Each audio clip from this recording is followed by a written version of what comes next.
Ambedkar sir की fraternity का मतलब होता है हम परिवार हैं, अलग अलग।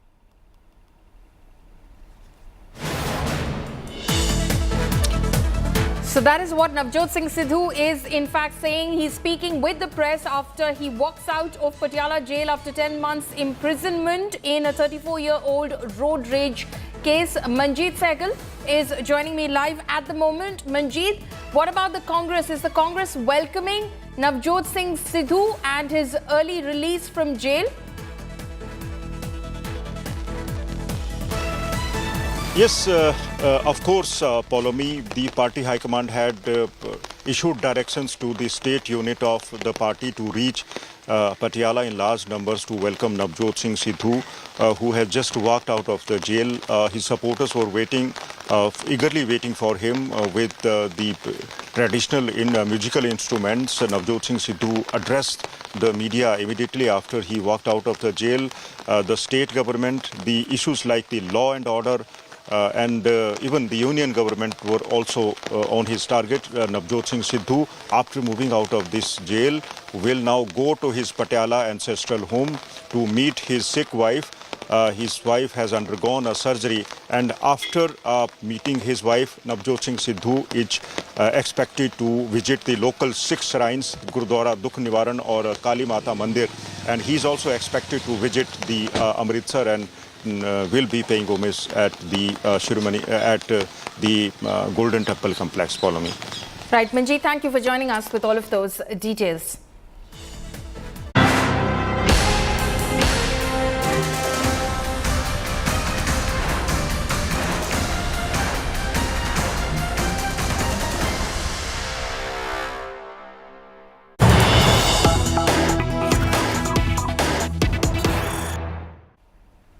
News coming in right now. Siddaramaiah reiterates two-seat contest demand. Siddaramaiah says would like to represent both Varuna and Kolar. Siddaramaiah has said that the decision, of course, lies solely with the High Command, but he would like to, in fact, end his political career from where he began it, that is Varuna.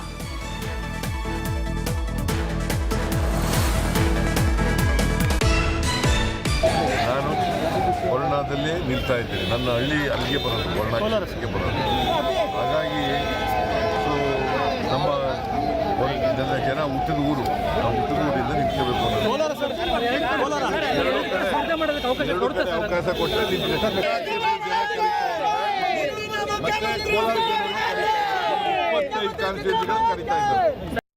Nabila Jamal is now joining me live this evening. Nabila, how likely is the Congress High Command to heed Siddaramaiah's demand or request to, in fact, contest from two seats?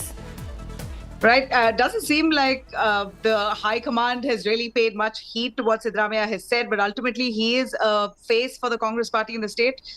The only chief minister of Karnataka, the only second chief minister of Karnataka who's managed to complete a full term as a chief minister. So his request will be taken into consideration, but it's going to be also putting Congress in a spot, considering that they are finding it very difficult to come up with a balance when issuing tickets in the first place.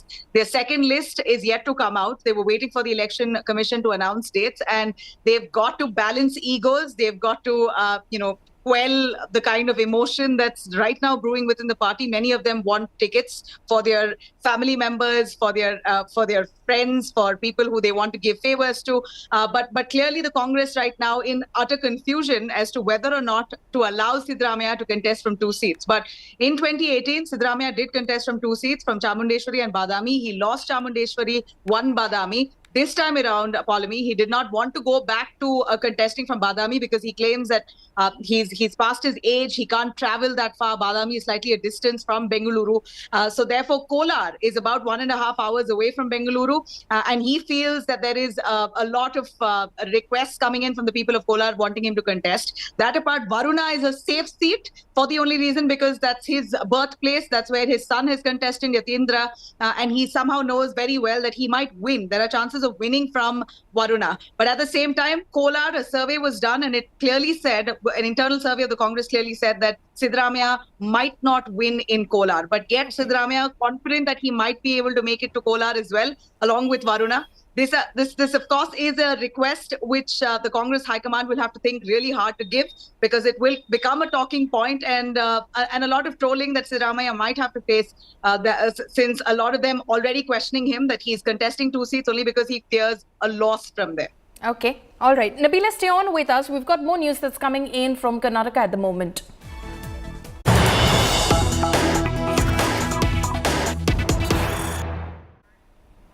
Now, politics erupts over the Bengaluru gang rape. Siddaramaiah takes aim at the Bommai government. Siddaramaiah, the former chief minister of the state, has said law and order no longer alive in Karnataka. The Bommai government honored rowdy cheaters and thugs.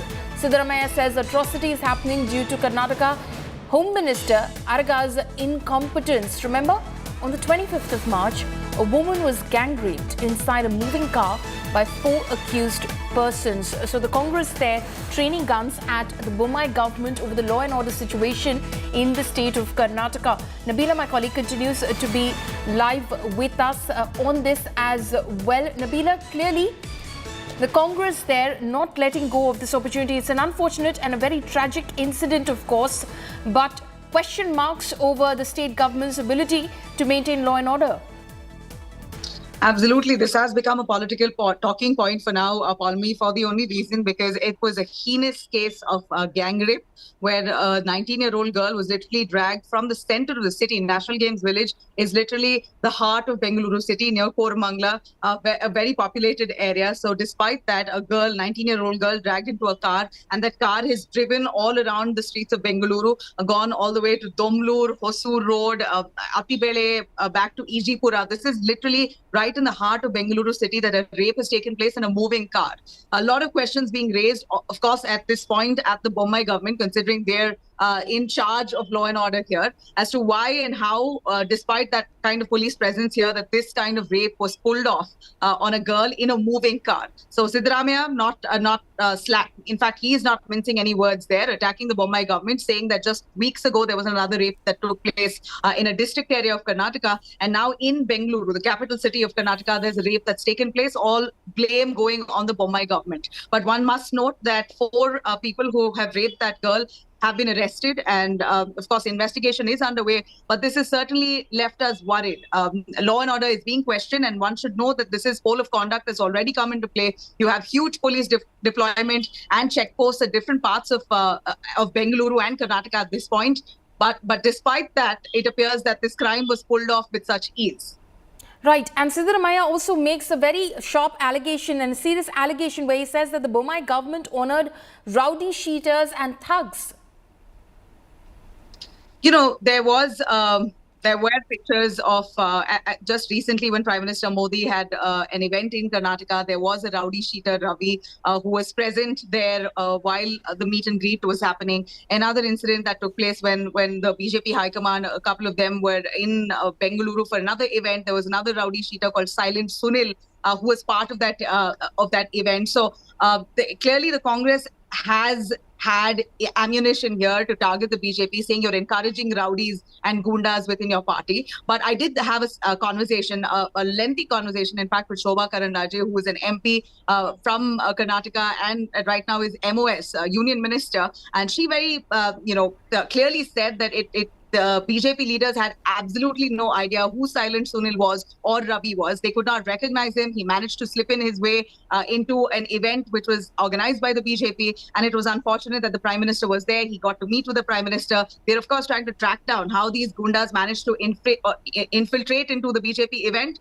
without actually revealing their identity. So the BJP, of course, is in a back foot, but are regretful on allowing these kind of gundas to come into an event like that and almost give it a black mark. But Congress, of course, at this election time will use everything against the BJP. Internal surveys at this point are showing Congress at a benefit, showing the Congress to be the single largest party. But let's see how that pans out in the days to come. Okay, Nabila, stay on with us. Mr. Priyanka Gandhi is also joining us over the phone line right now. A very shameful incident which took place in the heart of Bengaluru city just a few days ago, Mr. Kharge. Now, of course, question marks over the law and order situation in the state.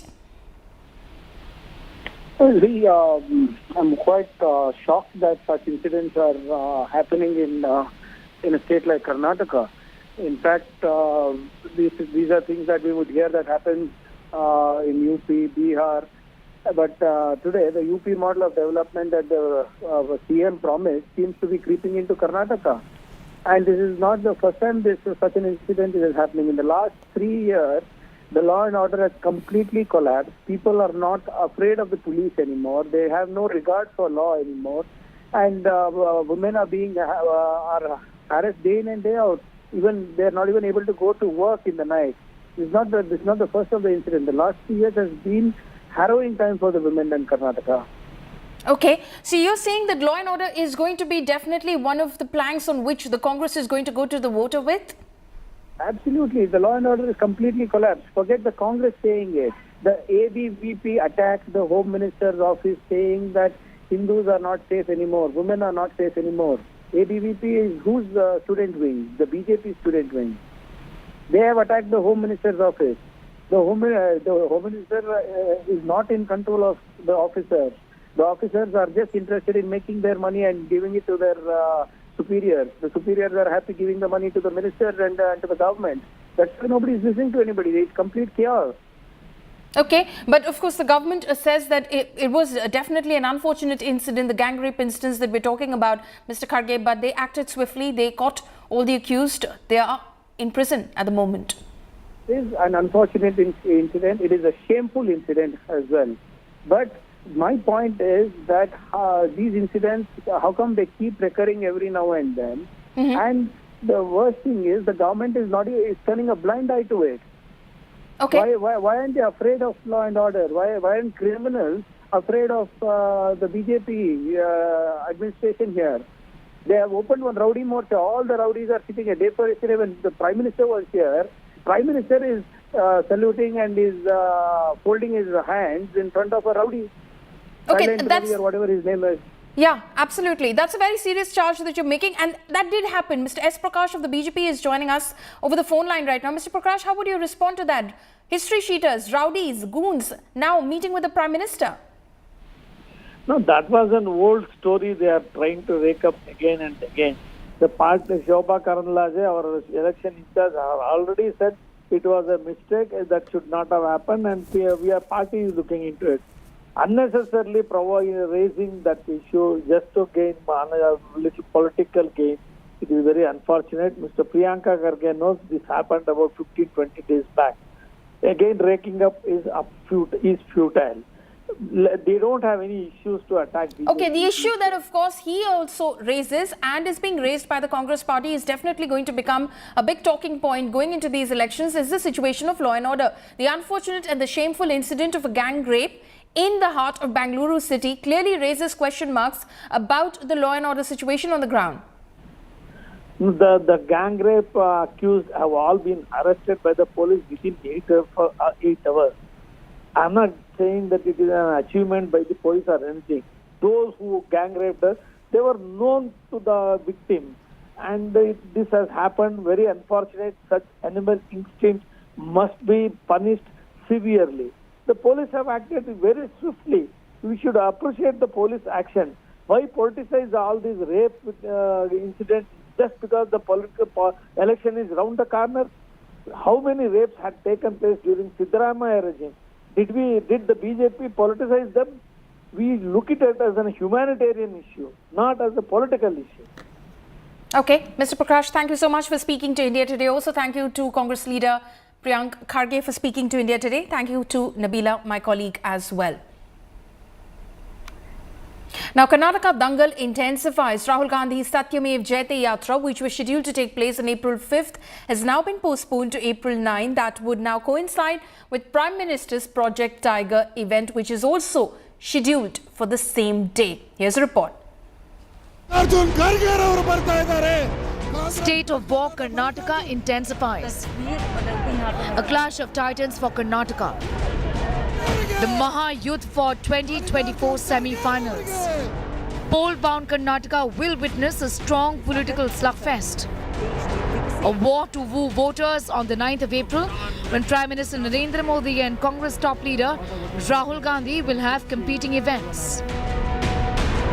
The disqualified Congress MP's scheduled event, Satyameva Jayate, at Kolar on the 5th of April has now been postponed to the 9th. The new date for the event, interestingly, coincides with the Golden Jubilee celebration of Project Tiger, which the Prime Minister will launch the same day in Mysuru. It is evident that the Grand Old Party knowingly chose the 9th of April to put its leader against the Modi juggernaut. But here's something interesting about Rahul choosing Kolar as well. Remember, it is the same place where Rahul made this comment in 2019 that led to his disqualification from Lok Sabha. Rahul's Kolar appearance will be his second visit to Karnataka this year. Since January, Prime Minister Modi has visited Karnataka multiple times, with his top aides Amit Shah and JP Nadda launching Blitz. While the BJP top guns are showing up more often in Karnataka, Rahul Gandhi did spend 21 days in the state as part of his Bharat Jodo Yatra last September. A yatra that wound up only at the end of January this year. The state goes to polls on the 10th of May. In a state haunted with fractured mandates, expect the 2023 war for Karnataka to be star-studded and loud. Bureau Report, India Today.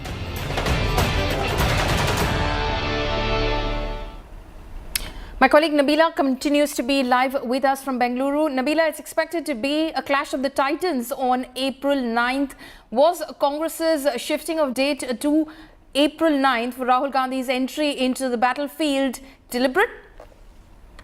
Well, it appears in internal sources of Congress tells us, Paulomi, that Rahul Gandhi decided to choose 9th of April deliberately, almost intentionally, to match with that of Prime Minister's event that he has in Mysuru. In fact, the Prime Minister's event was also last minute. It wasn't decided until 2 days ago when they actually decided to come up with a date of the 9th of April. That was what was fixed by the BJP in Karnataka for Modi to come to Mysuru and launch this Project Tiger, where they're celebrating 5 decades of tiger conservation here in Karnataka. So right at a time when the BJP fixed the date for Prime Minister Modi on the 9th of April, it appears that the Congress decided to change the date from 5th of April to the 9th of April. So it's almost a deliberate attempt that's been done almost to take on the BJP, to take on Prime Minister Modi, because Kolar is exactly where Rahul Gandhi made that comment.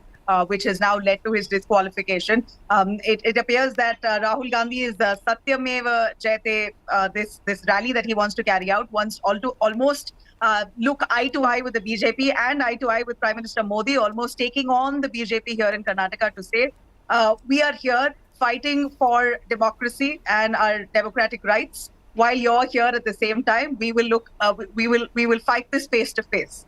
It almost looks like he is daring the Prime Minister that while you're here, I'm also going to be there. And it also ultimately, Paulomi, comes down to the crowds. Who is going to be the larger crowd puller? Will Rahul Gandhi's rally have more number of people there joining him in Kolar? Or will it be Prime Minister Modi in Mysuru who will have a larger crowd? As we've seen even recently in Davangere, when Prime Minister Modi came, there was a huge crowd, undoubtedly. Right. But this time, with Rahul and Modi here at the same time, it depends. It really remains to be seen, and will be interesting to note who has a larger gathering at their rally. All eyes then on April 9th. Nabila, of course, there in the thick of things, will be reporting from on ground. Thank you so much for joining us with all of those details, Nabila. Now, speaking of Clash of Titans, there is the other gladiator as well, who can be either the kingmaker or the king himself, depending on how Karnataka chooses to vote. JDS leader, Chief H.D. Kumaraswamy, has been working hard for the past 3 years, and this time he hopes to reap the benefits of all his legwork.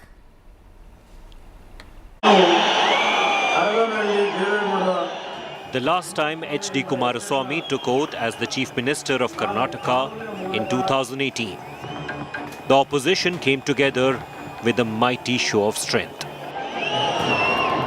5 years later, in this poll season, Kumaraswamy stands at a powerful position of being the game changer and much in demand. Do you have pressure from the centre saying come with us? Have they already spoken to you? Offer is there.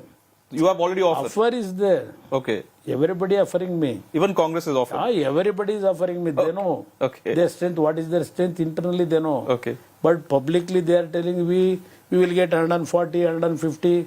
That is their announcement. But internally, they are. But internally, I know their strength. Okay. What is the some important persons who are approaching Okay. to thinking that this time also fracture will be there. Kumaraswamy has already roped in Bengal's Chief Minister Mamta Banerjee to campaign for his party. The Janata Dal secular chief knows his worth and claims to have worked hard to consolidate his support base in Mandya and Mysuru region, while he has been supervising the spread of party footprints in the north. According to me, whatever I worked very hard work for 18 hours a day, how the people's response, I have full confidence that our government will be formed by the blessings of these Karnataka voters independently. I know my strength now. From last 3 elections, where we lapsed our working style, because why we failed, all those things, we worked it out. How to solve those problems, how to set it. On that basis, I am telling you, in this election, because of 2 national parties' attitude, people want a regional party. This time they were going to choose Janata Dal to form the government on their own. This is my impression wherever I am going throughout the state. Both BJP and Congress blame the other for reaching an understanding with the JDS. Congress is saying that you have still not decided on the list of candidates. That's because there is tacit understanding between you and JDS. Nothing of that sort. It is in fact, there was a meeting in Hyderabad between Congress leaders and JDS, according to my information. A deal has been struck there. ಹೋದ ಸಾರಿ ಆಗಿತ್ತು ಮತ್ತೆ ಆಗೋದನ್ನ rule out ಮಾಡೋಕ್ಕಾಗಲ್ಲ. Match fixing ಆದರೂ ಆಗ್ಬೋದು. Especially ಹಳೆ ಮೈಸೂರು ಭಾಗನ ಹೇಳ್ಬೇಡ್ರಿ ಒಟ್ಟಿಗೆ ಹೋದ ಸಾರಿ ಅಂತೂ ಆಗಿತ್ತು. ಈ ಸಾರಿ ಏನು ಮಾಡ್ತಾರೆ ಅಂತ ಕಾದು ನೋಡಬೇಕು. ನನಗೆ ಇಂಟರ್ನಲ್ ಅಂಡರ್ಸ್ಟ್ಯಾಂಡಿಂಗ್ ಮಾಡ್ಕೊತಾರೆ ಅಂತಕ್ಕಂಥ ಇದು ಸೂಚನೆ ಇದೆ. Out of the 224 seats, if Kumaraswamy's claim comes true, for more than 50 seats, he certainly will be the kingmaker, if not the king himself. Slipping into a short break, coming up next, YSRTP BJP unite against Chief Minister KCR in Telangana. While Sharmila dials State BJP Chief Bandi Sanjay to call for unity against KCR. BRS hits back.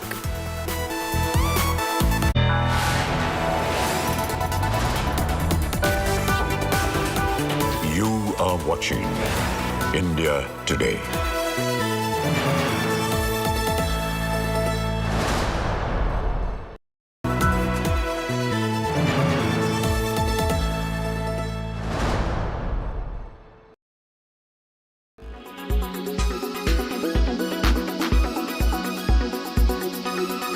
Chetan, what's the latest in what's been a long-drawn saga with regards to Ashok Hotel? Well, absolutely. It's literally a long-drawn saga, 2023, but now seems to be the year when ITDC's iconic property, the Ashok in Delhi, goes on a long lease for about 60 years.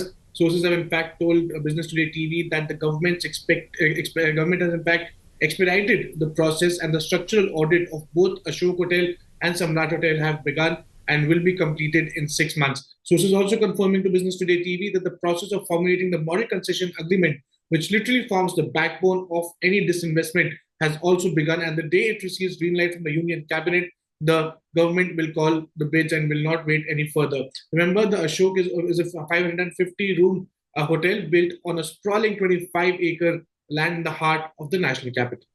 All right, Chetan, thanks so much for that. Now, will electric vehicles become cheaper given that prices of key battery inputs like lithium, cobalt, copper are all coming down? Chetan also sat down with Akshay Singhal, founder and CEO at Log9 Materials, on future EV price trends. Listen in.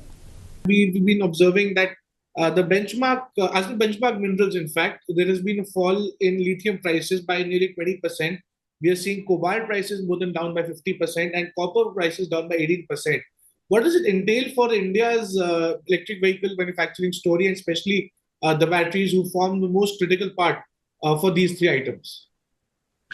See, the point is, in particularly, and always a pleasure talking to you, Chetan. But if you look at these fall in prices, right, I don't think it impacts significantly in a very short term as far as the Indian market is concerned, right? Because we typically in India procure cells which are manufactured outside, and we procure them as an extra inventory which the various cell manufacturers have, right? We are not at a scale in the Indian ecosystem where we have dedicated orders with the cell manufacturers so that the recent drop in price or change in prices gets affected into the cell procurement cost.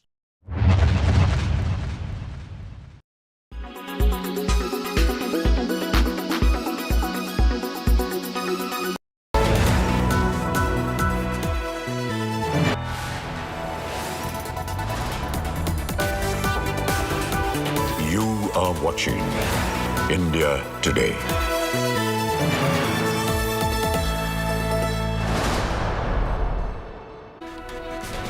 YSRTP Chief Vice Sharmila has called upon all opposition parties to unite against the Telangana government.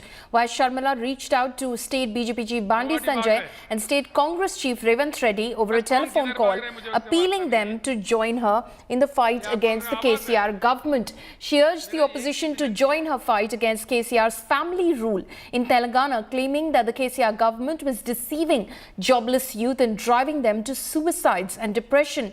Vice Sharmila has proposed a march towards Pragati Bhavan, the official residence of the Telangana Chief Minister.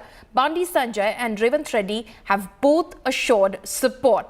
BJP also put up posters slamming BRS government over youth unemployment. Meanwhile, BRS has condemned Vice Sharmila's call for opposition unity, calling it a vain effort to defeat KCR. BRS rejected claims of unemployment, saying it was a ploy before the elections later this year. Mr. Bandi Sanjay has given a positive nod for the proposal, and we don't know what about the Congress party's nod, but whatever it may be, it is a good move by the opposition parties to fight against the tyrannical rule of the BRS government. And I think there is a need for an opposition unity to fight against the BRS rule.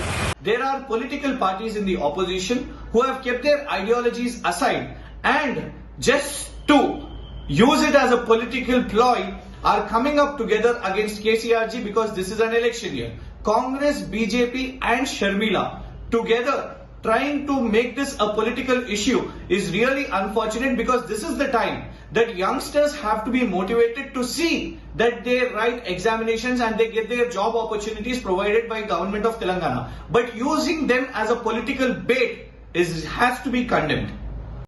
And with that, it's a wrap on this bulletin. For all the latest news and updates, you can log on to indiatoday.in. You can also download the India Today app. Thanks for watching.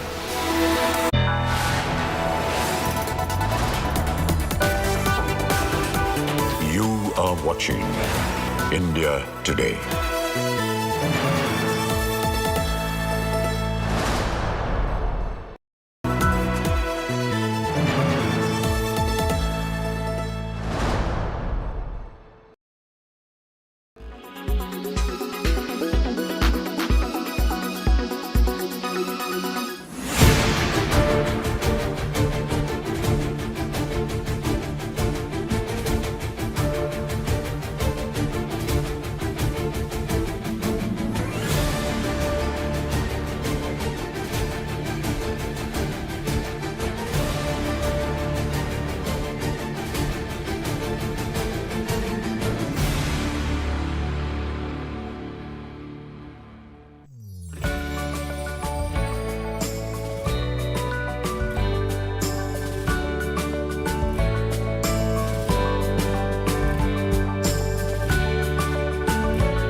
It's an action-packed show this week. We have AI, ChatGPT, conversations on OTT, big tech. Speaking of OTT, the IPL is now going to be on a new streaming app. Are you going to watch it on the app? Are you going to watch it on TV? We will be checking with the Tech Today community. Also, a MacBook competitor. All that and a lot more. I'm your host, Ayush Elavadi, and this is Tech Today. On Tech Today, we have a very special guest here at the Business Today Most Powerful Women Awards. I'm joined by Tarun Khanna of Harvard Business School. Sir, what a pleasure to have you on the show. Nice to be with you, Ayush. Yeah. Mr. Khanna, I want to start off by asking you about the biggest buzzword in the world of tech, which happens to be artificial intelligence. More importantly, generative artificial intelligence. And we have the usual suspect, ChatGPT, and maybe what big tech is doing and Google is doing with Bard as well. Some are seeing these as disruptors of the workforce, of society at large, changing everything in terms of how we approach work, how we approach so many things like school, education, and of course, there's this whole argument about the ethics of AI as well.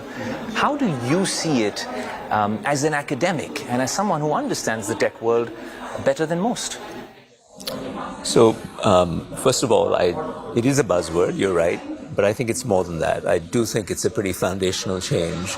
Of course, the promise that's being delivered by generative AI is something that researchers have been after for a decade, maybe more. So its possibility was recognized. Now with better computing power and better models, it's being actualized for the first time.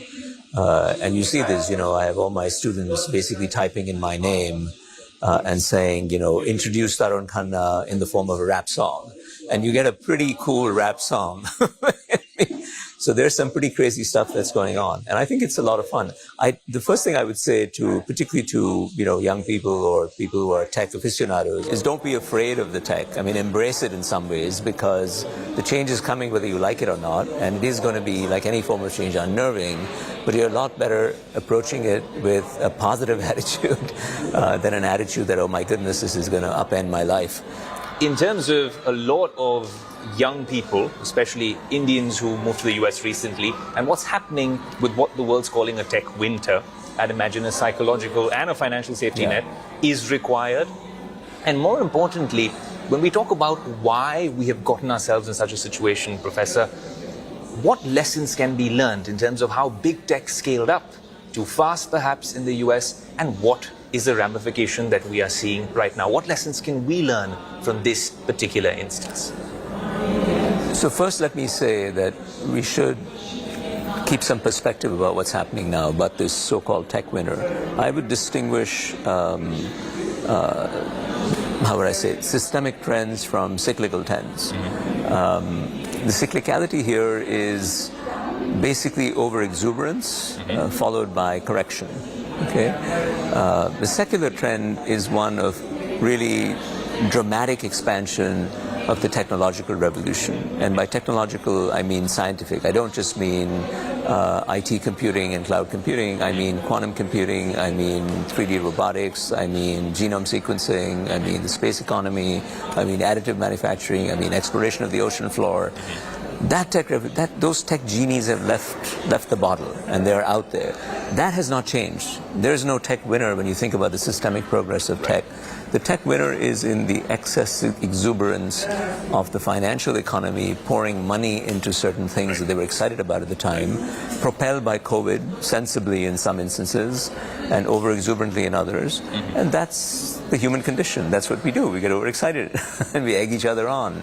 Now we're just correcting for that. And you're right, it's going to create distress. It's creating distress in some of my ventures. But we will ride it out. And that's what I mean by having both the financial safety net and the psychological safety net, to still be smiling every morning as you go through it and you wait for the end of it. So, but the knowledge that the cyclicality is obviously up and down, as the term suggests, but the secular trend really hasn't changed. In fact, the amount of technological knowledge that's being added is, I don't know whether it's doubling every year or every other year, but it's something extraordinary. And it's an explosion of stuff. It's getting better all the time. It's getting explosive, more explosive all the time. Well, that conversation was from Business Today's most iconic property, which was held earlier this week, MPW, or Most Powerful Women. I had the good fortune of hosting a couple of panels out there, and the Business Today team put together one of the most landmark events with the top conversations from the fields of entrepreneurship, artificial intelligence, technology, entertainment, and so much more. Here's a quick sum up of what that event was all about.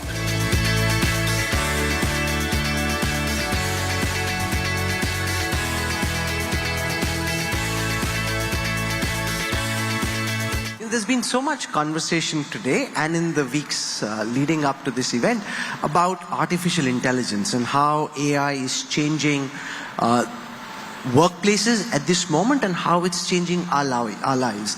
Could you share with our audience here how you see the advent of the era of artificial intelligence change what you're doing at it? Well, I think that it's a great opportunity for us because it's going to not only lead to a lot of automation, but it's going to lead to a lot of different kind of skills. And I think one thing that the tech industry does quite well is always looking at future technologies and future skills. And I think this one's coming faster than we can even blink. So what's your message to your teammates, your executives, in terms of how you're preparing? And what do you think are the lessons that people sitting here watching you at this moment can learn in terms of living at a time when machines are smarter than women and men? Well, I mean, we've always lived with technological inflections, right? And we would have been having this similar conversations. Obviously, there was no social media when the calculators came and people thought they wouldn't be able to do math. But we've come through that. Then the internet came and we thought, oh my God, you know, now kids will be using the internet all the time and they're not going to be learning in schools. I think we've learned to work with it. So I think even with the advent of AI, it's still early stage for use cases. But at least in our industry, I'm sure there will be a lot of applications and opportunities around it, perhaps a lot more of automation. But AI was built by humans. I think we'll be smarter than them and we'll figure out how to use it to our advantage. While everyone's been giving rave reviews about Swigato, the trailer that you guys just saw, it is a theatrical release. It's not an OTT-only release, of course. I urge all of you all to go to the cinema halls and watch this movie. It's a tearjerker. It's doing well at film festivals across the world. But more importantly, I host a technology show for the India Today group. And there's a huge tech element behind this particular movie. It's man and algorithm. Everything changed during the lockdown. And content consumption patterns changed. More importantly, how we really ordered food all the time and were largely apathetic to the real situation on the other end of the delivery app. So how much of this, the script writing process was actually influenced, Nandita, by the algorithm? Firstly, it was born during COVID times when, the irony of stay home, stay safe, I think wasn't lost on us because we were at home and we were still seeing these stories on television, in news about so many migrant workers trying to go back home. So much of joblessness had increased. People were doing far more menial work than what they deserved or what they were doing earlier. So there was all of this happening, and in some ways gig economy was seen as a bit of a savior. It was a new profession comparatively, and there were a lot of young people who were delivering things while we sat at home. And it was just I was just curious that what was their life? Because this was not a traditional workspace where you have colleagues and co-workers and a boss and you ask around and you complain about something. There was no contact. You were literally on your own with this one phone in your hand, and in a country that's largely, not so literate, grappling with rules changing on the phone, with new instructions, and, this ominous boss who's sort of invisible in some sense. Everything is on the phone. Who do you talk to? Who do you ask? Who is your colleague? So it was just sort of interesting that how these nameless, faceless people were just called, Oi Swiggy, Oi Zomato, Oi Ola, whatever it might be. They were literally just these people. And I started talking to a few people. I also had a conversation with a publisher friend who was sharing an article about the growing unemployment, and that's how it was born. Well, if you think this was an action-packed episode already, this was only the first half of the show. Picture abhi baki hai on the other side of a short commercial break.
So you've seen a bunch of Windows laptops and MacBooks on the show, but if you're in the market for a new premium laptop, something that can take on the MacBook Airs and MacBook Pros of the world, then Samsung has the new Samsung Galaxy Book 3. We gave you a first look at the launch event, but now we've been using it for some time, so we want to give you a few quick observations about this particular product. Firstly, when you hold it, it seems very light, not as sturdy as some of the other laptops from Dell and Apple, but I honestly think if you're traveling with something like this, it's way more compact and way more durable and can fit in even any tiny laptop sleeve or even in the small little compartment in my bag. And for that, well, I think they've done a great job with design. Now, Samsung says the speakers on this device are tuned by AKG, and honestly, although it's a super slim laptop, I don't know how they managed to do it, but the sound is as good, if not better, than even a MacBook or a top Dell computer. So they've done a good job there as well. So if you're holding it like this in one hand and you're calling this the Galaxy Book 3 Pro, it's not an apples to apples comparison if you're comparing it to the Apple ecosystem. No, this doesn't compare to the MacBook Pro with M2, which is truly the gold standard of computing and processing. It can compare to some extent with the M2 MacBook Air. This is a very, very powerful chipset inside it. Intel has tried to do a little bit of magic here as well. We'll tell you all about it through the course of this video. And you can see it's this gorgeous 14-inch AMOLED screen, and the colors on a Samsung device honestly are just so vibrant and gorgeous. I honestly think it is one of the best displays I have seen on a Pro laptop, comparable to the top of the heap, because Samsung really knows how to get their displays right. This is the sort of display they use on their high-end phones. In terms of ports, of course, it comes with a headphone jack. Thank God that they're not pushing us to the wireless ecosystem. When you're on a laptop, you often need wired headphones, and that's why it has that as well.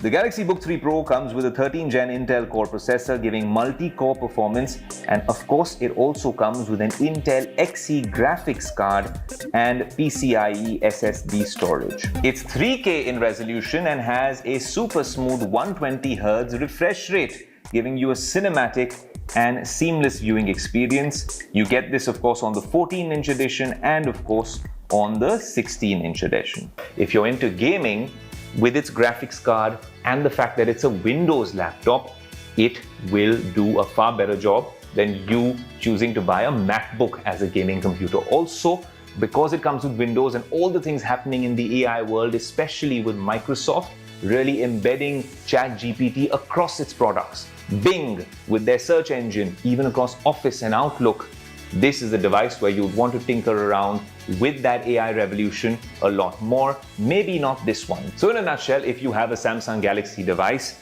and maybe a couple of other Samsung devices at home, this is now a very strong contender to be in the Galaxy ecosystem and make your job a whole lot easier. But if you're comparing it to the MacBook Air, then do remember that if you're on the Apple ecosystem, this is the best value for money product that you can get your hands on. That said, a good job done by Samsung in launching this device, which I can see myself traveling around with a lot more. When it comes to editing and stuff like that, we will have to check a lot more here on Tech Today, whether this can edit the show as well as our iPad and our MacBook can. But honestly, it's a step in the right direction.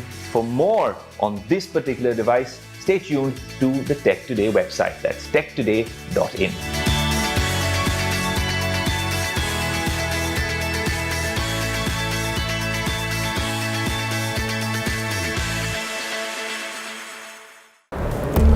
Oh, you guys caught me on set. Look, this is what we do when the camera is not rolling. But it's also because cricket fever has engulfed the country. The IPL is back. And just like I like tech, I love sports as well. But the problem this time is it's back with a twist, because you're going to watch it on one streaming app from a particular media network, and then you'll be watching it on TV from a completely different media network. What will that viewing experience be like? Are you going to be a true blue tech geek who ends up watching it on streaming apps? Are you the OTT types, or are you going to watch it on TV? This is a Tech Today special report whilst I continue my game of cricket.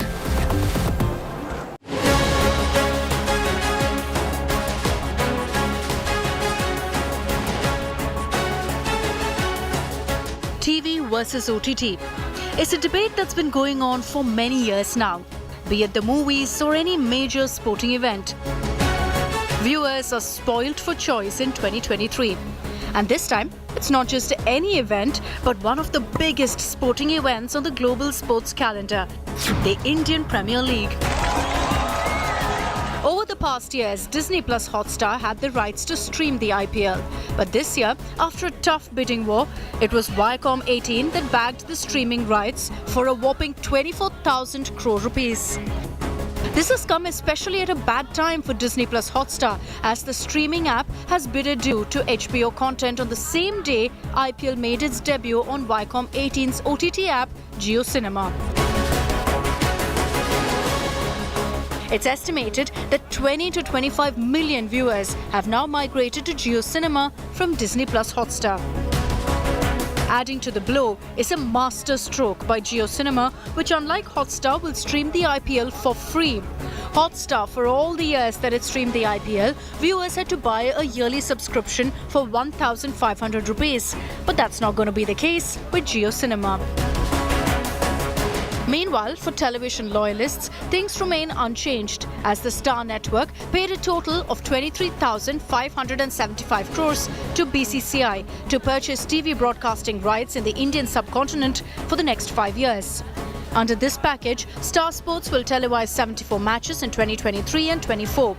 It will broadcast 84 matches in 2025 and 2026, and the 94 matches will be broadcast live in the year 2027. So like previous editions, Star Sports Network will broadcast IPL matches this year on TV. But in a first, the digital action will move away from Hotstar to JioCinema. Digital and TV rights together this year made IPL the world's second most valued sports tournament, second only to NFL. India's love for cricket is unparalleled, but it remains to be seen if cricket fans in India will stick to linear or make the switch to a whole new IPL streaming experience. India's much awaited sporting event of the year, the Indian Premier League, is now live. But this year is not like any other. For starters, there are new teams, new stadiums, and most importantly, there's a new way to watch it. Unlike any other year, this is going to be the first time IPL will be made available to stream on JioCinema and not on Hotstar. And what's better, that it's going to be absolutely free of cost. So the question is, will you be watching it on JioCinema or on your television set? Let's find out.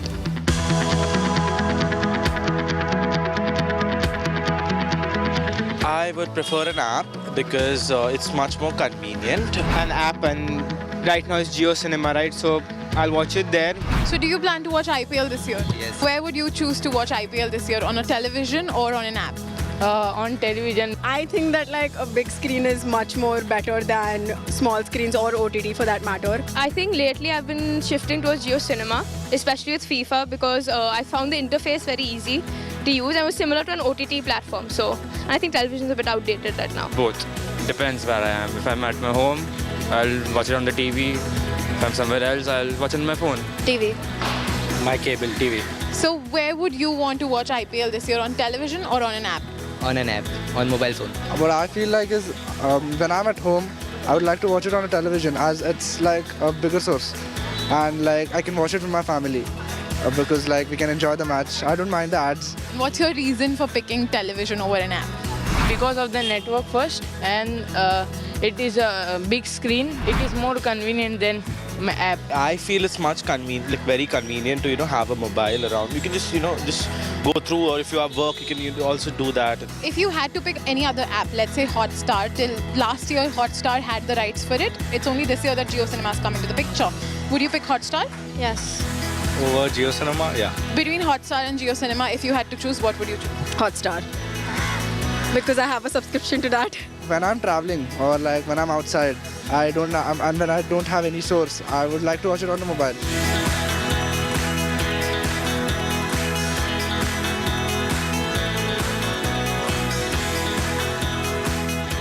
Well, that was a bunch of sports and tech geeks basically trying to find out whether you're going to watch the IPL on an app or on good old TV. But I'm going to give you one more chance to reach out to Tech Today on our social media handles and let us know where you will be watching this experience. And then also let us know where you'll be watching Tech Today in the days to come. But what I can tell you is that I'm going to get back to my game of cricket, and you guys can, well, of course, enjoy tech, sports, and a lot more. Until next week, this is your host Ayush Elavadi saying adios.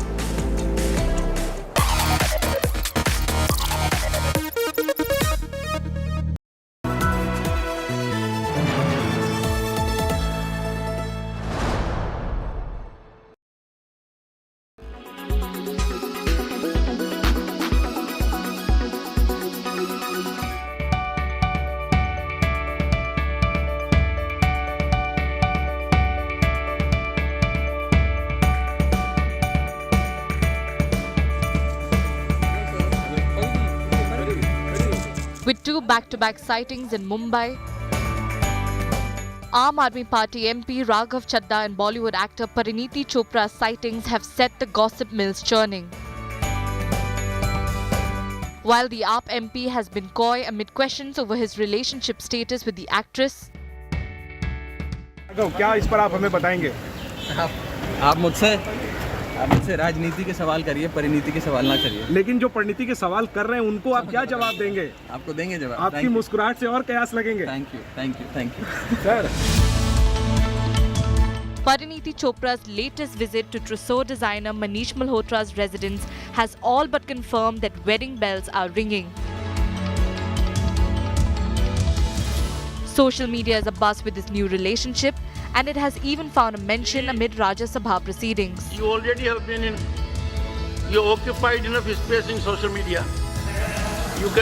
This may be a day of silence for you. But it is this congratulatory tweet by another AAP MP that has cemented wedding rumours.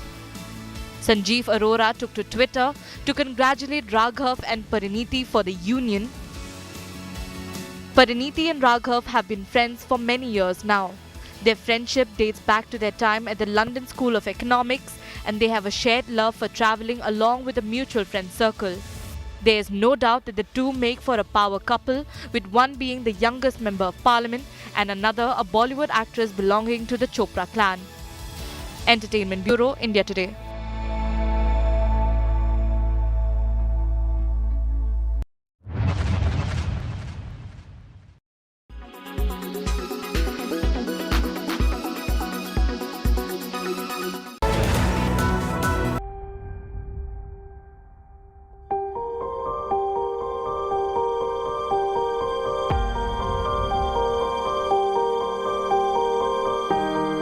जय भारत जननीय तनुजते जय हे कर्नाटका माते a short phrase coined by renowned poet Kuppalli Venkatappa Puttappa. This literally translates to victory to you, Mother Karnataka, the daughter of Mother India.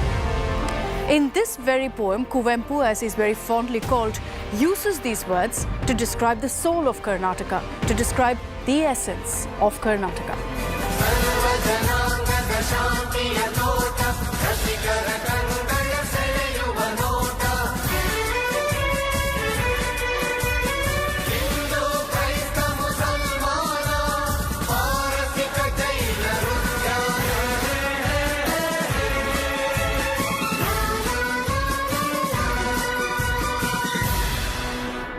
Okay, hold on, let's get real. That was the Karnataka of the yesteryears, where we talk about unity, we talk about the beauty of Karnataka. Today, what's it about? There's just one word to describe it, and that's polarization. And no guesses as to why. It's because it's election year. And we're setting the stage now for 2023's biggest poll battle, all set to play out in the state of Karnataka. The ruling BJP is looking to come back to power, and that too by bucking a rather peculiar trend in the state. Wait. Let's not talk about the BJP alone. They're not the only ones with a chance in this fight. The Congress is going all out in this election too. Come on, you first figure out all your internal politics, the fight for power, etc., and then talk about fighting us. I agree that there are some small differences over leadership in the party over the CM face, but that doesn't matter. The Congress is focused on ensuring there's a clear mandate that goes for the grand old party this time in Karnataka. I don't understand. You both are talking constantly about who's going to be winning. But let's be very, very clear. There's no winner without the JDS, is there? We are, after all, the kingmaker. We'll see about that. But in the meanwhile, welcome to State of War, Karnataka.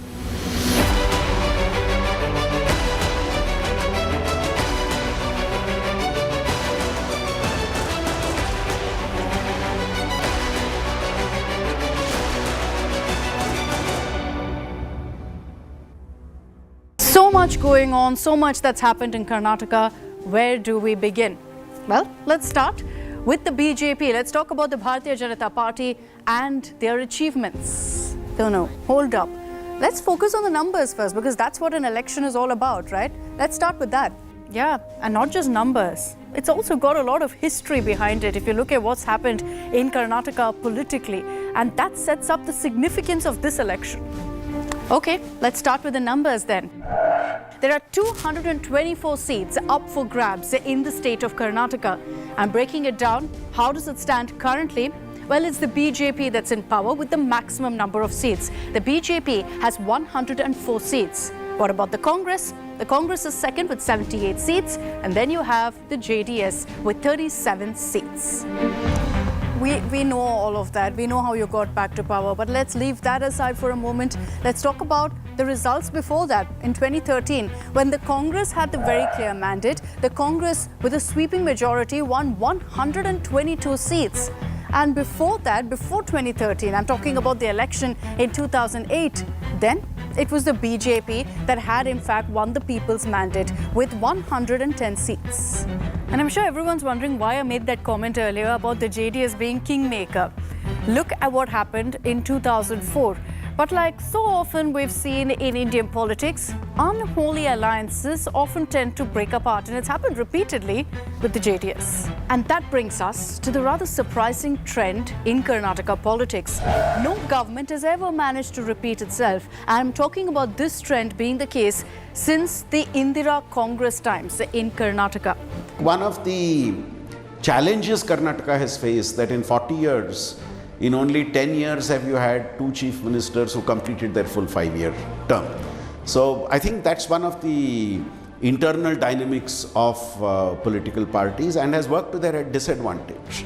And this time also, if you see, no political party, by no I mean at least the Congress and the BJP, have not declared their chief ministerial candidate. And which is a reflection of the fact that you are going into an election as a party and not as a leader. And that's why the BJP has its task cut out right now. They have to ensure that they buck that trend, that they can actually come back to power in Karnataka. Since we're talking about history, it's important to also know about how Karnataka has been playing such an important and a vital role in shaping national politics as well. Jayaprakash Narayan's massive JP movement was a landmark one against Indira Gandhi's Congress. And Karnataka actually led the way for that with the Janata Party's win in 1985. And let's talk about that, because one of the biggest stalwarts, you're talking about Karnataka politics, you can't not talk about the political legends. And one of the biggest stalwarts is H.D. Devegowda, who led the Janata Dal to a massive election victory in 1994 and thereby turned over Karnataka politics on its head. And how many of these MLAs, I'm not asking you the number, but how many of these MLAs have suggested to you that one of the solutions to the problem is change of leadership? I know you are very clever. I'm asking a straight question, sir. Remember that Devegowda also became the Prime Minister in 1996. But, I want to rewind a little more on that. Let's talk about what happened in Karnataka since the country's independence. Back then, in the 1950s, the 1960s, Karnataka was referred to as the Mysore state. And at that time, it was a bastion of the Indian National Congress. So the Congress, the Grand Old Party, never really had to work hard earlier to ensure that they'd regain power in Karnataka. It was this stronghold. Since the state's reorganization in 1956, the Congress was largely in power for a major chunk of the time. Okay, let me take it forward from here. You may have had Mysore state officially becoming Karnataka in 1972, but that didn't really change politics in any way in the state. The Indian National Congress continued to enjoy power, continued to enjoy being in the throne in Karnataka. Devaraj Arasa and Gundu Rao had their terms until the juggernaut was halted by the JP movement. Let me step in there. The Congress muscled their way back in the state, but perhaps the turning point in Karnataka came in the year 1994. Why do I say that? Well, the Janata Dal, inspired by H.D. Devegowda, came to power, stormed into power rather, in Karnataka. There were two key takeaways from that election. One, the Congress, which was the might force, was reduced to just 34 seats. And the bigger impact was that the Lotus, the BJP, had finally bloomed in Karnataka, with B.S. Yediyurappa spearheading the BJP to become the second largest party. So the Congress from number 1 came to number 3. Because, people are fed up with this Congress, because that Sonia Gandhi cheated that voters. That's why people are ready to support Bharatiya Janata Party candidate. Just like that, Karnataka had an alternative. It became a three-way battle since then. A man not known for his oratory skills, Devegowda is lovingly called Mani Ne Magai, meaning the son of the earth in his native Karnataka. But even though the entry into politics was smooth, the ride ahead was an uphill task. In 2004 was the next landmark election as far as Karnataka is concerned. Why? Because every political pundit had some gyan or the other to give and predicted one factor about the state. It did come true though. What happens if all three parties perform equally well? That kind of a scenario played out in Karnataka. In the 2004 assembly elections, BJP emerged the single largest party. The Congress was second best at 65. And the JDS, back then led by Siddaramaiah, don't get confused, managed to get 58 seats.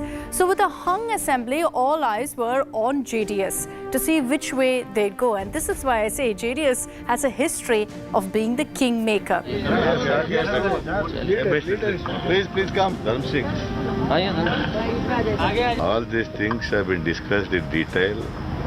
Now we have agreed upon to form the government, a coalition government in Karnataka. So JDS chose Congress. The Janata Dal joined hands with the Congress, with Dharam Singh taking charge as the Chief Minister.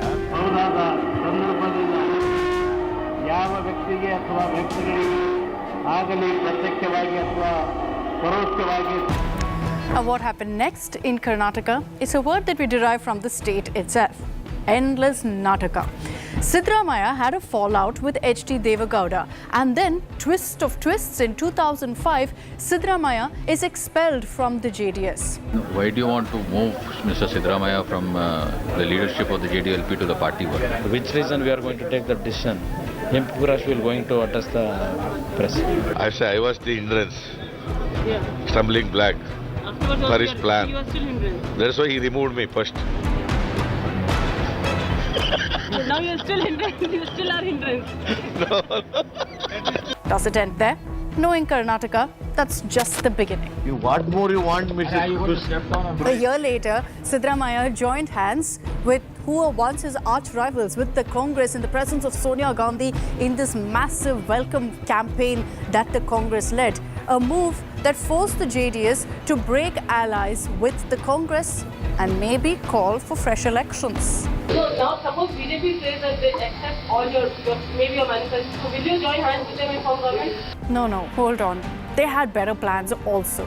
In politics, we've seen it so many times. There are no real friends or enemies for that matter. It's all about who will sit on the seat of power. JDS thereby walked up to the BJP and formed the government. And HD Kumaraswamy is made the chief minister. So there you have it. All drama taken care of. HD Kumaraswamy ಅವರನ್ನು ಕರ್ನಾಟಕದ ಮಾನ್ಯ ಮುಖ್ಯಮಂತ್ರಿಗಳಾಗಿ. Not at all. It was the beginning of another fresh cycle of drama. Because JDS, HD Kumaraswamy and BS Yediyurappa now got into a fight over any guesses, power and over the CM throne, who will be the chief minister. Now, JDS decided to take the extreme step of pulling the plug on the alliance. This was, by the way, in 2007. So, do you think that this will be a stable government and it will go on, it will complete all the 18 months? I don't want to reply for all these questions because whatever reply we will going to give, people they will take it in bad way. How our friendly partners will going to behave in future days. On their behaviors only we can predict it will complete full term or it will not complete. And now you know why we keep saying Nataka in Karnataka, drama written all over the state. Agreed. There's endless Nataka in Karnataka and all, but I think we've conveniently forgotten what happened in the last election as well. Are you confident of becoming the next chief minister of Karnataka or not? Same thing will repeat in Karnataka. No hung assembly. No hung assembly at all. That brings us to the current scenario. Here's what happened a few years ago in 2018. All India Congress Party has taken a decision to support JDS. You had the JDS and Congress turning allies with just one mission in hand, to ensure that the BJP cannot come to power in Karnataka despite being the single largest party as per the people's mandate.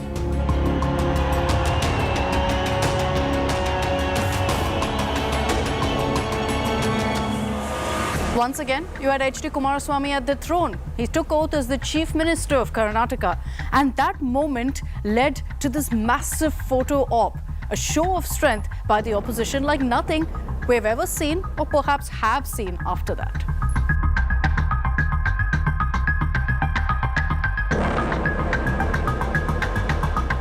But if you thought again, end of drama, think again. Because Kumaraswamy pulled off what he did in the 2000s, this time with the Congress. The BJP-JDS alliance may have been referred to as unholy, but so was the JDS-Congress alliance as well. Do you hate Mr. Siddaramaiah? What is the necessary for me to hate? Siddaramaiah is not running any campaign against me. His party is Congress, my party is JDS. I have to criticize him. You have no problem with Siddaramaiah? No, I have no problem at all. The power-sharing formula, after a lot of ripples, a lot of tremors, a lot of differences, broke up. It lasted for just about 14 months. What led to the downfall? I'm going to bring in Nagarjun from Bengaluru for more on that. It was in July 2019 that 17 MLAs from the coalition government resigned and flew to a resort in Mumbai city.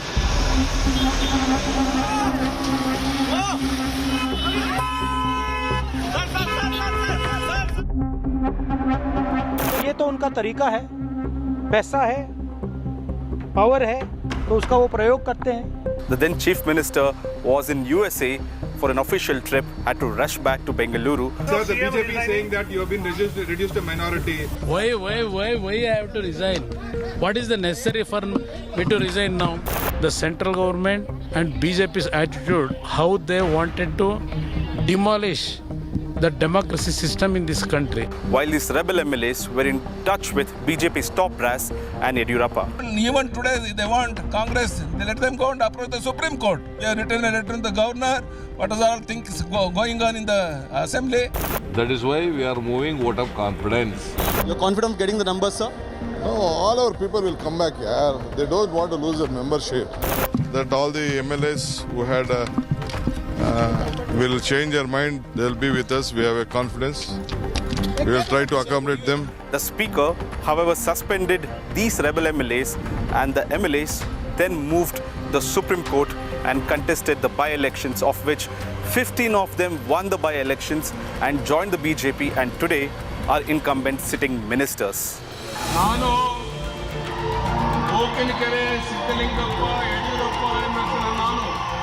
Spirit of my becoming the Chief Minister today goes to the people of the state who solidly stood behind me and my party. Mine is the development government, and development is only my goal. So the saffron wave is back in Karnataka in the most dramatic way, as is expected from Karnataka politics. B.S. Yediyurappa, the BJP strongman, the BJP veteran, was back as the Chief Minister of the state. But surprise, surprise, in a matter of 2 years, on the BJP's second anniversary as the government in Karnataka, he stepped down. He resigned in a rather emotional moment in the Karnataka Assembly. And why? Because of the BJP's age barrier, the age cutoff that they have.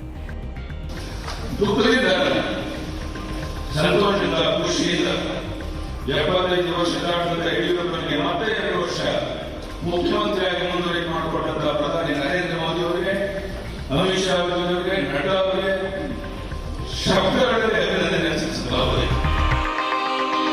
Now this is one of the most debated points, not just then, but even to date, about whether the BJP Karnataka was wrong in removing B.S. Yediyurappa. But hold on, if you thought he was completely snubbed, that wasn't the case. Yediyurappa was given the opportunity to choose who his successor would be. We have unanimously elected Basaraj Bommai as legislative party leader. We are all very happy. And he handpicked Baswaraj Bommai to lead the BJP into this election, to lead the BJP into the 2023 election. Probably they'll be looking into the legacy which my father has left. So based on that, they are putting a lot of faith in me, like my central leaders Narendra Modi ji and Yediyurappa ji. So I have to live to the expectation of everybody. So I'm guessing you got the flow and all of what's happened in Karnataka politics so far. But there's one very interesting aspect that we haven't told you about Karnataka yet. What are you talking about? The people who were rightly upset about Yediyurappa quitting and influenced the decision on Bommai's promotion to the CM post. But what's there to talk about? I think we all know that it was quite simply the Modi-Shah combination taking the decision. Come on, we all know there's a larger picture to also look at. It's also about caste and community, the mix of how that kind of politics really influences parties' decisions in the state. And I'm talking particularly about two caste groups, the Lingayats and the Vokaligas.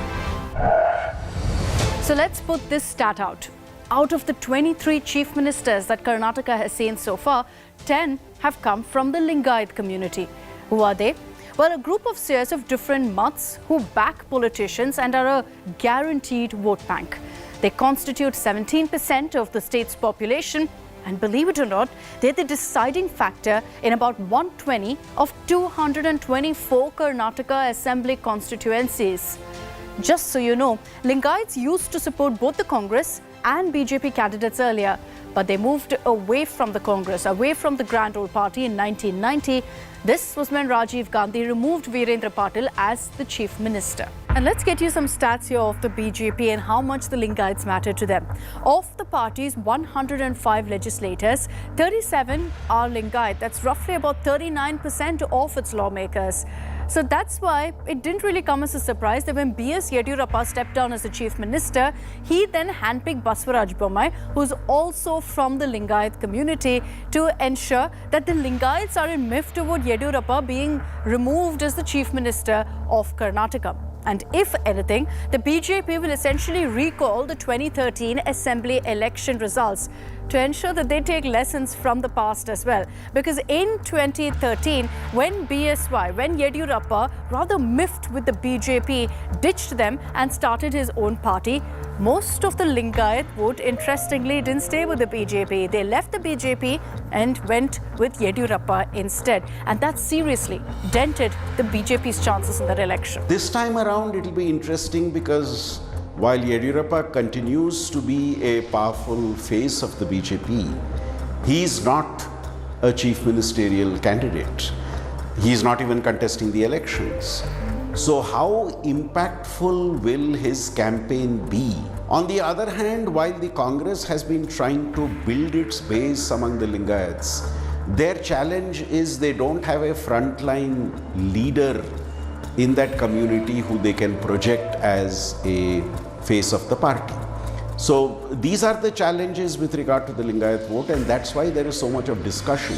You know, the Lingayats at one point did vote for the Congress in large numbers. And despite all of the shortcomings, the Congress is still trying very hard to woo them back. Rahul Gandhi, for example, when he embarked on the Bharat Jodo Yatra, he met this year of the Chitradurga Math, a very influential Lingayat seer, and sought his blessings.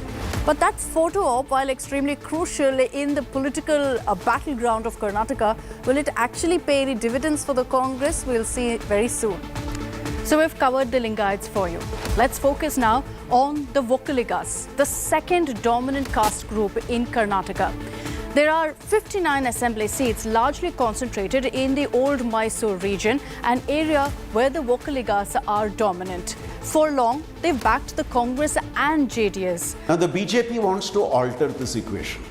And that's why the BJP is making a huge presence in the old Mysore region, which is actually the chink in their armor.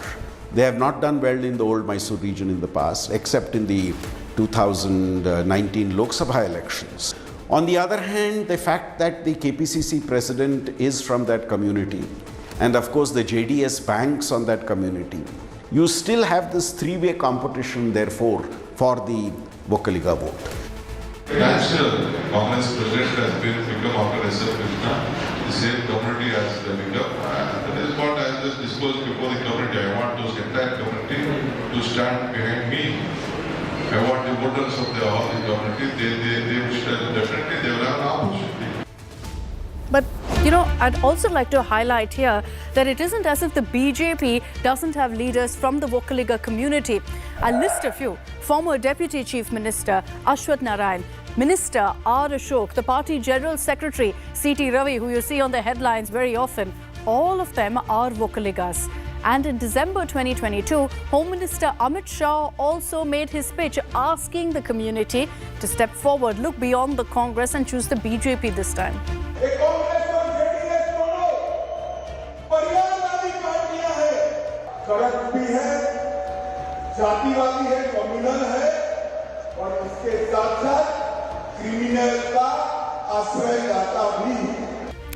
And it's not just the BJP and the Congress. Let's not forget the JDS here. They also have a big say as far as the Vokkaliga community is concerned, and they're doing everything they can to woo the community.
मेरे लिए motivation थी कि मैं इस देश के लिए world cup जीतना चाहता था.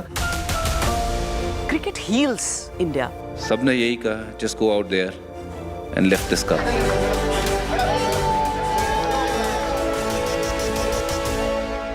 Yeah, stars had aligned.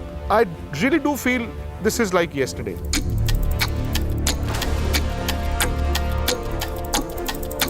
We have this confidence, that we can lift the cup. We always had that belief. This was the moment when it came together. They were the children of destiny, the men of destiny. Nothing could pin them down.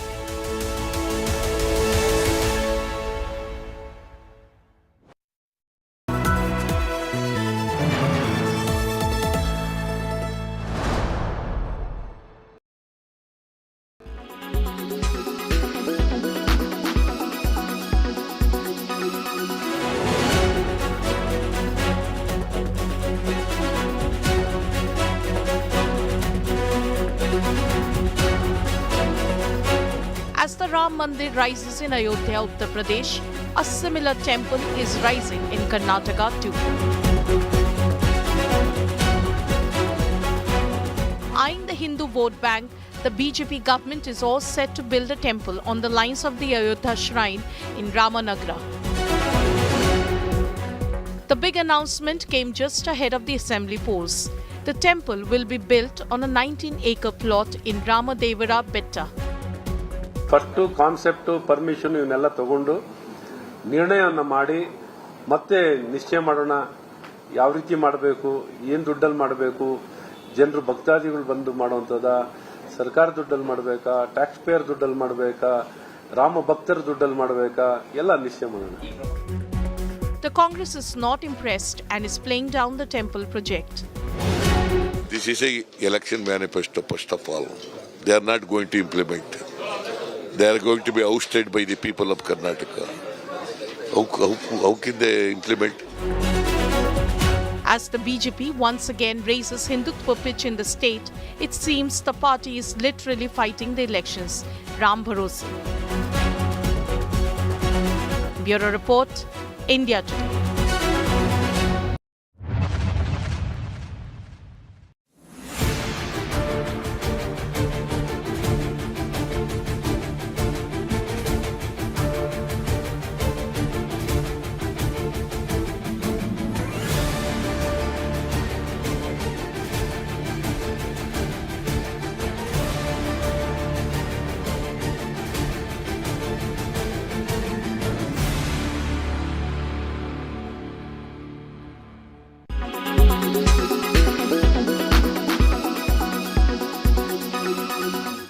Make your media plan smarter with India Today Live TV on your connected devices. Amplify your brand with 100 million smart internet viewers. To advertise, mail us at sales@aajtak.com.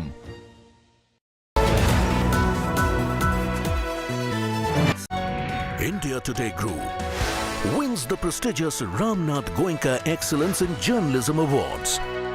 For the category of investigative reporting for 2019. The winner in broadcast, Milan Sharma. In the category of reporting on politics and government for 2019. The winner in broadcast is Bipasha Mukherjee from India Today TV. In the category of Hindi for 2019. In broadcast, Ashutosh Mishra from Aaj Tak. Shines bright with 5 awards. India Today Group, the gold standard in journalism.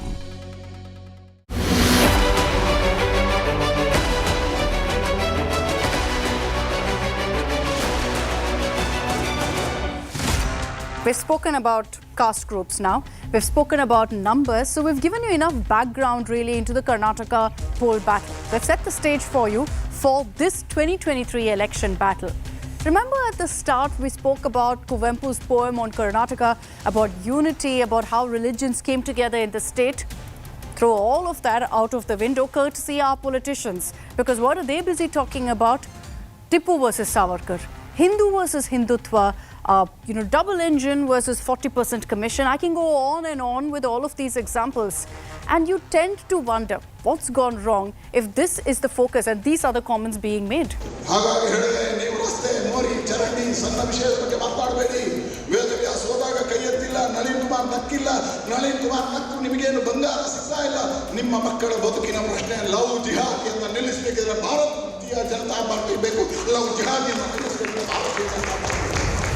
So the Karnataka BJP raises Tipu Sultan, raises love jihad and raises several other communal issues. Juxtapose that with what Prime Minister Narendra Modi talks about every time he touches down in Karnataka. He's launching major development projects. He's talking about Vikas for the state. Double engine सरकार ने कर्नाटका को निवेशकों की पहली पसंद बनाया है। Double engine का यानी double benefit. So what explains this kind of a strategy that the BJP currently has? There's no doubt in anyone's mind that with BSY not at the helm of affairs, not the Chief Minister of Karnataka, not the face of Karnataka BJP, they're banking and relying heavily on Prime Minister Narendra Modi. On Budget Day, Finance Minister Nirmala Sitharaman even offered a massive rollout. This was for the Upper Bhadra irrigation project. In the drought-prone central regions of Karnataka, central assistance of 5,300 crore will be given to Upper Bhadra project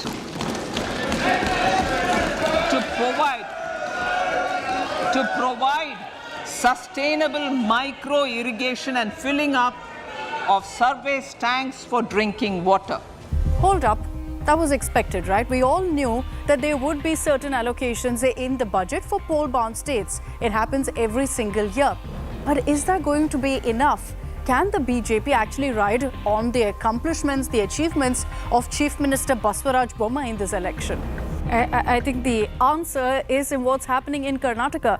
There's a reason the BJP is polarizing the elections the way they are, right? You faced a trial by fire ever since you became Chief Minister last year. It is just a political kind of illusion they want to project, posing us that we are anti-Christian, anti-Muslim. These are all political making, no truth in this. Okay, hold on. We don't want to be the judge, we don't want to be the jury. The BJP has been trying to cash in on the agenda. That's been the fulcrum for victories in the northern belt. We can't deny the Hindutva push has helped the BJP so much in so many states.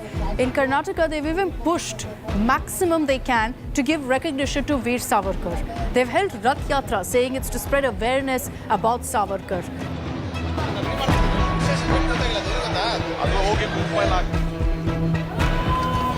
You've got several programs that they've started off in rural parts, urban parts of Karnataka. Now Savarkar issue is refusing to die. Today, former Chief Minister B.S. Yediyurappa has launched the Rath Yatra in Mysuru. How do you see these kind of developments in the state? Whatever BJP's internal agenda to spoil the atmosphere of the public, it will not going to work out. The BJP has left no stone unturned. They're trying to ensure that Savarkar is put on the same pedestal as Mahatma Gandhi in Karnataka. If that wasn't enough, what dominated headlines the whole of 2022 was a showdown, a debate over hijab, with a turn of events that once again communalized the state of affairs in Karnataka and made it a Hindu versus Muslim narrative strictly. The ruling BJP played this very deftly. They distanced themselves from the matter, referred to it as a constitutional issue. The matter then reached the Supreme Court. It was forced to intervene with multiple petitions reaching the Supreme Court from Karnataka. So the government should stop playing hide and seek from the people, come out in the open, tell properly what their intention is. Hijab is something which you are not created. Uniformity has to be brought in. We need to wear uniform. So as per that guidelines, there was no scope to wear hijab in a classroom. And to build on this hijab narrative and this entire politics and debate over it, the matter of love jihad also made its grand entry, courtesy the BJP's state president, Nalin Kumar Katil. ಒಂದು love ಜಿಹಾದಿಯ ಬಗ್ಗೆ ಕಠಿಣವಾಗಿರತಕ್ಕಂಥ ಕ್ರಮವನ್ನು ಭಾರತೀಯ ಜನತಾ ಪಾರ್ಟಿಯ ಕರ್ನಾಟಕದ ಸರ್ಕಾರ ತಗೊಳ್ಳುತ್ತೆ. ನಿರ್ದಾಕ್ಷಿಣ್ಯವಾಗಿರ್ತಕ್ಕಂಥ ಕಾನೂನು ಕ್ರಮ ಆಗಬೇಕು. ಅದಕ್ಕೋಸ್ಕರ ಕಠಿಣವಾಗಿರ್ತಕ್ಕಂಥ ಕಾನೂನಿನ ರೂಪನ ಈ ಸರ್ಕಾರದಲ್ಲಿ ಆಗುತ್ತೆ. But away from all of the polarization politics, let's focus on the hardcore politics in Karnataka. A question that most people are asking right now when you look at the BJP strategy is, can Basavaraj Bommai actually rise up to all of the challenges and particularly take on the mighty duo of DK Shivkumar and Siddaramaiah? So when they kept the flower, you were smiling. In fact, before you delivered the budget, you were smiling. Were you laughing at them? What was going on in your mind? Their promises are so impractical. Even people also know. And people don't believe them. They have already put flowers on the ears of people all these years. They went round and people have put flowers. And that's why they are showing it. And especially I pity Siddaramaiah. Congress party has brought him so low that they have to put flowers. There are so many ways to express your opposition and do that. And Congress is a very old party. So they are stooping so low, and that shows their desperation. That brings me to the Congress, who just like the BJP are doing everything they can to ensure that they go ahead and garner maximum votes. So their campaign also has been extremely aggressive, and it begins with their biggest charge. What is it? It's a corruption charge where they fired the 40% commission charge at the Bommai government. What exactly is this all about? Basically, let's explain it to you. It's an allegation made by the Karnataka State Contractors Association that government officials and Karnataka BJP MLAs demand a 40% commission, essentially a bribe, from contractors for every single development project that's authorized in the state. There is a big letter by Kempanna contractors. Prime Minister and this party himself is supporting all this scandal. What about the statement as given by Vishwanath, statement given by Yatnal, given by Nirani and various others, Mr. Pratap Singh, all those things has to be addressed. Why BJP is shutting mouth? They are not opening their mouth, not taking any action. This is what we want from the Prime Minister. The matter escalated after this association, the Contractors Association, wrote directly to Chief Minister Basavaraj Bommai and even to Prime Minister Modi. And they named a person in their letter. They named the then minister, again a senior BJP leader, K.S. Ishwarappa. You've also got very serious charges of corruption and a 40% commission raj in your state. Congress, which is the main opposition party here, was defeated because of its corruption and inefficiency. And they think that they can play the same role and try to defeat us. There's a vast difference. I believe in improving the system. Individuals can be falling, but if you improve the system and don't give occasion for all this kind of nonsense, then automatically the whole ecosystem will change. Now you have to, whatever said and done, you have to give it to the Congress because they came up with different ways, different initiatives to ensure that they lambast Chief Minister Bommai on this. Pay CM posters were put up across Bengaluru, for example, and these pictures went viral because it even had a QR code to go ahead and direct people to a website that explained this entire corruption charge. As far as the BJP is concerned, they've refuted all of these allegations. They're saying it's completely baseless. But this has given some ammunition to the Congress to take on the BJP on the one issue that's always a sore point for the party, corruption. The government of Karnataka is the most corrupt government in the country. Contractors ने प्रधानमंत्री को चिट्ठी लिखी, 40% commission का राज चल रहा है, प्रधानमंत्री ने कोई कार्रवाई नहीं की. So you see all of this back and forth. But the Congress's biggest advantage, let's face it, could also be their biggest problem, their biggest headache. The fact that they have two big leaders, DK Shivkumar and Siddaramaiah. And they have to pick between the two on who will be the CM face for the party. It's a two-way battle for the CM post between the veteran Siddaramaiah and the Karnataka Congress chief, DK Shivkumar. One cannot deny, as much as the Congress tries to, that there are factions right now within the party. It remains to be seen if they can actually keep their differences aside and work for Congress. But what's very clear is that DK Shivkumar and Siddaramaiah are giving subtle messages to their factions to continue to project them as the CM face. So it is not important that I be the Chief Minister, X be the Chief Minister. There are so many leaders who have contributed for the growth of the party in the state. There are various leaders. See, there is no any friction or any groups in the party. Congress has only one group. Congress party coming to power is important. It is not me or Siddaramaiah is not important here. We have to serve the people. We are working together. The Congress's mantra for this election has been Yatras. It's the flavor of the season for them. Both Siddaramaiah and DK Shivkumar, after their successful sprints with Rahul Gandhi at the Bharat Jodo Yatra, if you know what I mean, also went on their own Yatra, the Praja Dwani Yatra, which they said is meant to expose the failures of the BJP government in Karnataka. One second, there is also a similar Yatra by the BJP. It's called the Vijay Sankalp Yatra, to highlight essentially the BJP government's achievements. But we'll have to wait and see, as is the case with all of our campaigns, as to whether they will pay any rich dividends as far as the voters are concerned.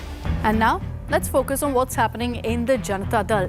HD Kumaraswamy is leading the party now, and he no doubt faces his toughest challenge in this particular election. He can't rely on the Congress, he can't rely on the BJP, because this time the JDS is completely on their own. I want to start by asking the most pertinent question which is there on everybody's minds. Can the kingmaker finally become the king? We don't really understand what is king and kingmaker. Not the number of votes or number of seats which matters. Kumaraswamy is the only person who's working for pro-poor and pro-development. So definitely we are kings. Both the Congress and BJP have gone public to say they won't ally with Kumaraswamy. Once bitten, twice shy, essentially. And so just like that, HDK has played his most vital card. What do you think it is? He's broken down again. ದೇವೇಗೌಡರು ಇವತ್ತು ಯಾವ ಪರಿಸ್ಥಿತಿಯಲ್ಲಿದ್ದಾರೆ, ನನ್ನ ಭಾವನಾತ್ಮಕವಾದ ಜೀವಿ ನಾನು. ಅವರ ಹೆಸರನ್ನ ಇಲ್ಲಿ ತರಬೇಡಿ, ನಾವು ಅದನ್ನು ಬಿಟ್ಕೊಟ್ಟಿಲ್ಲ. ಅವ್ರ ಬದುಕು ಮುಖ್ಯ ನನಗೆ ದೇವೇಗೌಡರದು. ನನ್ನ ಮುಂದೆ ಅವರೇನು ಕಟ್ಟಿರ್ತಕ್ಕಂಥ ಪಕ್ಷ ಇವತ್ತು ನಾನು 120 ಸೀಟ್ ಗೆಲ್ಲಬೇಕು ಅಂತ ಏನು ಹೊರಟಿದ್ದೀನಿ, ಅವರಿಗೆ ಕಾಣಿಕೆ ಕೊಟ್ಟಿರೋದು. And to make matters worse, the JDS has another task in hand, to handle the rumoured infighting between party chief HD Kumaraswamy and his brother HD Revanna.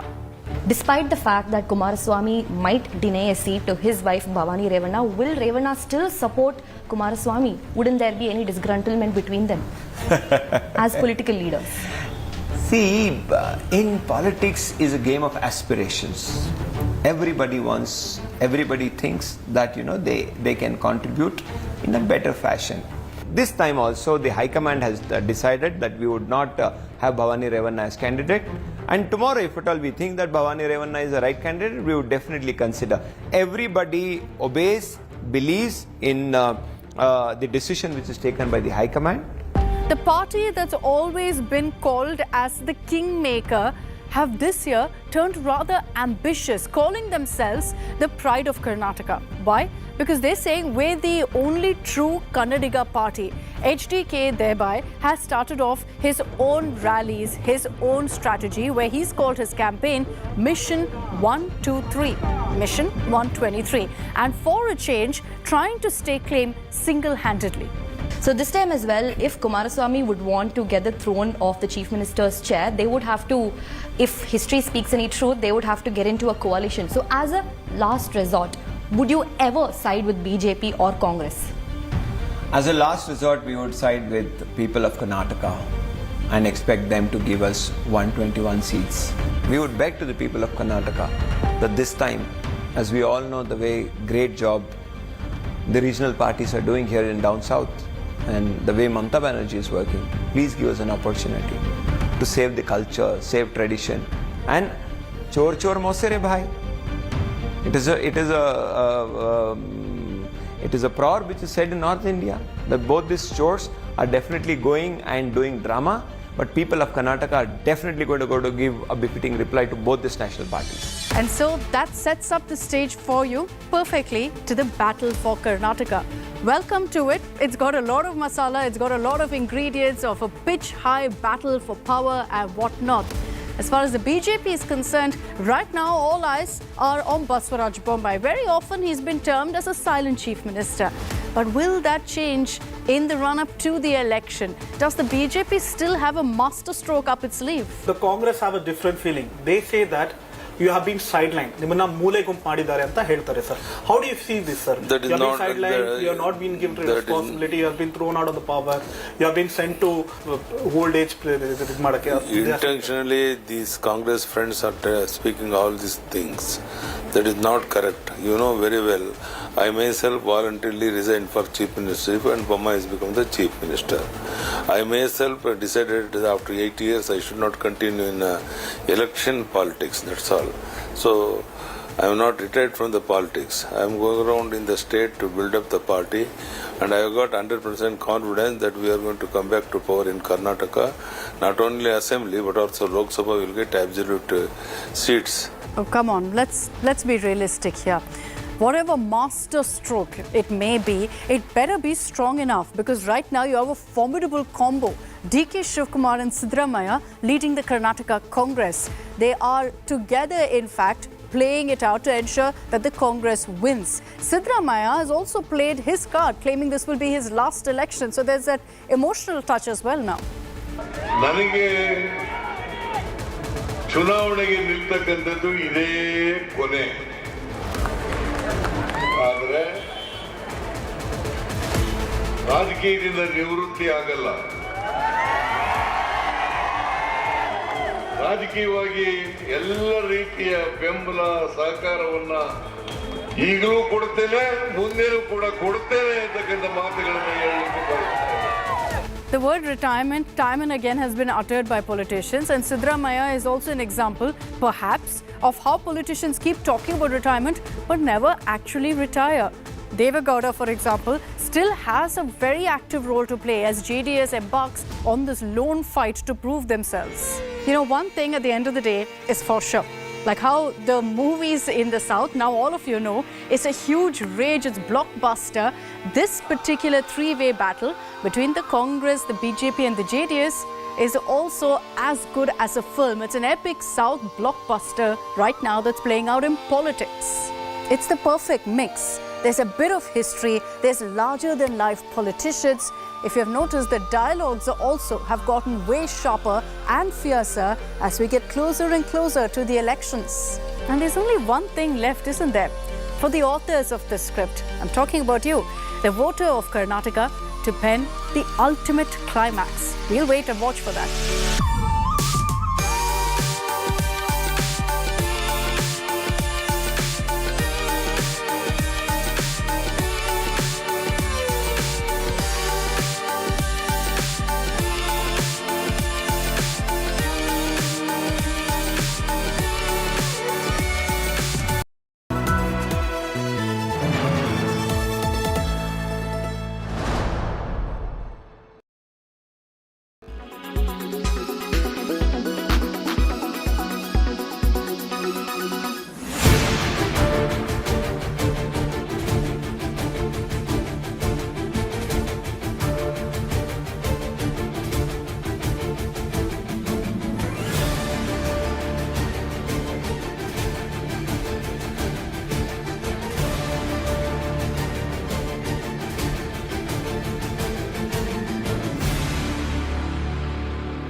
are watching India Today.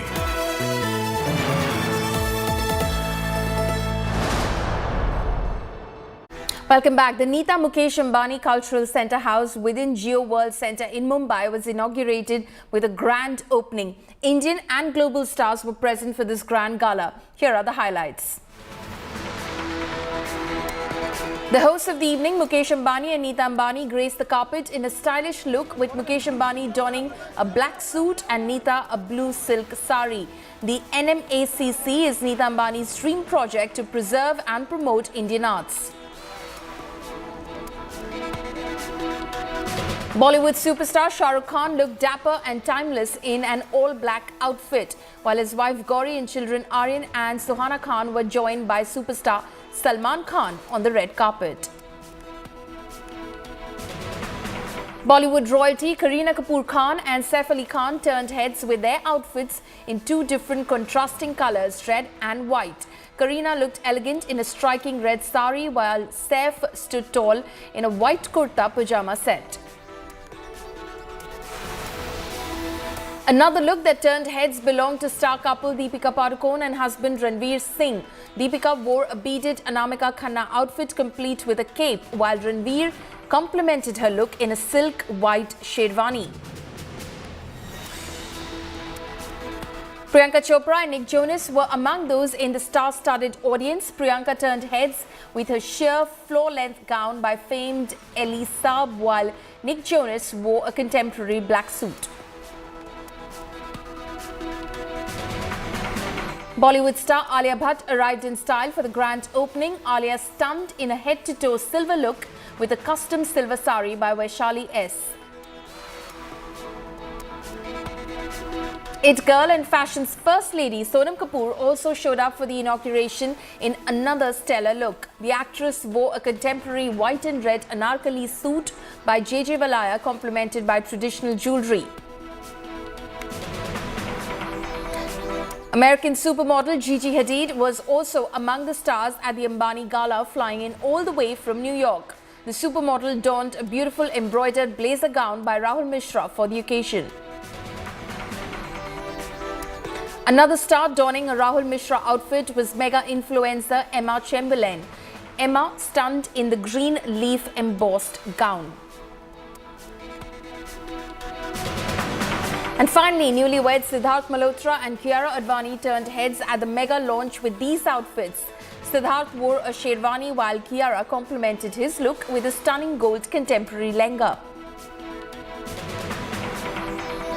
The inauguration of Neeta Mukesh Ambani Cultural Centre in Mumbai was a star-studded affair. The centre opened on Friday in Mumbai. The evening was made special with the musical theatre Civilization to Nation. The dramatic showcase boasted over 700 performers and features art forms such as dance, music and puppetry. More in this report.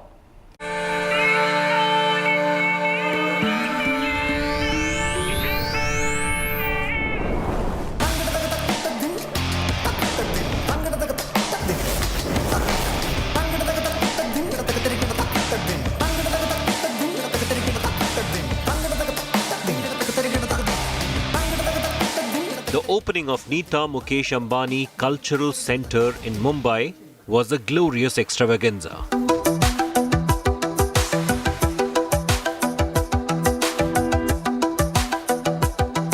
A massive multidisciplinary space, NMACC is aimed at promoting Indian arts.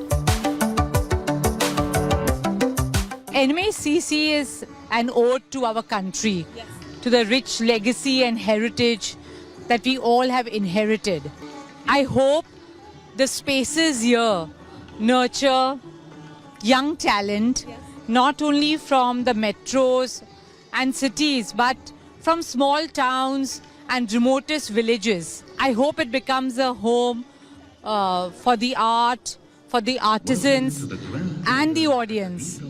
Yeah, and we hope to get the best of India here and welcome the best of the world here.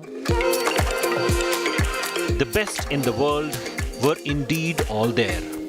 From supermodel Gigi Hadid to YouTube star Emma Chamberlain, both dressed in Rahul Mishra, to Priyanka Chopra, Nick Jonas and Deepika Ranveer. My heart is full.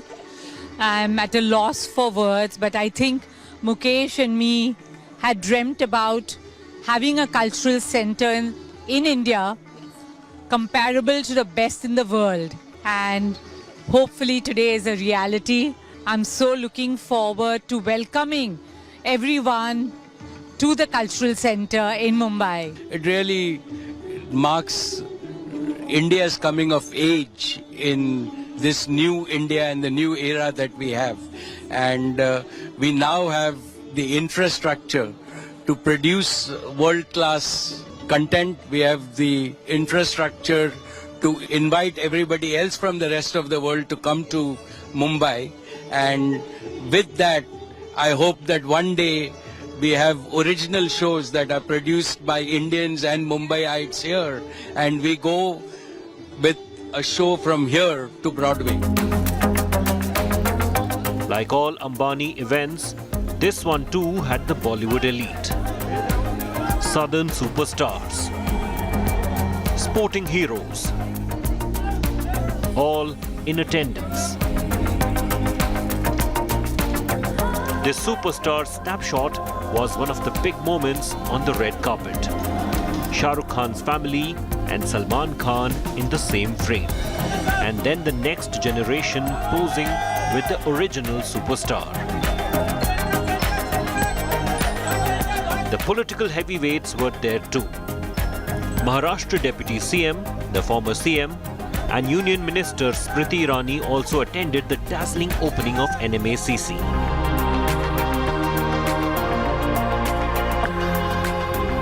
Putting India on world stage and bringing the world to India, the dazzling launch of the Neeta Mukesh Ambani Cultural Centre was a big showcase of India's soft power.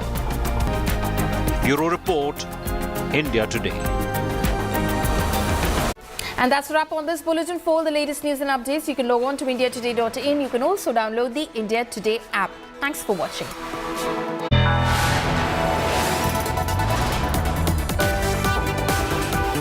You are watching India Today.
Sorry.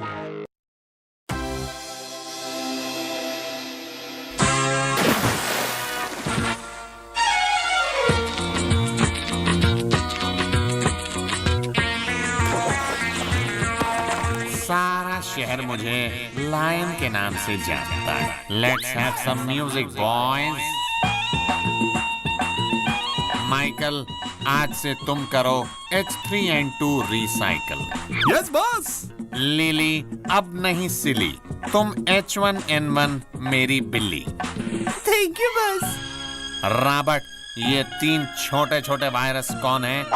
बस, ये मेरे 3 बच्चे हैं, आपको इनके भी नाम रखने हैं। एक का नाम रख दो पीटर, दूसरे का रिपीटर और तीसरे का जियांग मिंग रख दो। पीटर रिपीटर समझ आया बॉस, जियांग मिंग क्यों? क्योंकि इस दुनिया में पैदा हर तीसरा वायरस चाइनीज होता है। माइकल, गाड़ी लेकर आओ।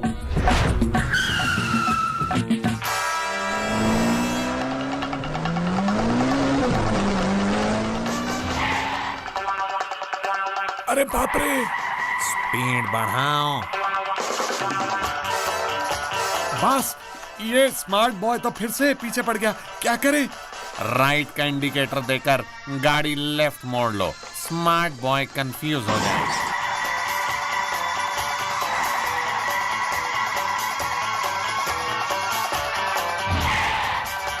स्मार्ट बॉय, देखो हम फिर तुम्हारे शहर आ गए इन्फेक्शन फैलाने। यह इन्फेक्शन किसी बोतल में रखा रायता नहीं है कि ठर से खोला और फर से फैला दिया। अभी तक मेरी जुबान बोल रही थी, अब मेरी वैक्सीन बोलेगी। समझे चपड़गंजो?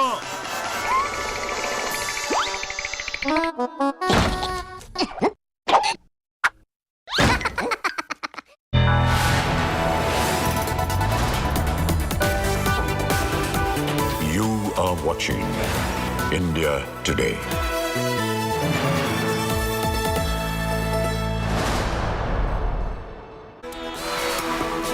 Good evening and a warm welcome to India Today. I'm Parineeti Saha and these are the headlines we're tracking at the top of the hour. Bihar Sasaram remains on the boil. Home Minister Shah cancels visit after violence. Muslim families leave their homes after vandalism. Prohibitory orders enforced.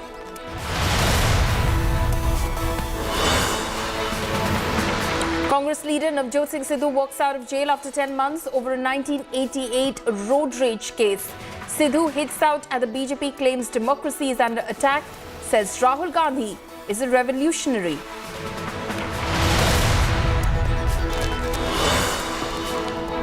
BJP Aam Aadmi Party trade barbs over Prime Minister Modi's educational qualifications. Kejriwal reiterates illiterate PM jibe against Modi. BJP calls Kejriwal a madman.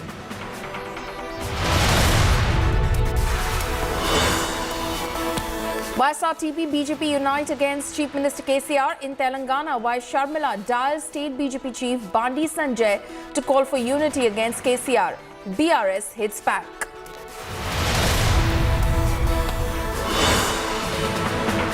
Two weeks on, manhunt for fugitive Amritpal is still on. His 8 Papalpreets spotted in Hoshiarpur on March 29.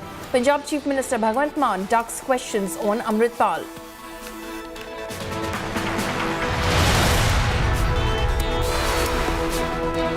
Warfare erupt between Aam Aadmi Party and BJP over Prime Minister Narendra Modi's degree. After Gujarat High Court quashed the CIC's orders to furnish Prime Minister Modi's graduation and post-graduation certificates under the Right to Information Act, Delhi Chief Minister Arvind Kejriwal trained his guns against the BJP, reiterating his demand as to why there was a need for a Prime Minister and his degree to go public. Launching a direct attack on the Prime Minister, Kejriwal said that being illiterate is not a crime, but in the 21st century, it is important that India's Prime Minister is educated. Alleging that the Gujarat High Court order raised doubts about Prime Minister's degree, he further went on to say that Modi sidelined climate change and that in such a situation, question arises whether the Prime Minister can read and write. Meanwhile, the BJP has hit back at the Aam Aadmi Party supremo, calling him a madman. The Saffron clan further slammed Kejriwal for using derogatory language against the Prime Minister and accused the opposition of crossing all limits. Gujarat high court का कल order आया कि देश के लोग जो हैं वो प्रधानमंत्री जी की एजुकेशनल क्वालिफिकेशंस के बारे में जानकारी नहीं ले सकते। इससे पूरा देश एक तरह से स्तब्ध है, क्योंकि हम लोग जनतंत्र में रहते हैं और जनतंत्र के अंदर तो प्रश्न पूछने की और जानकारी मांगने की आज़ादी होनी चाहिए। किसी का भी कम पढ़ा लिखा कोई गुनाह नहीं है, किसी का भी अनपढ़ होना कोई गुनाह नहीं है, कोई पाप नहीं है। देश के प्रधानमंत्री का पढ़ा लिखा होना बहुत जरूरी है। उनको गुजरात में कोर्ट से फटकार लगी है, जो कि उनकी प्रवृत्ति के अनुरूप भी है। ये ऐसे व्यक्ति हैं जो एक नहीं अनेक बार कोर्ट के द्वारा डांट फटकार पा चुके हैं, माफी मांग चुके हैं। इसलिए विषय प्रधानमंत्री जी की डिग्री का नहीं था, विषय तो इनके भ्रष्टाचार का था। ये उसके ओट में उसे छुपाना चाहते थे और इसीलिए ये इस प्रकार का स्वांग रचना कि जो चीज पब्लिक डोमेन में है, जो चीज यूनिवर्सिटी की वेबसाइट पे है, उसे मांगने के लिए कोर्ट में जाना आपने सिर्फ और सिर्फ अदालत का वक्त जाया करने के लिए संवैधानिक उपकरणों को दुरुपयोग करने की दृष्टि से आपने काम किया। वो कह रहे हैं केजरीवाल साहब मुद्दे से ध्यान हटाना चाहते हैं। भारतीय जनता पार्टी का एक एक कार्यकर्ता मैं उससे कहना चाहता हूं, मुद्दे से ध्यान बिल्कुल मत हटने दीजिए। और अरविंद केजरीवाल जी अगर मुद्दे से ध्यान हटाने का प्रयास कर रहे हैं तो तुरंत आकर अपनी डिग्री देश के सामने दिखा दीजिए, सारा बवाल खत्म हो जाएगा। क्या देश के प्रधानमंत्री की डिग्री जानने का हक देश के करोड़ों लोगों को नहीं है? 140 करोड़ लोगों ने चुनकर उनको अपना प्रधानमंत्री बनाया है। क्या देश के लोगों को यह हक हासिल नहीं है कि अपने प्रधानमंत्री से ये पूछें प्रधानमंत्री की एजुकेशन क्या है? और अगर ये इख्तियार नहीं है तो इलेक्शन कमीशन पे भी जुर्माना लगाना चाहिए, जो हर उस आदमी से जो पार्लियामेंट और असेंबली का चुनाव लड़ता है वो एफिडेविट मांगता है कि आपकी एजुकेशन क्या है। Navjot Singh Sidhu walks out of Patiala Jail after 10 months. After spending about 10 months in the Patiala Central Jail in a 1988 road rage case, former Punjab Congress chief Navjot Singh Sidhu walked free today. Donning a blue kurta and turban, Sidhu was seen walking out of Patiala prison on dhol beats which were arranged by his supporters outside the jail premises. With a book in his hand, Sidhu walked out. After his release, hailing Rahul Gandhi, Sidhu said that the former Wayanad Member of Parliament is a revolutionary and that he will rattle the government. Several posters and hoardings of Navjot Sidhu, in fact, were put up at many places in Patiala city by Sidhu supporters to welcome him. Remember, Navjot Singh Sidhu has been released early over his good conduct. Rahul Gandhi आज लोकतंत्र की बेड़ियां काट रहा है, संस्थाओं की बेड़ियां काट रहा है। आज शेर की तरह एक दहाड़ है, पूरे देश में दहाड़ है। उस सत्य की आवाज को दबाने की कोशिश की जा रही है और जब शेर दहाड़ता है तो अमेरिका, जर्मनी, पूरी दुनिया में वो आवाज हर तरह से गूंज रही है। अगर मेरा छोटा भाई भगवंत मान भी सुन रहा हो तो ये उसके लिए भी है। आज लोकतंत्र बेड़ियों में है, बेड़ियों में। पंजाब ढाल है, इस देश की ढाल, उस ढाल को तोड़ने का प्रयास किया जा रहा है। पंजाब में प्रेसिडेंट रूल लगाने की साजिश की जा रही है। YSRTP Chief Vice Sharmila has called upon all opposition parties to unite against the Telangana government. Vice Sharmila reached out to State BJP Chief Bandi Sanjay and State Congress Chief Revanth Reddy over a telephone call appealing to them to join her in the fight against the KCR government. She urged the opposition to join her fight KCR's family rule in Telangana, claiming that the KCR government was deceiving jobless youth and driving them to suicides and depression. Vice Sharmila has proposed a march towards Pragati Bhavan, the official residence of the Telangana Chief Minister. Bandi Sanjay and Revanth Reddy have both assured their support. BJP has also put up posters slamming BRS government over youth unemployment. Meanwhile, BRS has condemned Vice Sharmila's call for opposition unity, calling it a vain effort to defeat KCR. BRS rejected claims of unemployment, saying it was a ploy before the elections later this year. Mr. Bandi Sanjay has given a positive nod for the proposal, and we don't know what about the Congress party's nod, but whatever it may be, it is a good move by the opposition parties to fight against the tyrannical rule of the BRS government. And I think there is a need for an opposition unity to fight against the BRS rule. There are political parties in the opposition who have kept their ideologies aside and just to use it as a political ploy are coming up together against KCRG because this is an election year. Congress, BJP and Sharmila together trying to make this a political issue is really unfortunate because this is the time that youngsters have to be motivated to see that they write examinations and they get their job opportunities provided by government of Telangana. But using them as a political bait has to be.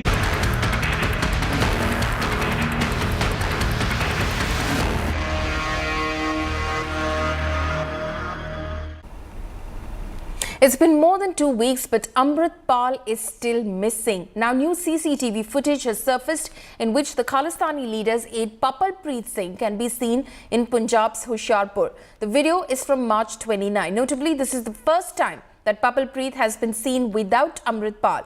Meanwhile, Chief Minister Maan remains quiet on Amrit Pal. Punjab Chief Minister was asked about the fugitive, which he in fact chose to ignore.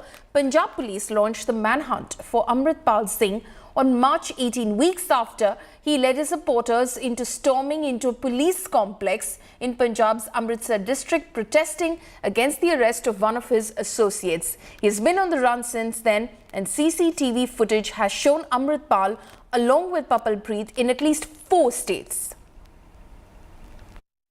जिस तरह बैंस साहब ने कहा कि ये अनंदपुर साहब ਨੂੰ ਜਾਂਦਾ ਹੈਗਾ अमृतपाल सिंह ਜਿਹੜੇ ਵੀਡੀਓ ਪੋਸਟ ਕਰਕੇ ਜਥੇਦਾਰ ਸਾਹਿਬ ਨੂੰ ਕਹਿ ਰਹੇ ਕਿ ਵੀ ਹੀਰ ਕੱਢੋ ਅਨੰਦਪੁਰ ਸਾਹਿਬ ਤੱਕ ਖੜਾਓ ਕਿ ਉਹ ਸਰਕਾਰ ਤੇ ਪ੍ਰੈਸ਼ਰ ਬਣਾ ਰਿਹਾ ਚੈਲੰਜ ਕਰ ਰਿਹਾ ਗਵਰਨਮੈਂਟ ਨੂੰ ਤੇ ਇਹਦੇ ਨਾਲ ਹੀ ਜਿਹੜਾ ਦਿਲਸ਼ਾਨ ਔਰ ਸੀਰਤ ਨੂੰ ਧਮਕੀਆਂ ਦੇਣ ਦਾ ਸਿੱਖ ਆਰਗੇਨਾਈਜੇਸ਼ਨ ਨੇ ਵੀ ਵਿਰੋਧ ਕੀਤਾ ਐਜ਼ ਸੀਐਮ ਤੁਸੀਂ ਕੀ ਕਰ ਰਹੇ ਹੋ ਹੈਡ ਆਫ ਦੇਖੋ ਜੀ ਮੈਂ ਅੱਜ ਟੋਲ ਪਲਾਜ਼ੇ ਨਾਲ ਸੰਬੰਧਿਤ ਜਿਹੜੇ ਸਵਾਲ ਨੇ ਉਹਨਾਂ ਦਾ ਮੈਂ ਜਵਾਬ ਦੇਵਾਂਗਾ A Sikh preacher named Ranjit Singh Dhadrianwale has this to say to Amritpal. Listen in. ਤੇ ਅੱਜ ਵੀ ਅਮਰਤਪਾਲ ਜੇ ਕਿਤੇ ਸੁਣੇ ਤੇ ਡਟ ਕੇ ਖੜੇ ਵਿਆਹ ਖੜਾ ਹੋਵੇ ਕਰੋ ਮੇਰੇ ਨਾਲ ਗੱਲ ਜਿਹੜੀ ਕਰਨੀ ਹੈ ਮੇਰੇ ਪਰਿਵਾਰ ਨੂੰ ਮੇਰੇ ਬੱਚਿਆਂ ਨੂੰ ਮੇਰੀ ਫੈਮਿਲੀ ਨੂੰ ਮੇਰੇ ਨਾਲ ਦੇ ਸਿੰਘਾਂ ਨੂੰ ਗੱਲ ਕਰਨ ਦੀ ਲੋੜ ਨਹੀਂ ਅੱਜ ਵੀ ਜਿੱਥੇ ਵੀ ਕਿਤੇ ਹੈਗਾ ਸ਼ਰਤੇ ਲਾਵੇ ਜਿਹੜੇ ਮੇਰੇ ਐਨਐਸਏ ਲੱਗੇ ਆ ਮੇਰੇ ਬੰਦਿਆਂ ਦੇ ਉੱਤੇ ਉਹਨਾਂ ਨੂੰ ਛੱਡੋ ਮੈਂ ਤੁਹਾਡੇ ਸਾਹਮਣੇ ਪੇਸ਼ ਹੋ ਜਾਣਾ ਸਾਰੇ ਬੰਦੇ ਘਰੋਂ ਘਰੀ ਪਹੁੰਚਾ ਦਿਓ ਮੈਂ ਤੁਹਾਡੇ ਕੋਲ ਸਾਹਮਣੇ ਆ ਜਾਊਂਗਾ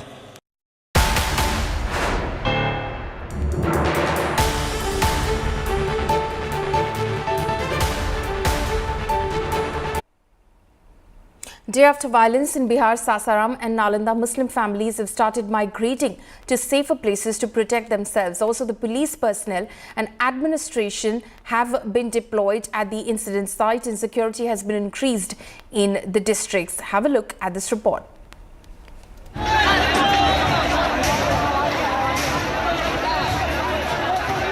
Bihar is on the edge a day after violence in Sasaram and Nalanda. 8 people sustained injuries in the clashes while more than 20 have been arrested. The situation in Sasaram remains tense. Muslim families in Sasaram have started migrating to other places for safety.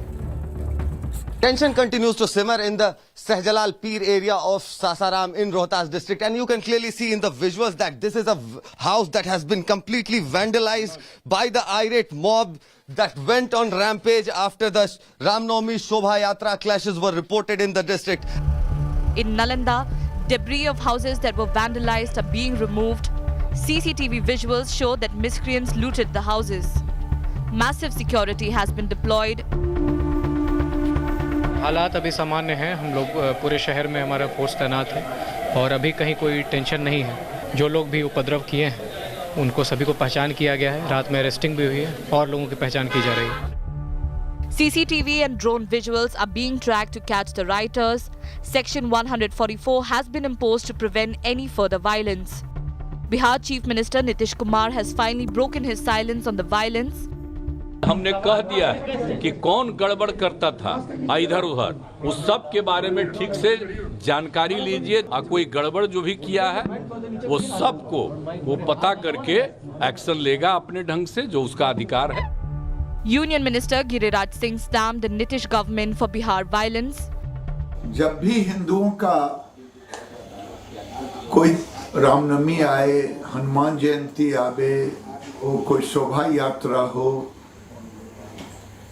तो ये पत्थर रोड़ा तलवार सब चलाएंगे ये राजनीतिक संरक्षण में ये सब चीजें हो रही है इसका जवाब जनता देगी समय आने Meanwhile, Home Minister Amit Shah's visit to Sasaram, which was scheduled for April 2nd, has been cancelled due to the communal violence. With Aditya Vaibhav and Rohit Singh from Bihar, Bureau Report, India Today. Violent clashes over Ram Navami festival mars West Bengal while Bengal police imposed Section 144 in Howrah to bring the situation under control. Political blame game has erupted between the BJP and the TMC. Here's a report.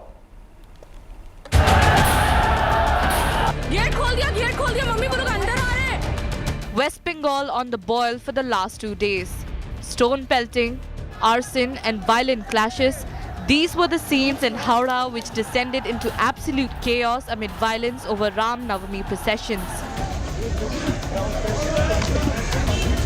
West Bengal police carried out flag marches and imposed Section 144 in Howrah, even deploying drones for surveillance. The police have arrested over 30 people and the search is on to find other suspects. देखिए हालात सामान्य हैं, चीज़ें control में हैं, GT road में traffic normal है और हम लोग यहाँ पे आसपास के एरिया में 144 का अनाउंसमेंट भी करवा रहे हैं। पुलिस का पेट्रोलिंग है, रेगुलर एरिया डोमिनेशन चल रहा है, जिससे लोगों में कॉन्फिडेंस है और जो एक वातावरण 2 दिन में जो तैयार हुआ था वो पूरा नॉर्मल हो जाए, इसलिए एरिया डोमिनेशन एक्सरसाइज और पेट्रोलिंग। अभी तक 38 लोग अरेस्ट हुए हैं, 2 केस हुए। Meanwhile, the clashes have sparked a massive political war between the ruling TMC and the BJP. The BJP, while demanding an NIA probe into the clashes, alleged that the West Bengal cops oversaw the violence. While the ruling TMC accused the BJP of orchestrating the violence and provoking minorities. এই ঘটনার জন্য দায়ী মমতা ব্যানার্জি এবং তার দল। তার তোষণের রাজনীতির আজকে পশ্চিম বাংলায় চরম জায়গায় গিয়ে পৌঁছেছে। যে যারা বাংলার শান্তি শৃঙ্খলা সভ্যতা নষ্ট করার জন্য নির্লজ্জভাবে রাস্তায় নেমে গাড়িতে আগুন জ্বালিয়েছে, ইটপাটকেল ছুঁড়েছে, এলাকা অশান্ত করেছে, তাদের একটাকেও ছাড়া হবে না। আমাদের কাছে নির্দিষ্ট 3-4টে ভিডিও আছে।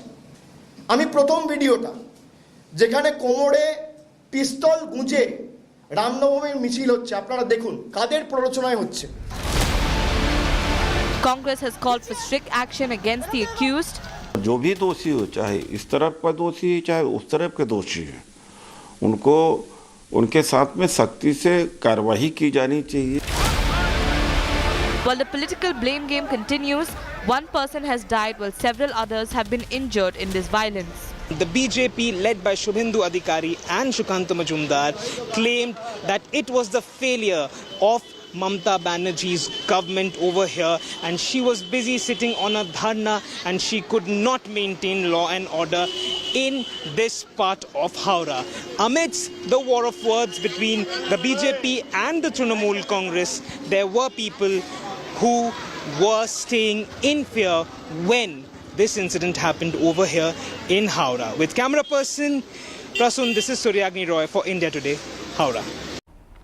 The Delhi PWD department demolished illegal religious structures at the Hazrat Nizamuddin area in Delhi. Amid heavy Delhi paramilitary and police deployment, bulldozers razed the illegal structures on Mathura Road in the national capital. The PWD department claimed that they demolished the structures as they were encroaching the footpath area, while the caretaker of the mazar has claimed that the structures removed were over 500 years old. Bulldozer action in the national capital to remove alleged encroachment. Right behind me is the Dargah Sharif Bhure Shah located in Hazrat Nizamuddin area, where the PWD department has carried out the anti-encroachment drive, demolition drive, and all the structure that you are seeing right beside me was part of the Bhure Shah Dargah located in Hazrat Nizamuddin area. The boundary wall of this particular dargah has been demolished. We are also being told that there were 2 rooms located right out here which has been demolished as well. The locals out here as well as the caretaker Yusuf Beg is saying that on March 13, the local administration had reached out to the dargah administration and they were told to remove the encroachment because apparently as per the local administration, as per the local authorities, this dargah was on the way of the footpath and that is why the anti-encroachment drive was being carried out right here. This is the state of the Bhure Shah Dargah located in Hazrat Nizamuddin after the bulldozer action was carried out by the local administration, by the PWD department. With video journalist Ankit Singh, this is Ahmed Bhardwaj reporting for India Today from Delhi. Slipping into a short break, coming up next, US's Georgia becomes the first American state to pass a resolution condemning Hindu phobia. Details on the other side.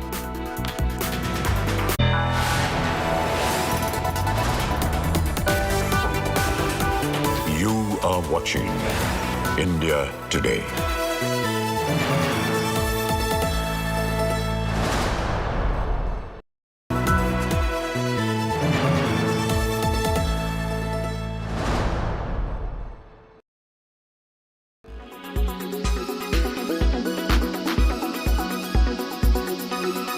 Chetan, what's the latest in what's been a long-drawn saga with regards to Ashok Hotel? Well, absolutely. It's literally a long-drawn saga, 2023, but now seems to be the year when ITDC's iconic property, the Ashok in Delhi, goes on a long lease for about 60 years. Sources have in fact told Business Today TV that the government has in fact expedited the process, and the structural audit of both Ashok Hotel and Samrat Hotel have begun and will be completed in 6 months. Sources also confirming to Business Today TV that the process of formulating the model concession agreement, which literally forms the backbone of any disinvestment, has also begun. And the day it receives green light from the Union Cabinet, the government will call the bids and will not wait any further. Remember, the Ashok is a 550-room hotel built on a sprawling 25-acre land in the heart of the national capital. All right, Chetan, thanks so much for that. Now, will electric vehicles become cheaper given that prices of key battery inputs like lithium, cobalt, copper are all coming down? Chetan also sat down with Akshay Singhal, founder and CEO at Log9 Materials, on future EV price trends. Listen in. We've been observing that as the benchmark minerals, in fact, there has been a fall in lithium prices by nearly 20%. We are seeing cobalt prices more than down by 50% and copper prices down by 18%. What does it entail for India's electric vehicle manufacturing story, and especially the batteries, who form the most critical part for these three items? See, the point is, in particularly, and always a pleasure talking to you, Chetan. But if you look at these fall in prices, right, I don't think it impacts significantly in a very short term as far as the Indian market is concerned, right? Because we typically in India procure cells which are manufactured outside, and we procure them as an extra inventory which the various cell manufacturers have, right? We are not at a scale in the Indian ecosystem where we have dedicated orders with the cell manufacturers so that the recent drop in price or change in prices gets affected into the cell procurement cost. India Today Group wins the prestigious Ramnath Goenka Excellence in Journalism Awards. For the category of investigative reporting for 2019, the winner in broadcast, Milan Sharma. In the category of reporting on politics and government for 2019, the winner in broadcast is Bipasha Mukherjee from India Today TV. In the category of Hindi for 2019, in broadcast, Ashutosh Mishra from Aaj Tak. Shines bright with 5 awards. India Today Group, the gold standard in journalism.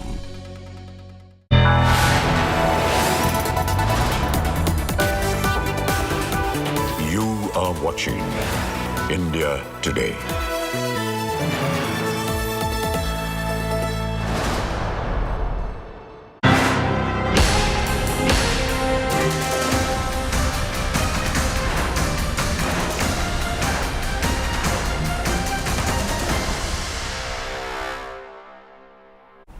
Karnataka Dangal intensifies. Rahul Gandhi's Satyamev Jayate Yatra, which was scheduled to take place on April 5th, has now been postponed to April 9th. That would now coincide with Prime Minister Modi's Project Tiger event, which is scheduled for the same day. Here's a report. State of war, Karnataka intensifies. A clash of titans for Karnataka. The Maha Youth for 2024 semi-finals. Poll-bound Karnataka will witness a strong political slugfest.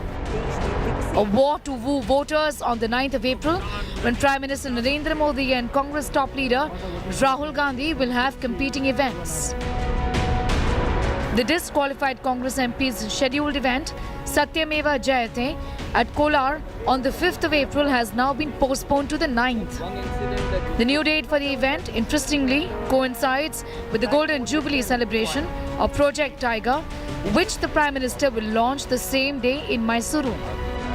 It is evident that the Grand Old Party knowingly chose the 9th of April. to put its leader against the Modi juggernaut. But here's something interesting about Rahul choosing Kolar as well. Remember, it is the same place where Rahul made this comment in 2019 that led to his disqualification from Lok Sabha. Rahul's Kolar appearance will be his second visit to Karnataka this year. Since January, Prime Minister Modi has visited Karnataka multiple times, with his top aides Amit Shah and JP Nadda launching Blitz. While the BJP top guns are showing up more often in Karnataka, Rahul Gandhi did spend 21 days in the state as part of his Bharat Jodo Yatra last September. A yatra that wound up only at the end of January this year. The state goes to polls on the 10th of May. In a state haunted with fractured mandates, expect the 2023 war for Karnataka to be star-studded and loud. Bureau Report, India Today. Days after a woman in Bengaluru was raped by 4 people, Congress and BJP have locked horns over the issue, launching a scathing attack on the ruling BJP. Former Karnataka Chief Minister Siddaramaiah claimed that people have lost faith in law and order in Karnataka. Accusing the Bommai government of honoring thugs and rowdy sheeters, Siddaramaiah called out the government's incompetence, adding that because of the government's inaction, the police of the state has gone astray. Calling such inaction at a time when elections are around the corner dangerous, the Congress leader demanded the resignation of Karnataka Home Minister and urged the Election Commission to monitor the functioning of the police department. Meanwhile, the BJP defended its government by emphasizing on the alacrity with which police arrested the perpetrators. Remember, a 19-year-old girl was kidnapped and raped by 4 people in a moving car. The police has arrested all the 4 accused and investigations are on. I'm quite shocked that such incidents are happening in a state like Karnataka. In fact, these are things that we would hear that happen in UP, Bihar. But today, the UP model of development that the CM promised seems to be creeping into Karnataka. And this is not the first time such an incident is happening. In the last 3 years, the law and order has completely collapsed. People are not afraid of the police anymore. They have no regard for law anymore. And women are being are harassed day in and day out. Even they are not even able to go to work in the night. This is not the first of the incident. The last 3 years has been harrowing time for the women in Karnataka. The gang rape accused have all been arrested by the police within 8 hours. I'm not saying that it is an achievement by the police or anything.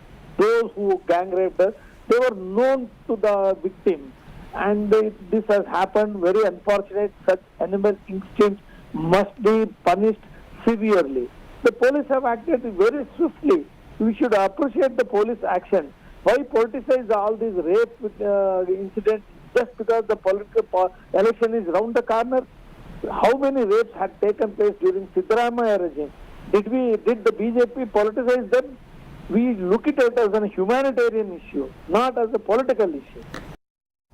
Now here are the other national stories making headlines across the country.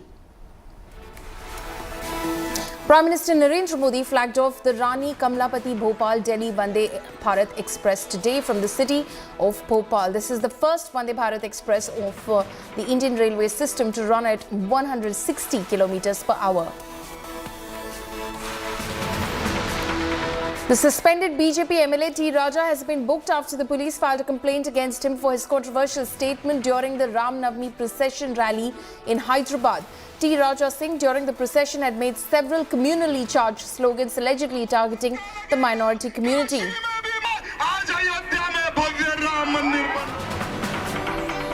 Another defamation case has been registered against the disqualified Member of Parliament Rahul Gandhi, this time over his remarks comparing RSS workers with Kauravas. The case was filed by RSS member Kamal Bhadoria in Uttarakhand.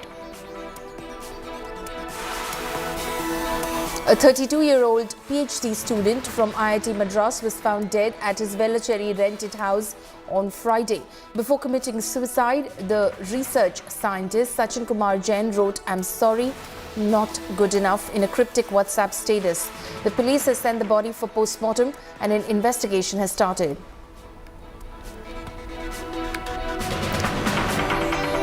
The Tamil Nadu government has made face masks mandatory for doctors and patients in hospitals because of the sharp increase of COVID cases across the nation. The notification aims to prevent infection in residents and frontline staff. 123 persons in Tamil Nadu have tested positive for COVID-19 in the past 24 hours.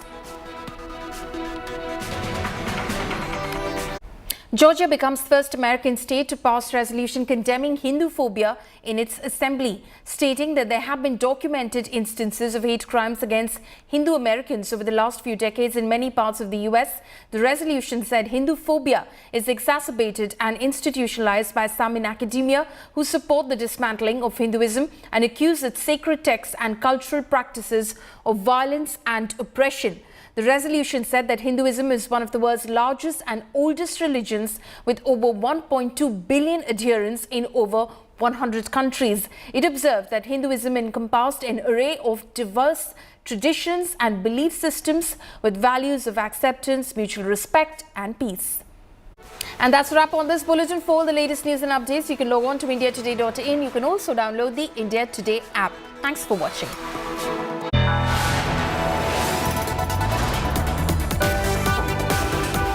You are watching India Today.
Make your media plan smarter with India Today Live TV on your connected devices. Amplify your brand with 100 million smart internet viewers. To advertise, mail us at sales@aajtak.com.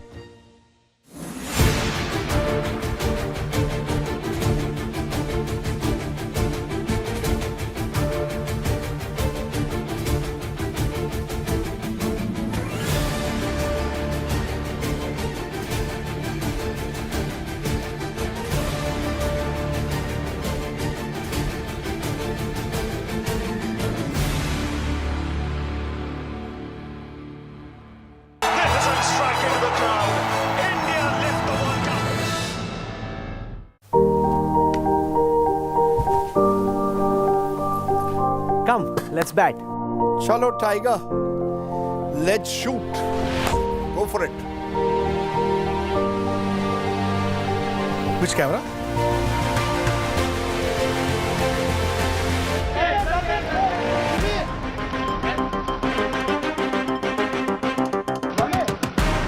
मेरे लिए motivation थी कि मैं इस देश के लिए world cup जीतना चाहता था. We have this confidence, that we can lift the cup. We always have that belief.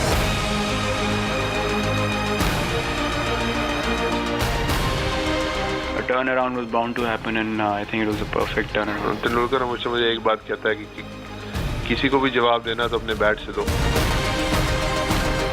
एक सपनों का वर्ल्ड कप जो पूरे देश का है. Well, of course, it's a great pleasure to have the kind of players who have been part of the side.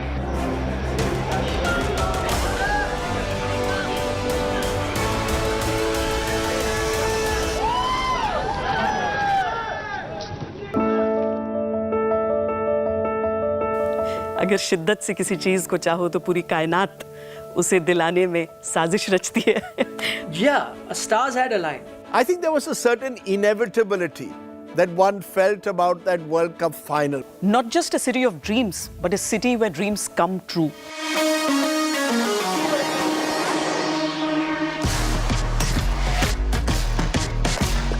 I really do feel this is like yesterday. It's been 12 years. I can't believe it. And I remember each and every moment. Yes, there was magic all around. The Janmabhoomi and the Karmabhoomi of Sachin Tendulkar, and that Sachin had everything that he wanted on the field of cricket, but for the Cricket World Cup. I think all of it had aligned for India then to win the World Cup. While you can never predict what happens in sport, and sport is the ultimate example of reality TV with all the twists and turns, I think on that particular day at the Wankhede Stadium, they were the children of destiny, the men of destiny. Everything was poetic. Everything was poetic. And remember, this was the first match that India played in that revamped new look Wankhede. They hadn't played a game before that. The stadium had hosted a couple of league games during that World Cup, but India weren't part of that league game. So the first time a Sachin Tendulkar or the Indian team played in the new look Wankhede was in that World Cup final.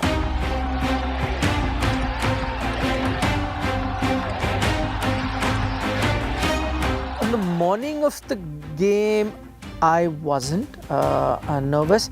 I remember feeling a few butterflies on the eve of the game. The person I met on the day of the final, the first person I met that day, since I was in the team hotel, the Sri Lankan team had come for breakfast first, and Kumaraswamy. So I did not say best of luck. I did not say best of luck to Sangha.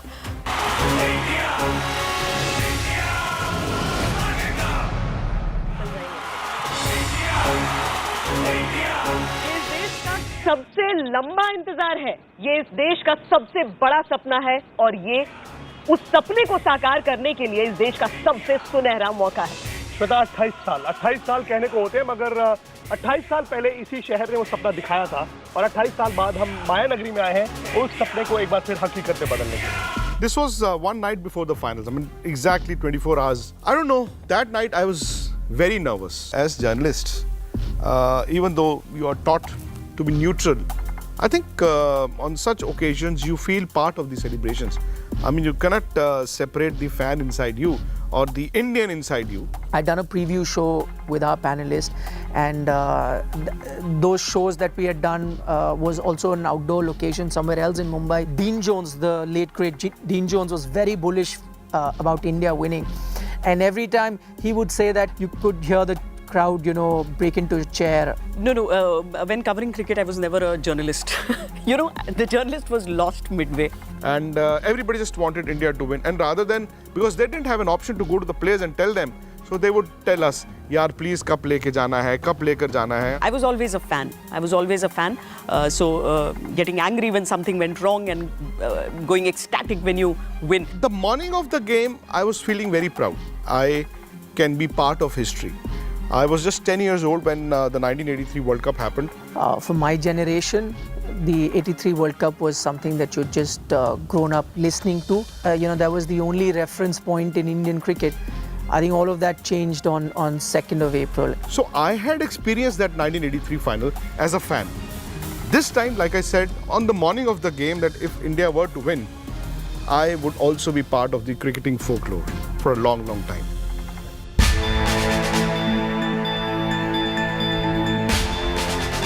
I was there at the 2007 World Cup, which I think alongside match fixing probably was the lowest ebb that Indian cricket had reached.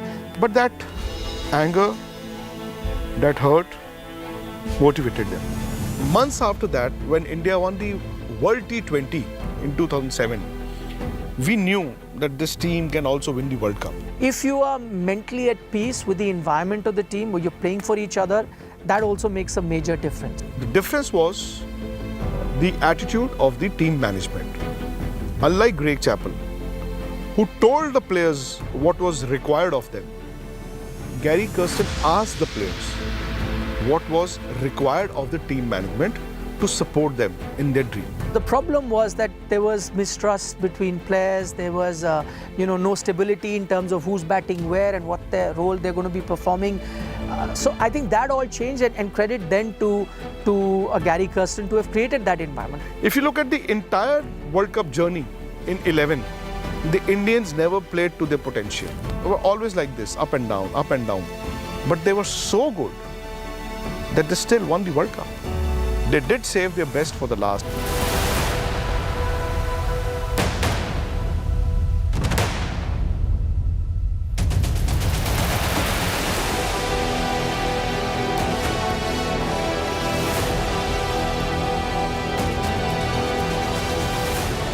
Coming to the 2011, I think one of the driving force has to be the fact that this was Sachin Tendulkar's last World Cup, and I think each member of the team realized that. एक अजीब सी प्रार्थना ऐसा लगता था जैसे चारों तरफ है. It always seemed that the people were wishing for something. I think there was a sense of almost fulfillment for those of us who had watched Sachin Tendulkar from the Maidans to the big stadiums over 30 years. See, as Indians, we would always be very, very emotional about cricket. Entire story started a couple of months before the World Cup. Sachin ke liye jeetna hai, Sachin ke liye jeetna hai. Had watched this quite remarkable talent as a teenager grow up into this phenomenal legend, almost the culmination of a chapter in our lives, because we had all grown up watching Sachin Tendulkar bat. He had a lucky bat.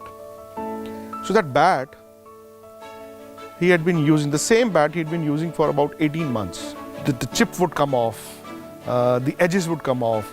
Sachin would repair the bat himself. Before the World Cup, he sent the bat to Jalandhar, to Somi Kohli, who owns the Beat All Sports company. So he said, bat मेरे पास आया, and मैंने सचिन को कहा यार इसी तरह का एक और बना देते हैं. Sachin said, नहीं, मुझे यही bat ठीक कराना है. And it was the same bat that Sachin used during the World Cup.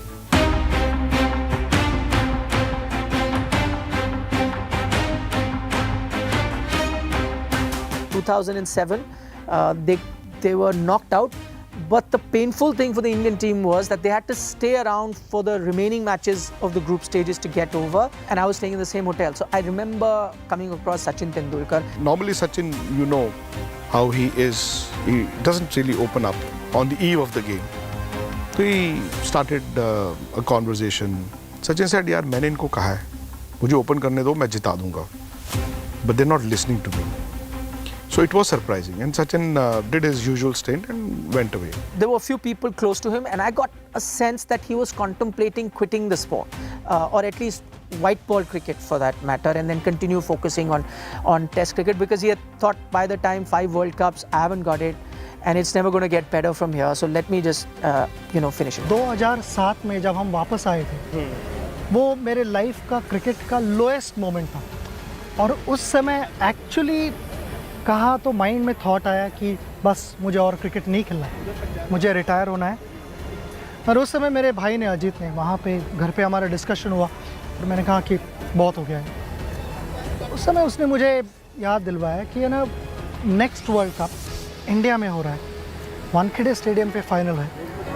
Can you imagine तुम्हारे हाथ में वो वर्ल्ड कप की ट्रॉफी होगी और तुम विक्ट्री लैप ले रहे हो. But we can not forget the fact that this was a team which did not just have one Sachin Tendulkar, because ऐसा होता था ना, Sachin out, then people would switch off their television sets. You had a Virender Sehwag and a Gautam Gambhir at the top of your batting order. मुझे बाकी खिलाड़ियों का नहीं पता, मे बी उनका वो मोटिवेशन होगी, बट मेरी कभी भी वो मोटिवेशन नहीं थी कि मैं सचिन के लिए वर्ल्ड कप जीतना चाहता था. मेरे लिए मोटिवेशन थी कि मैं इस देश के लिए वर्ल्ड कप जीतना चाहता था, बिकॉज देश किसी भी इंडिविजुअल से बहुत बड़ा है, और अल्टीमेटली किसको क्या मोटिवेट करता है वो उसकी अपनी पर्सनल टेक है. कई खिलाड़ियों को मे बी सचिन मोटिवेट कर रहा था, बट मेरे को हमेशा देश ने मोटिवेट किया. देश के लिए जीतना ज़्यादा इंपॉर्टेंट था रादर देन किसी इंडिविजुअल के लिए. So it wasn't as if he was taking on Sachin, but he made a very relevant point that Sachin can be a subplot, but the main plot was to win it for the country. And there are times when the subplots can actually distract you. Each and every player in this unit believed that we could win. I did not see a single player who skipped a single practice session. Not a single.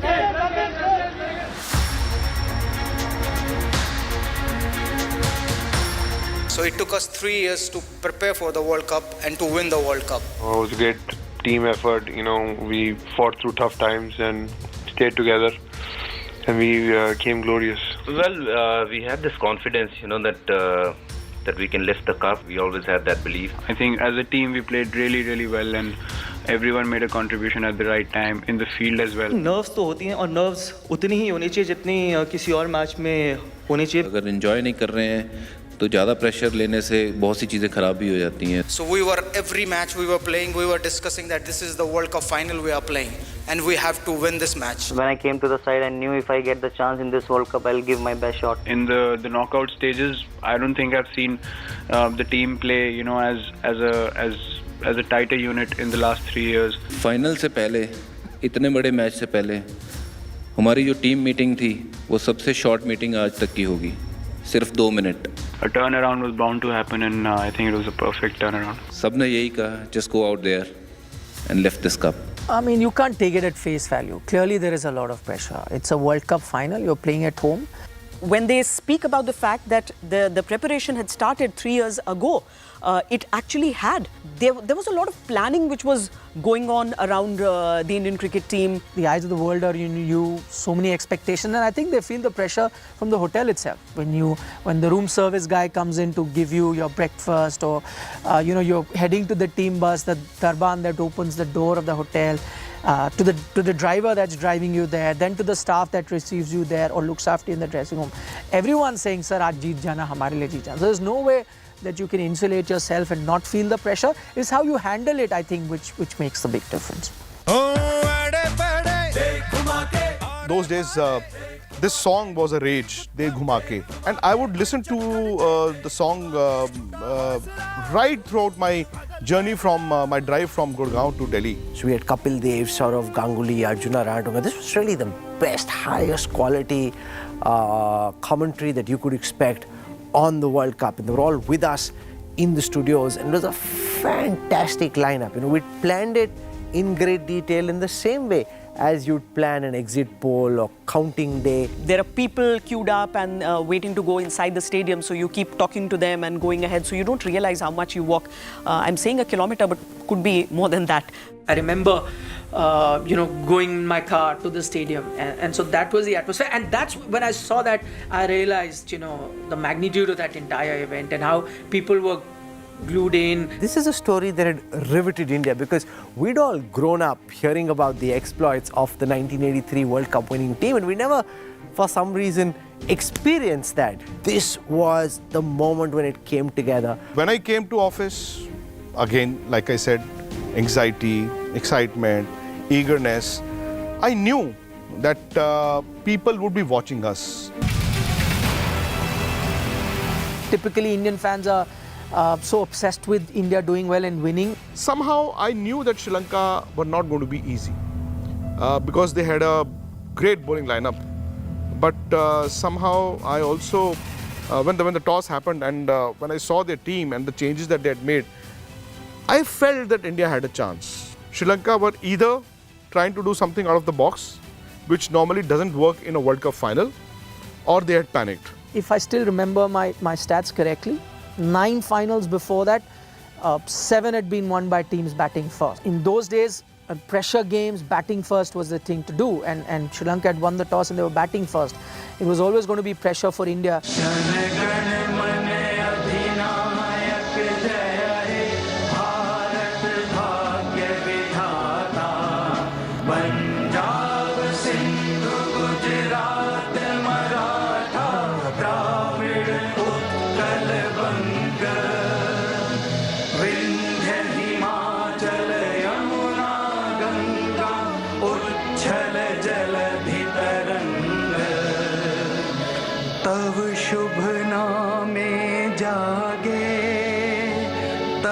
शुभ आशीष मांगे गाहे तब जय गाथा जन गण मंगल दायक जय हे भारत भाग्य विधाता जय हे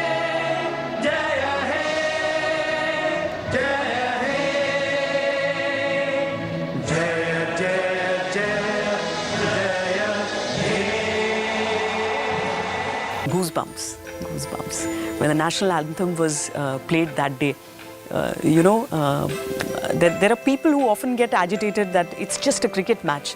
But on that day, it was not just a cricket match. That emotion, that moment cannot be reproduced. And the entire stadium was very, very emotional at that time. Every single person was nervous. I think nobody had come there thinking that it's a regular match. It's just a cricket match. Nobody had come there thinking that. Thank you, Ravi. Edge and taken. A good catch at first slip. Oh, here. Finding the edge of Upal Taranga and Vrinder Sehwag at slip, not making a mistake there. It's not the time to be making mistakes in finals. Very sharp catch and a well-deserved wicket. Overall in the tournament, that was the case. So everyone really stepped up on a given day. There were players at a given point or a given situation in a match that would turn out to be match winners for you. And I think that would be a hallmark of most champion teams. Has he gone? Has he been bowled round his legs? I think so. The Indians celebrate. It's come off some part of his body. It's way down the leg side. And how unfortunate is that for Dilshan? Bhaji is one such character you always want around when you're playing such a game, because he never says die. At the Wankhede Stadium, where the spinners do get the ball to turn and for the ball to bounce, it was an opportunity for him to show that I belong to this stage where on a big day, I am the one who will do better. Every time he saw that the body language was dropping in the team while you were fielding or batting, he got everyone together and told that, I feel the body language is dropping, you need to give 100%, especially in the finals.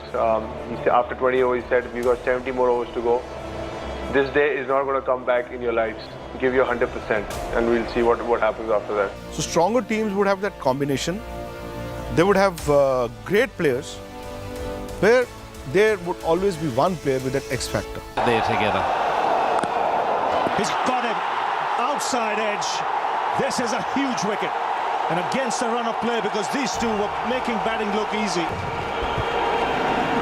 What a death that was. It really was. It was there asking to be hit. Yuvraj Singh went up to Dhoni and had insisted that he wanted to bowl. Dhoni always trusted Yuvi, and he didn't think twice before handing him over the ball. Yuvraj Singh ko clearly in that World Cup mata aa gayi thi. He was a man possessed. India has produced great players in limited overs cricket. I dare say that there may not be another Yuvraj Singh. The short delivery pulled away in the gap. Would get a boundary from Mahela. Does play that shot well. Now that's a classy shot from Mahela Jayawardene. Goes offside, save your legs. Mahela Jayawardene, a high-class innings from a high-class player. The biggest of stages. Absolutely magnificent. Absolutely brilliant. I somehow knew inside of me that inning was coming. And I had a full Sabina Park, Jamaica, 2007, New Zealand, Sri Lanka sort of feel happening to me once again. I'd witnessed that match at the ground, and I was kind of, re-witnessing that. Another crucial game, another big World Cup game, and Mahela Jayawardene turning on the magic. When Mahela was playing that knock, I actually wanted to look away a lot of times. I was praying for his wicket. The last 10 overs clearly belonged to them.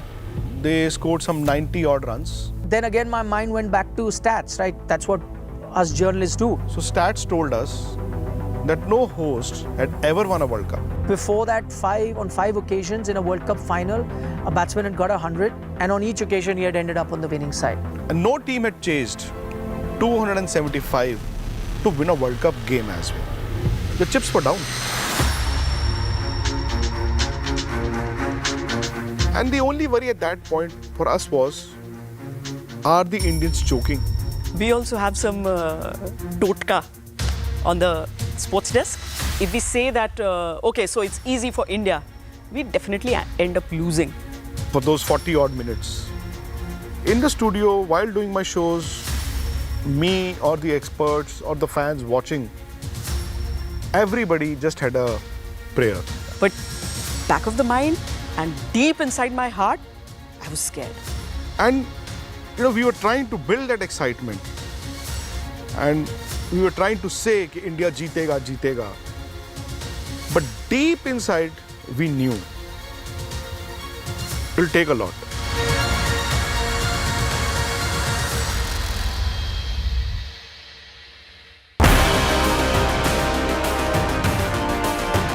I can never be bored of watching Mahendra Singh Dhoni hit that six. That six, one of the best moments of my life.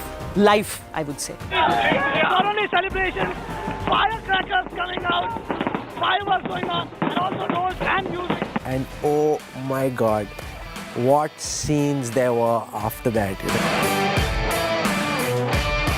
Nobody knew which cake they had to cut, what they had to do. So you see a Sachin Tendulkar popping a champagne. I remember people saying, Chakte India. I will never forget this night. Amazing. It's almost like it happened only the other day. It was a miracle that happened on 2nd April 2011.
Let's take a look at the weather report across the major cities this evening.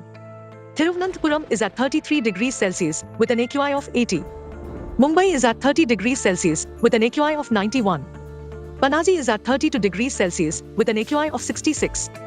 Ahmedabad is at 33 degrees Celsius with an AQI of 127. Bhopal is at 30 degrees Celsius with an AQI of 86. Jaipur is at 27 degrees Celsius with an AQI of 62. Delhi is at 25 degrees Celsius with an AQI of 115. Srinagar is at 16 degrees Celsius with AQI being 39. Lucknow is at 27 degrees Celsius with an AQI of 105. Patna is at 29 degrees Celsius with an AQI of 171. Kolkata is at 28 degrees with an AQI of 99. Hyderabad is at 33 degrees Celsius with an AQI of 85. Bengaluru is at 31 degrees Celsius with an AQI of 95.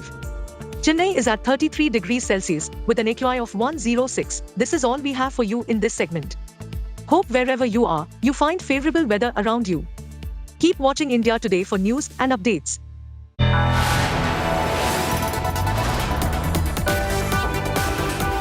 You are watching India Today.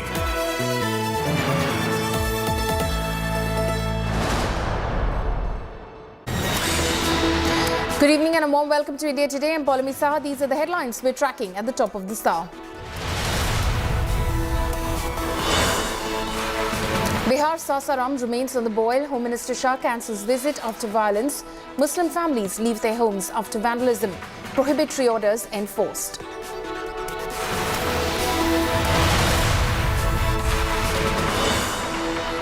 Congress leader Navjot Singh Sidhu walks out of jail after 10 months over a 1988 road rage case.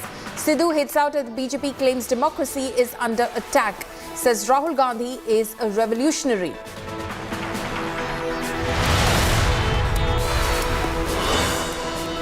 BJP Aam Aadmi Party trade barbs over Prime Minister Modi's educational qualifications. Kejriwal reiterates illiterate PM jibe against Modi. BJP calls Kejriwal a madman.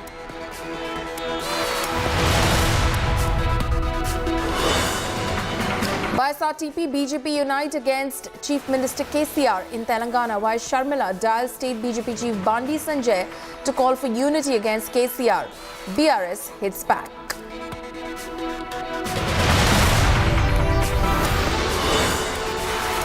Two weeks on, manhunt for fugitive Amritpal is still on. His aide Papalpreet spotted in Hoshiarpur on March 29. Punjab Chief Minister Bhagwant Mann ducks questions on Amritpal.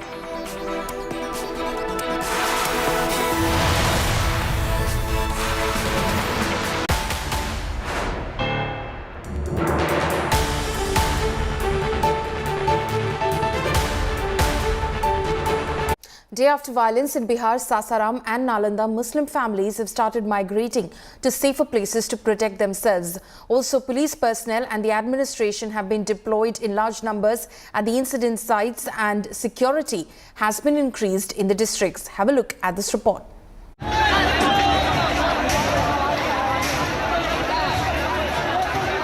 Bihar is on the edge a day after violence in Sasaram and Nalanda.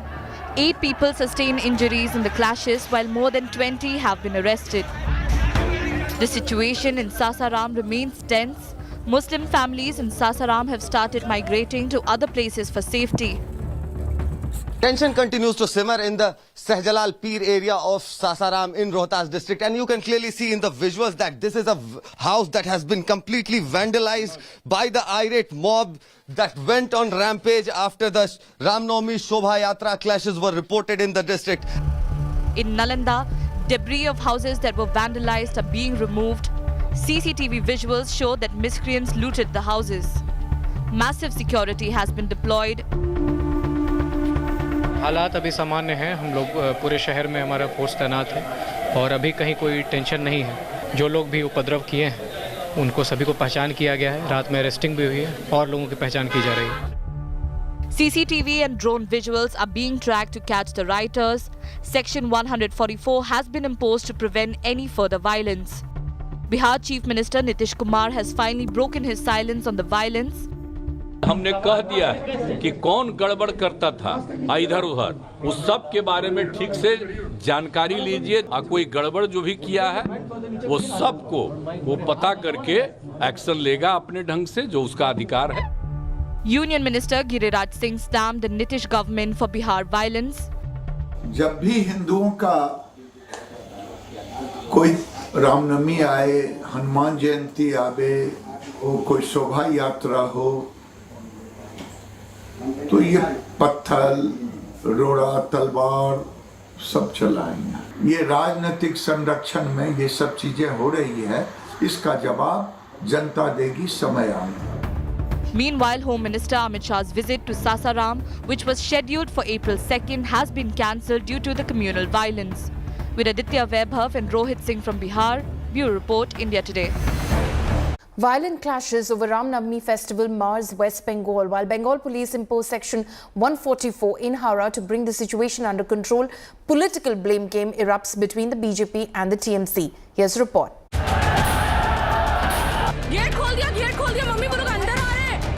West Bengal on the boil for the last 2 days. Stone pelting, arson and violent clashes. These were the scenes in Howrah which descended into absolute chaos amid violence over Ram Navami processions. West Bengal police carried out flag marches and imposed Section 144 in Howrah, even deploying drones for surveillance. The police have arrested over 30 people and the search is on to find other suspects. देखिए हालात सामान्य हैं, चीज़ें control में हैं, GT road में traffic normal है और हम लोग यहाँ पे आसपास के एरिया में 144 का अनाउंसमेंट भी करवा रहे हैं। पुलिस का पेट्रोलिंग है, रेगुलर एरिया डोमिनेशन चल रहा है, जिससे लोगों में कॉन्फिडेंस है और जो एक वातावरण 2 दिन में जो तैयार हुआ था वो पूरा नॉर्मल हो जाए, इसलिए एरिया डोमिनेशन एक्सरसाइज और पेट्रोलिंग। अभी तक 38 लोग अरेस्ट हुए, 2 केस हुए। Meanwhile, the clashes have sparked a massive political war between the ruling TMC and the BJP. The BJP, while demanding an NIA probe into the clashes, alleged that the West Bengal cops oversaw the violence. While the ruling TMC accused the BJP of orchestrating the violence and provoking minorities. এই ঘটনার জন্য দায়ী মমতা ব্যানার্জি এবং তার দল। তার দোষণের রাজনীতির আজকে পশ্চিম বাংলায় চরম জায়গায় গিয়ে পৌঁছেছে। যে যারা বাংলার শান্তি শৃঙ্খলা সভ্যতা নষ্ট করার জন্য নির্লজ্জভাবে রাস্তায় নেমে গাড়িতে আগুন জ্বালিয়েছে, ইটপাটকেল ছুঁড়েছে, এলাকা অশান্ত করেছে, তাদের একটাকেও ছাড়া হবে না। আমাদের কাছে নির্দিষ্ট 3-4টে ভিডিও আছে। আমি প্রথম ভিডিওটা যেখানে কোমরে পিস্তল গুঁজে রামনবমীর মিছিল হচ্ছে, আপনারা দেখুন কাদের প্ররোচনায় হচ্ছে। Congress has called for strict action against the accused. जो भी दोषी हो, चाहे इस तरफ का दोषी चाहे उस तरफ के दोषी है, उनको उनके साथ में सख्ती से कार्रवाई की जानी चाहिए। While the political blame game continues, one person has died while several others have been injured in this violence. The BJP, led by Shubhendu Adhikari and Shukanta Majumdar, claimed that it was the failure of Mamata Banerjee's government over here and she was busy sitting on a dharna and she could not maintain law and order in this part of Howrah. Amidst the war of words between the BJP and the Trinamool Congress, there were people who were staying in fear when this incident happened over here in Howrah. With camera person Prasun, this is Suryagni Roy for India Today.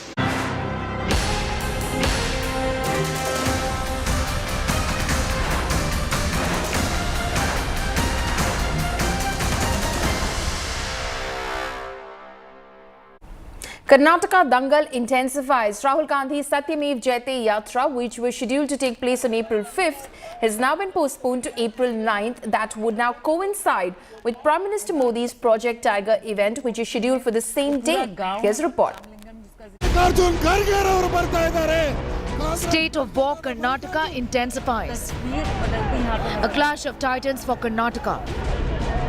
The Maha Youth for 2024 semi-finals. Poll-bound Karnataka will witness a strong political slugfest. A war to woo voters on the 9th of April, when Prime Minister Narendra Modi and Congress top leader Rahul Gandhi will have competing events. The disqualified Congress MP's scheduled event, Satyameva Jayate, at Kolar on the 5th of April has now been postponed to the 9th. The new date for the event, interestingly, coincides with the Golden Jubilee celebration of Project Tiger, which the Prime Minister will launch the same day in Mysuru. It is evident that the Grand Old Party knowingly chose the 9th of April to put its leader against the Modi juggernaut. But here's something interesting about Rahul choosing Kolar as well. Remember, it is the same place where Rahul made this comment in 2019 that led to his disqualification from Lok Sabha. Rahul's Kolar appearance will be his second visit to Karnataka this year. Since January, Prime Minister Modi has visited Karnataka multiple times, with his top aides Amit Shah and JP Nadda launching blitz. While the BJP top guns are showing up more often in Karnataka, Rahul Gandhi did spend 21 days in the state as part of his Bharat Jodo Yatra last September. A yatra that wound up only at the end of January this year. The state goes to polls on the 10th of May.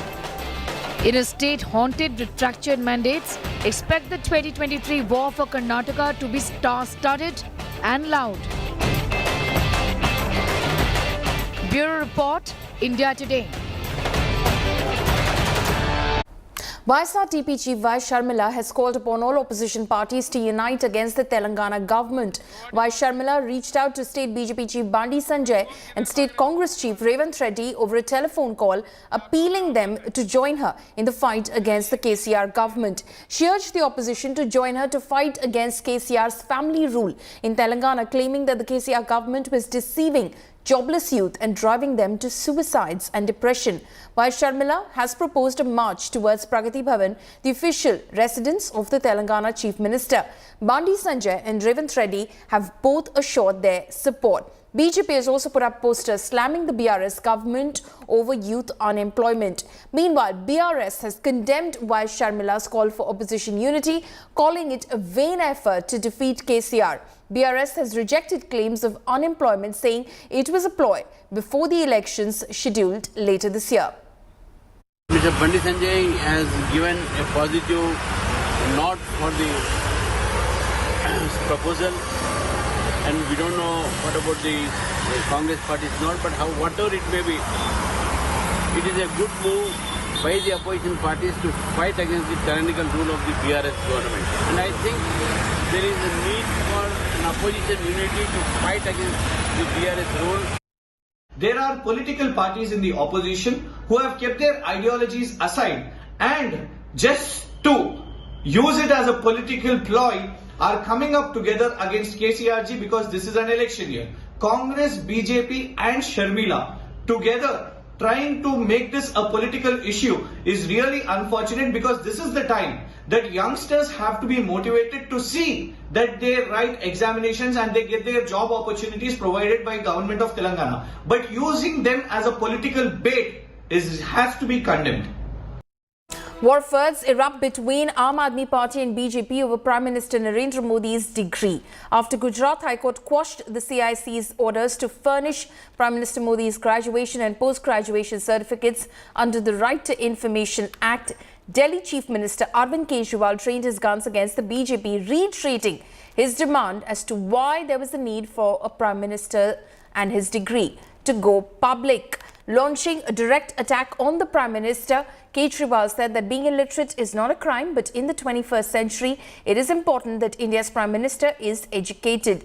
Alleging that the Gujarat High Court order raised doubts about Prime Minister's degree, he further went on to say that Modi sidelined climate change and that in such a situation, question arises whether the Prime Minister can read and write. Meanwhile, the BJP has hit back at the Aam Aadmi Party supremo, calling him a madman. The Saffron clan further slammed Kejriwal for using derogatory language against the Prime Minister and accused the opposition of crossing all limits.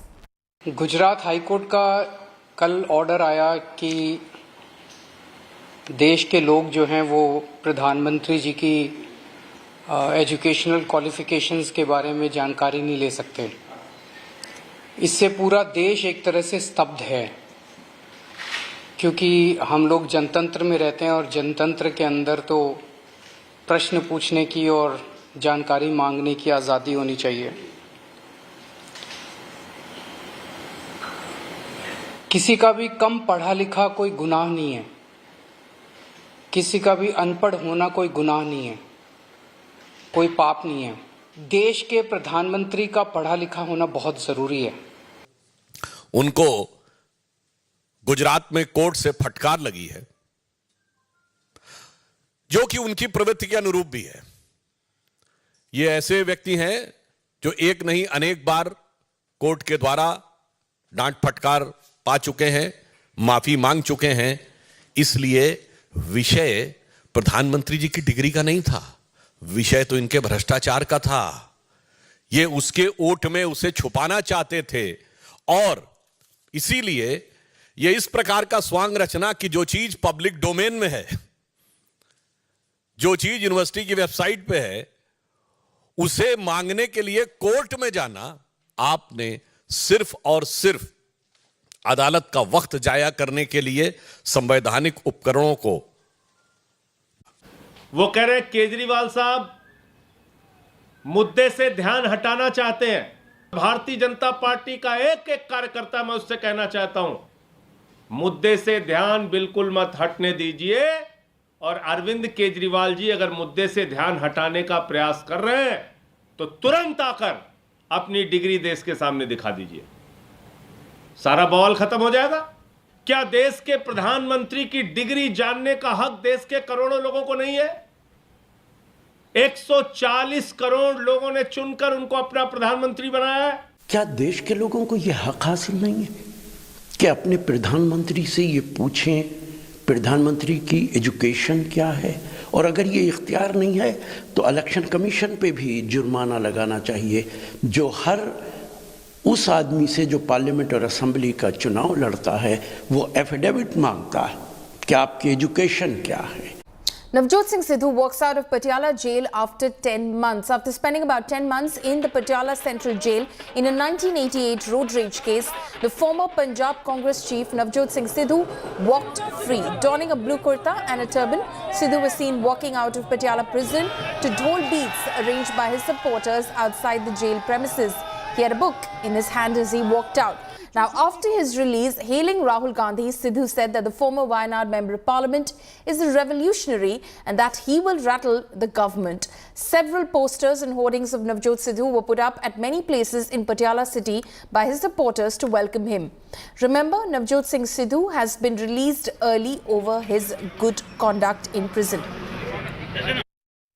Rahul Gandhi आज लोकतंत्र की बेड़ियां काट रहा है, संस्थाओं की बेड़ियां काट रहा है। आज शेर की तरह एक दहाड़ है, पूरे देश में दहाड़ है। उस सत्य की आवाज को दबाने की कोशिश की जा रही है और जब शेर दहाड़ता है तो अमेरिका, जर्मनी, पूरी दुनिया में वो आवाज हर तरह से गूंज रही है। अगर मेरा छोटा भाई भगवंत मान भी सुन रहा हो तो ये उसके लिए भी है। आज लोकतंत्र बेड़ियों में है, बेड़ियों में। पंजाब ढाल है, इस देश की ढाल, उस ढाल को तोड़ने का प्रयास किया जा रहा है। पंजाब में प्रेसिडेंट रूल लगाने की साजिश की जा रही है।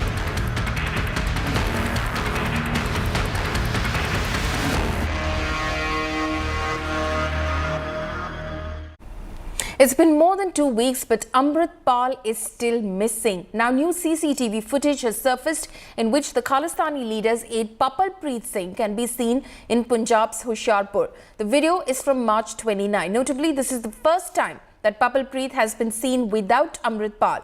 Meanwhile, Chief Minister Maan remains quiet on Amrit Pal. Punjab Chief Minister was asked about the fugitive, which he in fact chose to ignore.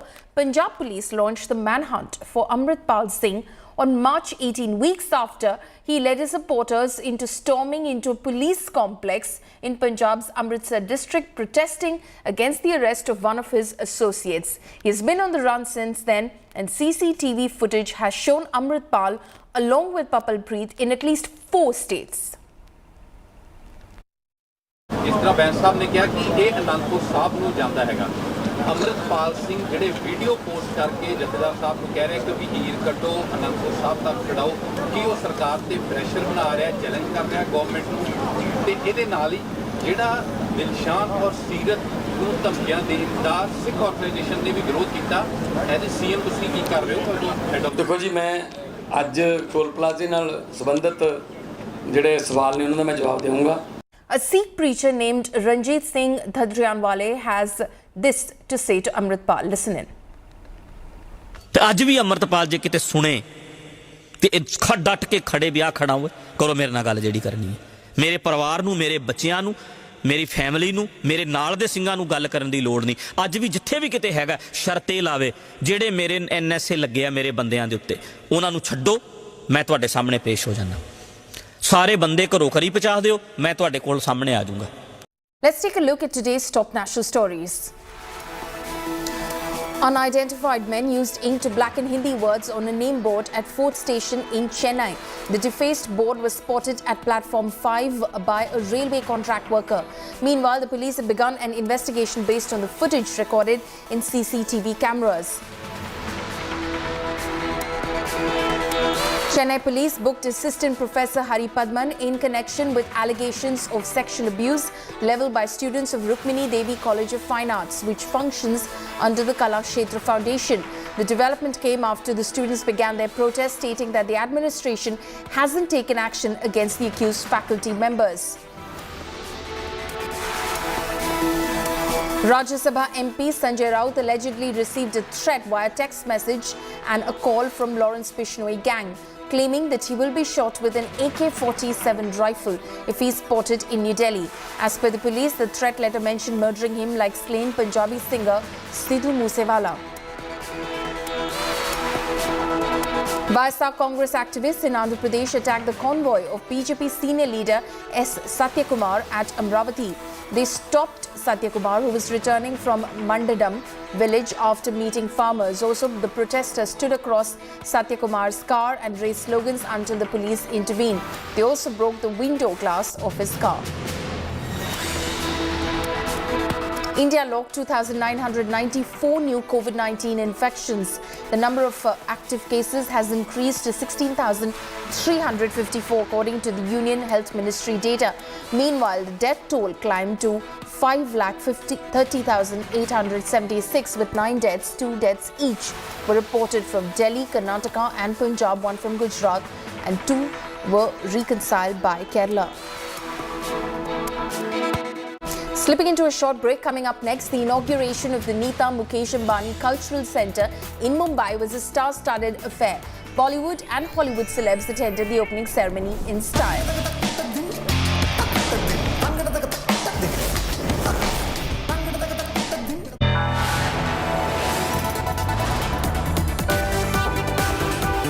You are watching India Today.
are watching India Today.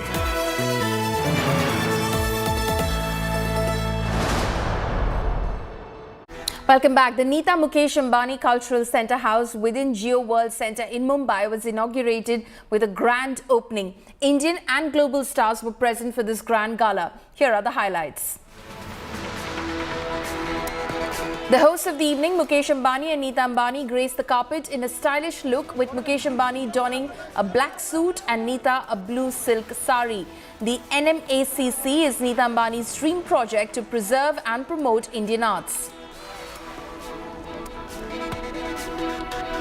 Bollywood superstar Shah Rukh Khan looked dapper and timeless in an all-black outfit, while his wife Gauri and children Aryan and Suhana Khan were joined by superstar Salman Khan on the red carpet.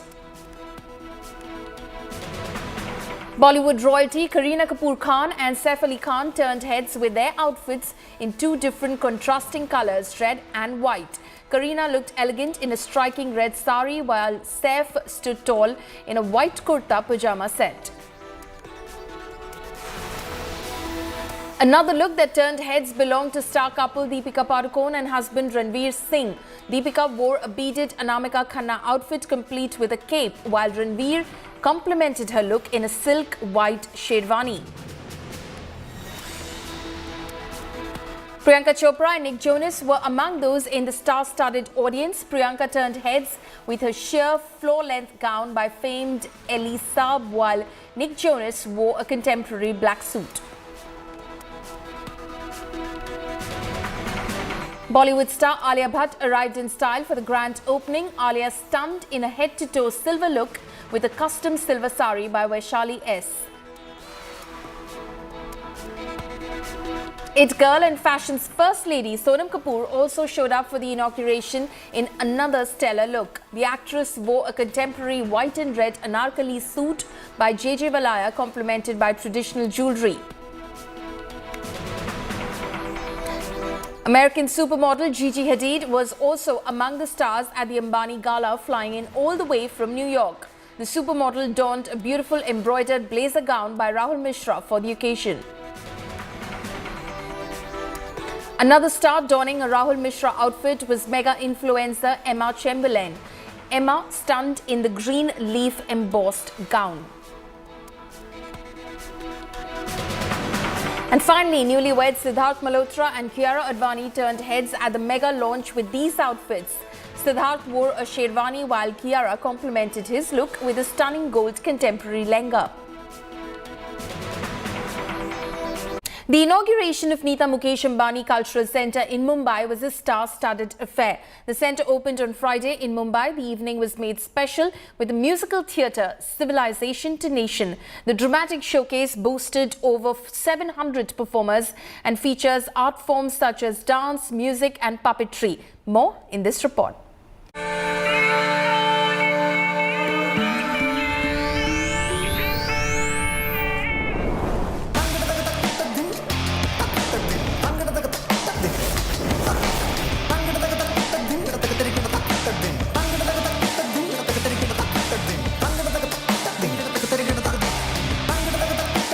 The opening of Nita Mukesh Ambani Cultural Centre in Mumbai was a glorious extravaganza.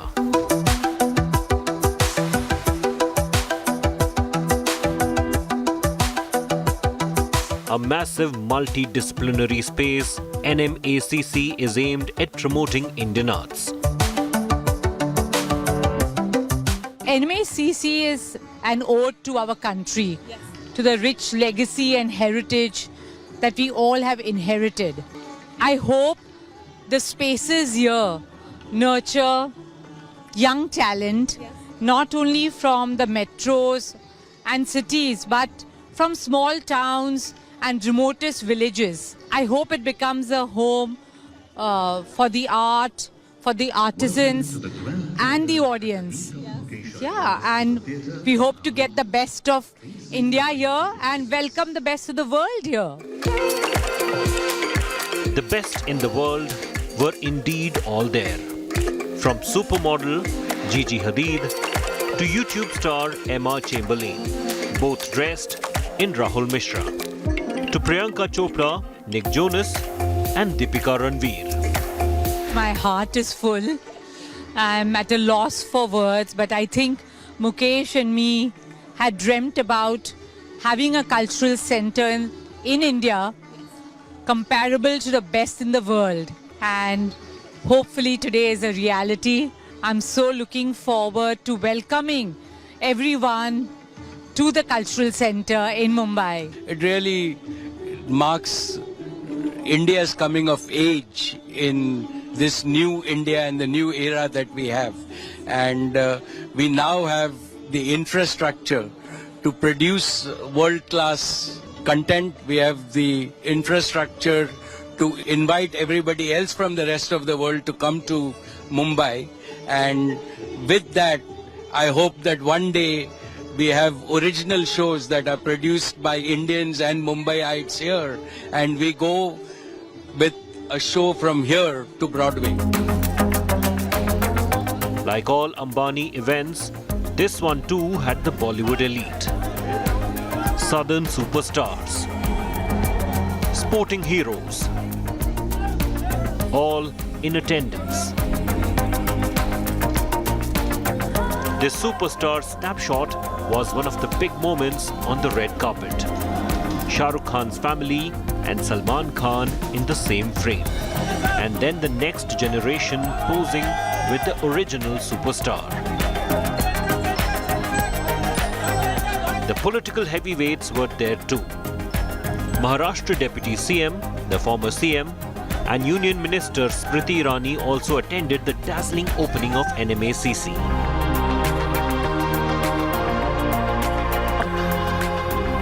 Putting India on world stage and bringing the world to India, the dazzling launch of the Nita Mukesh Ambani Cultural Centre was a big showcase of India's soft power. Bureau Report, India Today. And that's a wrap on this bulletin. For the latest news and updates, you can log on to indiatoday.in. You can also download the India Today app. Thanks for watching.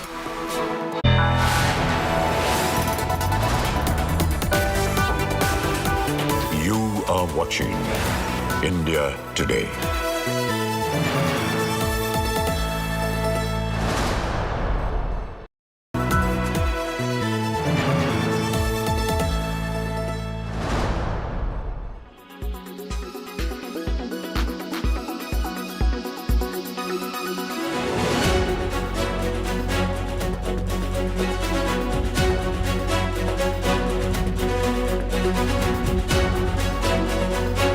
As the Ram Mandir rises in Ayodhya, Uttar Pradesh, a similar temple is rising in Karnataka too. Eyeing the Hindu vote bank, the BJP government is all set to build a temple on the lines of the Ayodhya shrine in Ramanagara. The big announcement came just ahead of the assembly polls. The temple will be built on a 19-acre plot in Ramadevara Betta. First concept permission ಇವನ್ನೆಲ್ಲ ತಗೊಂಡು ನಿರ್ಣಯವನ್ನು ಮಾಡಿ ಮತ್ತೆ ನಿಶ್ಚಯ ಮಾಡೋಣ ಯಾವ ರೀತಿ ಮಾಡಬೇಕು, ಏನು ದುಡ್ಡಲ್ಲಿ ಮಾಡಬೇಕು, ಜನರು ಭಕ್ತಾದಿಗಳು ಬಂದು ಮಾಡುವಂಥದ್ದ, ಸರ್ಕಾರ ದುಡ್ಡಲ್ಲಿ ಮಾಡಬೇಕಾ, ಟ್ಯಾಕ್ಸ್ ಪೇಯರ್ ದುಡ್ಡಲ್ಲಿ ಮಾಡಬೇಕಾ, ರಾಮ ಭಕ್ತರ ದುಡ್ಡಲ್ಲಿ ಮಾಡಬೇಕಾ, ಎಲ್ಲ ನಿಶ್ಚಯ ಮಾಡೋಣ. The Congress is not impressed and is playing down the temple project. This is an election manifesto, first of all. They are not going to implement. They are going to be ousted by the people of Karnataka. How can they implement? As the BJP once again raises Hindutva pitch in the state, it seems the party is literally fighting the elections. Ram Bharose. Bureau Report, India Today.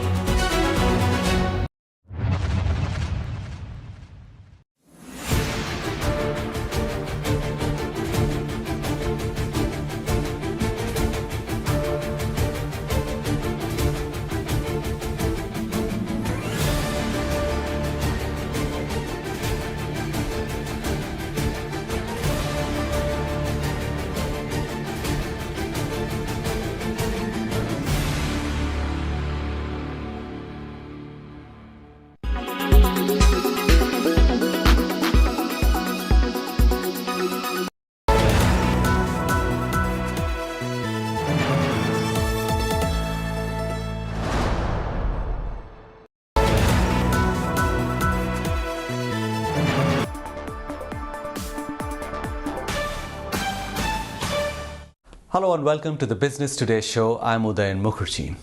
My guest on the show today is a professor of corporate finance of impeccable reputation. But the distinction is that he's also very closely tracked by members of the financial fraternity because his core work, the work that he is very reputed for, is in the field of equity valuation, so much so that he's often referred to as the Dean of Valuation. And with so much going on in the world of corporate finance, particularly in global banking, it's a wonderful time to be able to welcome on the show Professor Ashwath Damodaran of the Stern School of Business at NYU. Ashwath, wonderful to have you on the show, and thank you very much for joining me today. I'm delighted to be on. I don't know about the impeccable and the dean part, but I'm glad to be on anyway. Thank you. This is such a strange time to be talking to you because, first it started off with Silicon Valley Bank, then Signature, and then Credit Suisse. And just when we thought it couldn't get even bigger than Credit Suisse, there are murmurs over the weekend about Deutsche Bank. Where is this script finally going to end, you think? What is the end game? The problem with when you have a banking crisis is banks are built on trust. When I talk about banks, I think of them as the exact opposite of what you talk about when you talk about Bitcoin. Bitcoin I've described as a currency for the paranoid, by the paranoid, and essentially built on no trust at all. Banks at the other extreme are built entirely on trust. As an example, if we all decided to withdraw money from JP Morgan Chase, the largest bank in the world today, tomorrow there would be no bank left. So banks, because of that, it's very difficult to figure out where the trust comes back. So you can almost see the game play out. You get a weak bank, it gets knocked over, and the next target gets lined up almost immediately. So I think it will end. Let's hope it ends, because otherwise the end result is catastrophe. It will end, but it'll end in a time when, it's almost unpredictable when it ends.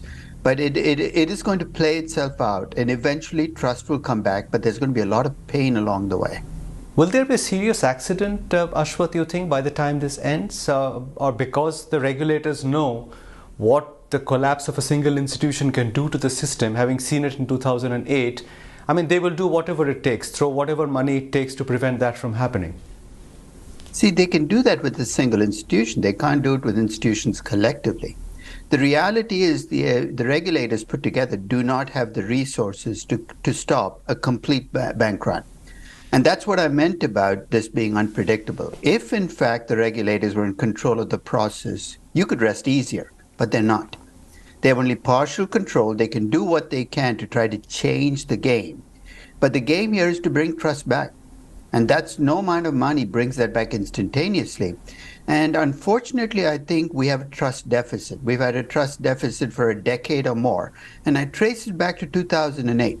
I described 2008 as the year we lost trust. We lost trust in governments, we lost trust in regulators, we lost trust in banks, and that trust has never quite come back. So I think we're starting with a trust deficit to begin with. And with social media playing out the way it is, it becomes a lot more difficult to stop rumors from spreading and trust to come back. That's exactly the point, because the trust deficit that you allude to, over the weekend there's talk about Deutsche Bank. Now, we don't know whether Deutsche Bank is in a precarious position or not. They're saying they're not. But what's to stop people from going online and withdrawing their deposits anyway because of the rumors which are swirling around? Do you think that could actually lead to far greater damage than is warranted today in the banking space? You can get into a death spiral very quickly. I remember in November of 2008, when there was a very real chance that nothing would be left standing, when a rumor started that Morgan Stanley would not be around in a couple of weeks. And the rumor itself created enough trouble that Morgan Stanley actually was in trouble. So the perception that you're in trouble can actually create trouble. So at some point, there's got to be a point where trust comes back enough that people leave their money. So I think that's what the regulators and the governments are looking for, is some kind of a signal that this is not going to be an end run where everybody's got to take their money out. Because you got to put your money somewhere. You can't leave it as cash under your mattress. So the money has to find its way somewhere. And that's going to be the question, is whether they can, and I'm not sure whether Deutsche will be left standing 2 weeks from now. My guess is it will, but let's see how it plays out. I also read somewhere that the prudential norms in banking in the US are actually not making things easier, because apparently the bond losses of all the banks put together is very, very close to all the contingency reserves of the US banking system put together. Could that be even right? I think what you're talking about is the fact that many of these banks hold long-term government bonds, which they bought in 2019, 2020, 2021. Yeah. And that's not just banks. Governments have significant holdings of U.S. treasuries. There's a markdown of about 18 to 20% because rates have risen. But that's neither here nor there. It's not. None of these banks need to sell those bonds to cash out right now to cover deposits. That's why I said it's a trust. It's a trust deficit. It's a deposit. If nobody had withdrawn money from Silicon Valley Bank, we wouldn't be talking about SVB right now as a bank that's shut down. So I think that the fact that there's $620 billion in potential losses waiting on the banks is neither here nor there. I mean, what made Silicon Valley Bank so unusual was that 60% of its assets were in treasury bonds and mortgage-backed securities. It was more hedge fund than bank. If, in contrast, if you look at a typical bank in the US, it's more like 20 to 25%. A typical bank in Europe, which also faces the same issue. Any market where rates have gone up, you're going to face this issue, has about 12 to 15%. So the magnitude of the bond holdings are much smaller at other banks. The worry you have, though, is if this banking crisis becomes a recession and the loans that these banks have start to fail, then you have a real problem on banks' hands, and that is a problem we don't want to face. And that's what the next step in this process is, to make sure this banking crisis doesn't become an economic crisis. This is an interesting point because that's the central issue today, Ashwath, where a lot of people, economic historians included, have been suggesting that these bank failures typically happen just before an economy goes into, or at least the US economy goes into recession. Do you see that as a prelude or a harbinger of a recession to come? There's been talk of a recession well before the bank failures, right? I've heard more talk of a recession in the last year than I've had in my entire 40 plus years in markets. So the amazing thing is, in spite of all of this talk of a recession, the economy has been remarkably resilient. Let's see if it's resilient enough to bounce back from this. But my guess is it adds one more chip against, the economy continuing to stay strong. You are going to see a weakness in the economy. Weakness by itself is not the issue. It's how deep the recession is and how much it might lead to losses on those loans that banks have on their portfolios. So I'm not quite ready to write the obituary of the U.S. economy yet. I think it is not a good sign if you think about what will the economy do over the next year. But it's not a fatalistic sign either. Well, whatever's happening with deposits in the banks is one issue. The other is what's happening with stock prices of banks at large. I mean, since you track financial markets closely, do you think, if you were an investor, you would walk in and buy some of these banks today, or do you think there's far more damage to unfold? Well, if you think that banking is still a service you will need 2, 3, 4, 5 years from now, which I think is absolutely the case, I think there are going to be winners and losers. This can't be all losers for all banks. So at the end of this, there are going to be banks left standing, and they're going to potentially be more valuable because they have larger market shares. For the moment, though, it looks like big banks are won at the expense of smaller banks. Money center banks are winning at the expense of regional banks. And because of the too big to fail, I think there is more deposit money flowing to bigger banks from smaller banks. So in the near term, the threat is to smaller regional banks, which might not be able to stand on their own. So my guess is you're also going to see a lot of consolidation in the bank business going forward, because it becomes increasingly non-viable to be a small bank with a clientele in a sector like Silicon Valley Bank. All of its clientele was in the Silicon Valley, the ecosystem, VCs, founders, startups. I think increasingly that type of bank is going to be under threat. So I wouldn't be surprised if coming out of this, we ended up in a banking business that's dominated by 7 or 8 big players, rather than the hundreds and hundreds of small banks that you see out there. And there is a loss to the economic system when you have smaller banks leave the system. Because when larger banks dominate, you have much more power in the hands of those banks in terms of setting rates. So let's see how this plays out. But I have a feeling that one of the things that is going to come out of this is a consolidation in the banking business. Now, a lot of people have rushed to say that don't panic, this is not 2008. This is nowhere close to 2008. But for people who've watched markets for a long time, they know that every crisis is different. I mean, it does not exactly mirror the previous crisis. So should we take comfort from the fact that regulators are aware of the problems of the nature of the previous crisis, and therefore we will not land up in the kind of mess that we did in 2008? Or could this crisis actually play a little differently but be no less damaging in a sense? I think both statements can be true. You can take some comfort out of the fact that regulators have lived through something like this before and have the ammunition to deal with it. At the same time, you know that in every crisis, regulators say, don't worry, this is not the crisis, everything's going to be okay. So I think we need to be on high caution. And my suggestion is, turn off CNBC, don't be so closely tracking markets every day, because in a sense, there's nothing you can do to stop a banking crisis. Just take care of your own finances the best you can. And that might mean putting safety first, at least in the near term, if you're an investor who cares about protecting the principal in your portfolio. How do you see the Fed moving right now? Because, they were on course keeping inflation as their central target. I'm not saying they have abandoned it, but given the noise in the banking space, has their job become much more complicated in a sense? Could they now begin to think that their primary problem or the primary issue is to resolve the banking system and to get trust back into that system rather than fight the fire of inflation? It really has made their job much more complicated, because in the near term, you've got to stop the banking crisis. Because if there is a banking crisis, victories against inflation are going to be hollow, because what are you fighting for? The entire economy is being taken down by banks in trouble. So I think for the near term, I'm sure there's as much focus on the banking crisis as there is on inflation. But the Fed can't let inflation kind of not be taken care of, because if inflation keeps climbing, part of the reason banks are in trouble is because of inflation. I know people have said, well, banks are in trouble because the Fed has raised interest rates. The Fed did not raise interest rates. Inflation raised interest rates. The Fed chased interest rates up in the market. Inflation is at the source of the banking crisis. So these are not two separate problems. Inflation gave rise to the banking problem. And I think the Fed knows that. It knows that it needs to fix the banking problem, but it knows it is a bigger source problem, which is inflation, and they need to take care of that as well.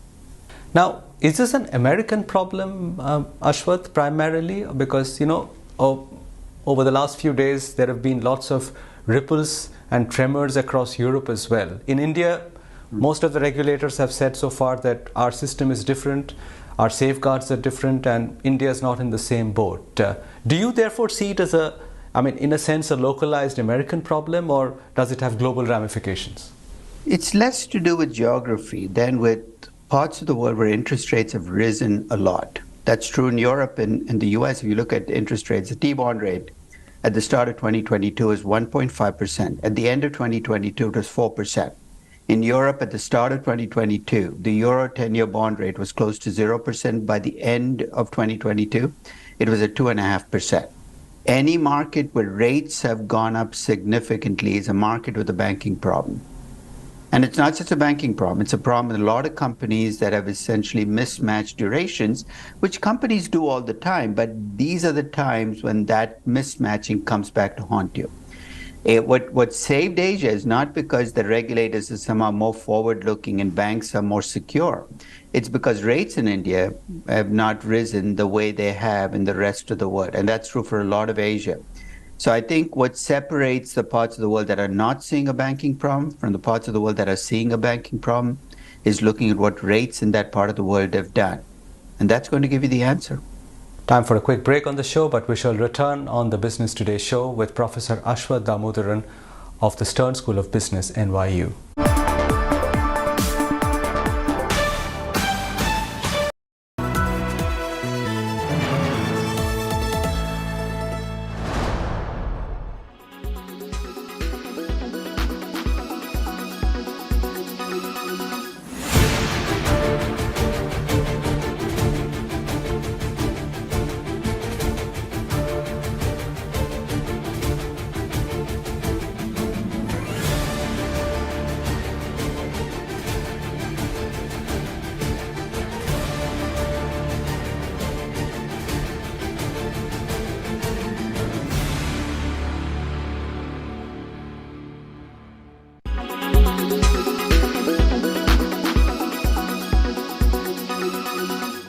Make your media plan smarter with India Today Live TV on your connected devices.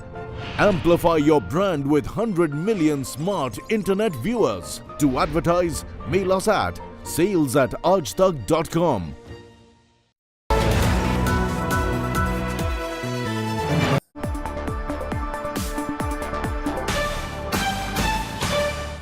Welcome back. You're watching the Business Today show. I've been in conversation with Professor Ashwath Damodaran on the state of the global banking crisis and what kind of turmoil lies ahead. Speaking of the Indian banking system, I recently read one of your recent interviews where you spoke about the fact that the Adani Group had exposed the weakest links of the Indian financial system. But I don't know whether they were alluding to specific banks or insurance companies, but what were you trying to say? I think this is no secret that if you go back in time, Indian banking and Indian family group companies have been linked at the hip, which is you loan to a family group and you don't do the due diligence that you would have done with an individual company, and not because you're corrupt, but because you assume the family will come through. And I think that's a very dangerous mechanism for lending. So I wasn't talking about any corruption or any inefficiencies per se in the Indian banking system. It's the close relationships between lenders and the businesses that they lend to, which can lead to being sloppy in your lending. So I think that is a weak link in the Indian system. We know it's a weak link. It's led to some Indian banks having loans on their books to family groups that should be written down that haven't been written down yet. And this is a fight that's been going back to the days of Raghurajan at the, when he brought this problem up to the surface. It's not a problem that's gone away. And it's a problem that I think India has to deal with frontally if it wants to become the economic power that it aspires to be. Do you see this as more of a public sector institution problem or all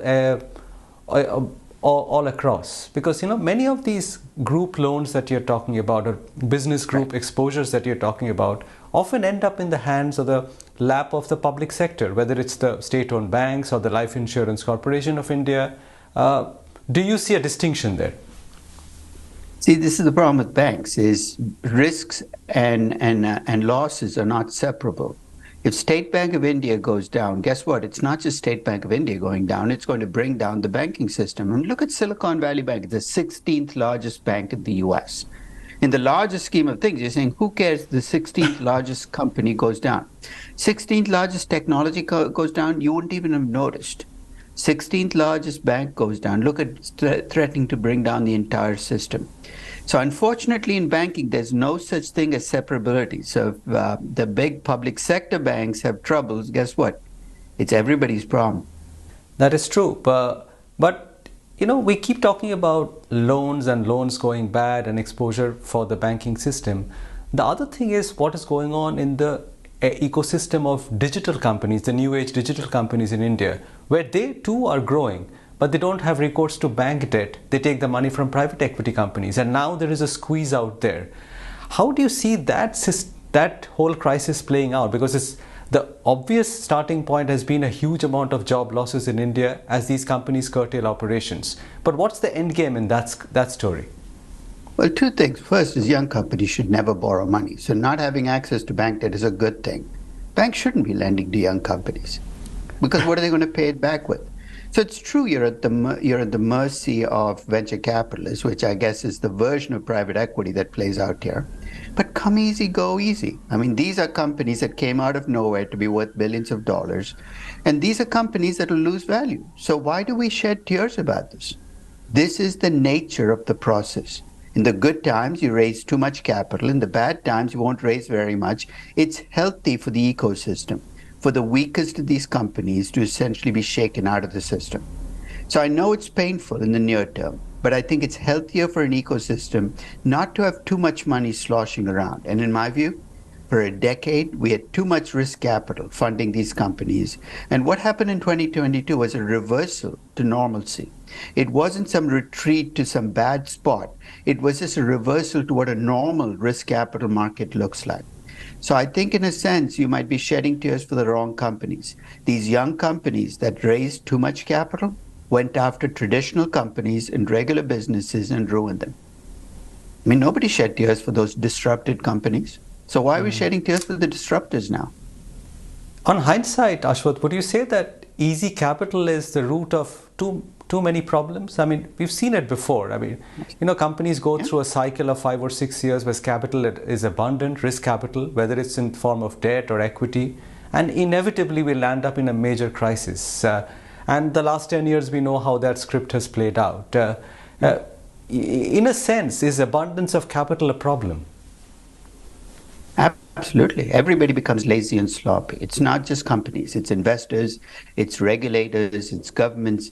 Everybody thinks that the good times will last forever. And guess what? Through history, we've had these booms and busts. So in a sense, when we have a bust, people wring their hands and say, never again. But guess what? 10 years from now, there'll be a different boom and a different bust. It's almost like human beings are designed to repeat this process over and over again. We never learn, and we never will. And we always, I mean, at least over the last 20 minutes, we've been talking about it from a corporate perspective. But is it the true of nations as well? Because, India's doing well economically, but we have a debt to GDP of more than 80%. I mean, we talk about the Adani Group and how it was unraveling because of excessive debt. At what point do we start worrying about nations which are doing quite well, but their debt is slowly beginning to get out of hand? The thing about national debt is it's unlike corporate debt, where corporate debt you have no escape hatch, right? You default. National debt, your escape hatch is you print money. So your worry with national debt is not that nations will default, but that inflation will essentially be the consequence. So as long as you keep growing, as long as there's real growth, you can avoid that. But when the real growth slackens is when you start to see governments being tested. What are you going to do now about the deficits you're running? So I think it's an issue across the world is, as with markets, we've had a decade of excess where governments have spent trillions of dollars, especially around COVID. And now the bill is coming due. We've had a party, a really long party, and the hangover reflects how long the party lasted. So it's going to be painful getting out of it, but it's something that we almost have to do to get back to a healthier state of being. My last question is the most difficult one, Ashwath, which everybody's grappling with, because the last few weeks have raised fears of a 2008 kind of a situation again. Do you think we will get away lighter this time, or could we be staring at a crisis of that magnitude? Could we is a weak word. Of course we could be. I don't think, in terms of probabilities, I don't think it's a high probability event, but there's definitely the chance it could happen. I mean, anybody who claims it cannot happen is lying. There's nothing in the system that can prevent a panic like we saw in 2008. But here's the good news. We did survive 2008 and we came out intact. It created an incredible amount of pain, but we got through that. So even if that is the outcome, you got to figure out a way of surviving the outcome and coming out on the other side. Because sometimes there are opportunities in the worst of threats, and that's something that I think we need to keep in mind. On that optimistic note, I'll say thank you to you. It's been a pleasure talking to you, Ashwath. Thank you very much for your time today. Thank you for having me.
Make your media plan smarter with India Today Live TV on your connected devices.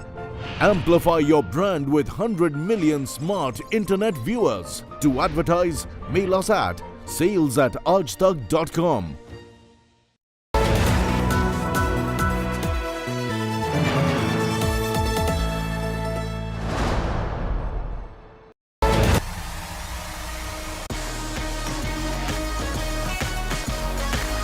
I can never be bored of watching Mahendra Singh Dhoni hit that six. That six, one of the best moments of my life. And oh my God, what scenes there were after that. I remember people saying, Chakte India. I will never forget this night. This is the ultimate moment. This is the ultimate thing. हम आपके आभारी हैं. Celebration! Firecrackers coming out!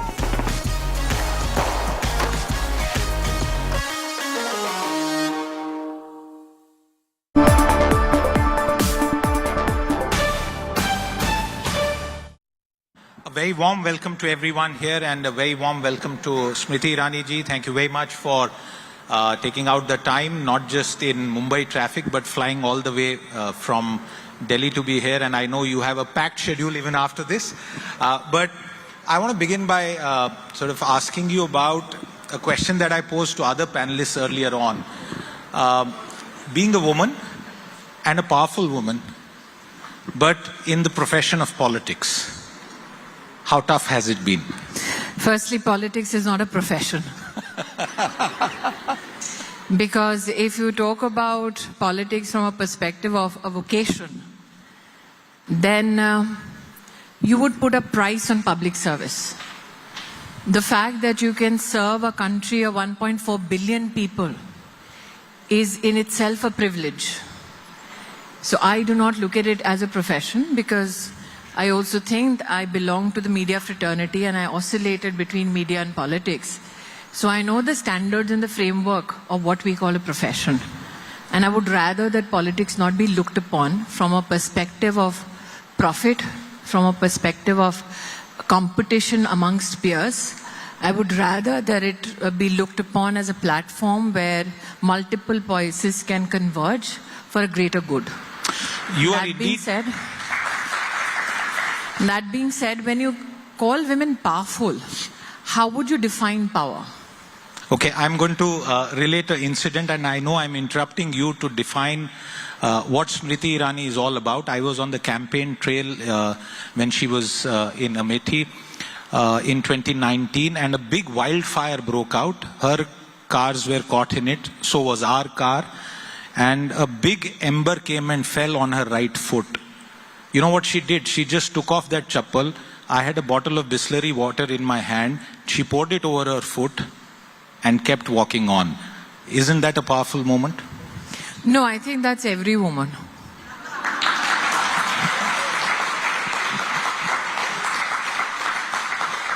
What is fascinating about Siddharth's description is that he had the water in his hand, but he did not deem it fit to douse the fire himself.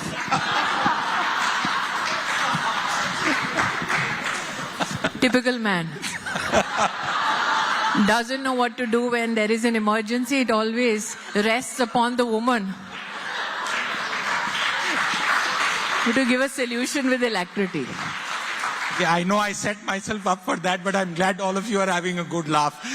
But Smriti Irani, that constituency that you have fought in is not a normal constituency in my reckoning. I'm a business reporter, but I've also covered the political economy for 2 decades. And in 2014, when you went there, there was not one glass ceiling. I would say there were multiple ceilings that tried to work against you. In 2019, you broke those ceilings, and you broke them very, very convincingly further. What was that make or break moment when you broke away from that old mold in a family borough? I think that I was not sent to Amethi to contest that election because I was the female candidate. I was dispatched to Amethi because I was the best candidate to give that family a run for the money. And why I say this is because when there is a victory or a defeat, we suddenly start looking at the substance called gender. But we need to recognize today that gender is not the only qualifier for every woman who succeeds. Or for that matter, disqualification for every woman who doesn't succeed. And that is why I said, can you define power? Because our perspective towards power is so myopic that we look upon it from a perspective of position, from a perspective of bank balance, from a perspective of what assets we have. I think a woman is truly powerful when she knows her own aptitude, when she knows the realm in which she wants to leverage her capacities, and when she takes a decision for herself. That is power. Because many a times, women are burdened when they are in a position of decision making as to how that decision affects everybody else first, before she thinks upon herself as a cause and effect situation.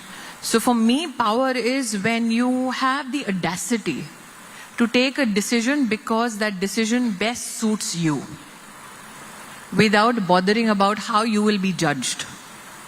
And that is why I said, power, if this is how you define it, then every woman who's conscientious, every woman who's conscious of her own capacity, and every woman who knows that there is a cost to pay for being abrasive enough to be just herself, she is a powerful woman. The biggest, I think, disservice we do to women across all communities is when we define her power, again, from a perspective of a corporate position, a bank balance, or her status due to a relationship. The minute you say a woman who takes decisions for herself and is not apologetic about it, that woman for me is a powerful woman. India is a society and an economy of many layers. How many women in India actually know about their true power? I have done this before, and you have been a partner in crime in those conversations that we have had across the country, where we have had a conversation with women professionals, CEOs, CFOs, those who own businesses, and the question that I've asked them is, how many of you with great paychecks last balanced your own books? How many of you made your own decision to buy a house without consulting anybody else, or were dominant in that decision making within your family structure? How many of you take a decision to buy, let's say, a stock and do not have to ask somebody else, not in terms of permission, but even refer to somebody else, compared to the men in your family who would not bother and ask you which stock to invest in, which mutual fund is looking very, very enticing? How many of you are in that capacity? And I was a bit overwhelmed, where irrespective of how well such women were doing professionally, these were the decisions that they were not making, which means that there is a difference between creating wealth and controlling wealth. There's also another question that you have asked audiences in the past, and I want you to ask that question once again. It is about wills. Could you please... No, I think this is the BT audience. So here we have the wealth creators, the wealth controllers, and like Zia said in the last session, if you're not one of those who facilitate such creation within a corporate organization, the best is to ensure that there is a fiscal penalty for it. But I will still get the audience to do a show of hands here. This is a question that Smriti Irani ji has asked of audiences in the past. How many of you, the ladies here, have actually gotten their husbands to write a will and have actually seen it in terms of what is going to happen? Actually, okay. Not many. Let's be honest. Parsis are disqualified from this because they tend to get abrasive easily. But I think that the fact that there were a very few hands which went up, this is a very difficult conversation for any woman to have in a family unit. The fact whether the male partner has made a will, how much is the insurance money, those are conversations if the women in the family start having. They are, the first question that is societally posed is, "Arey, tum marne ka intezar kar rahe ho?" Not that you need to plan, because we have known of many women who have belonged to many and esteemed families, suddenly left adrift because this planning was not done for themselves and for the children that they are to look after. And even if they don't have children, to just look after their own business interests.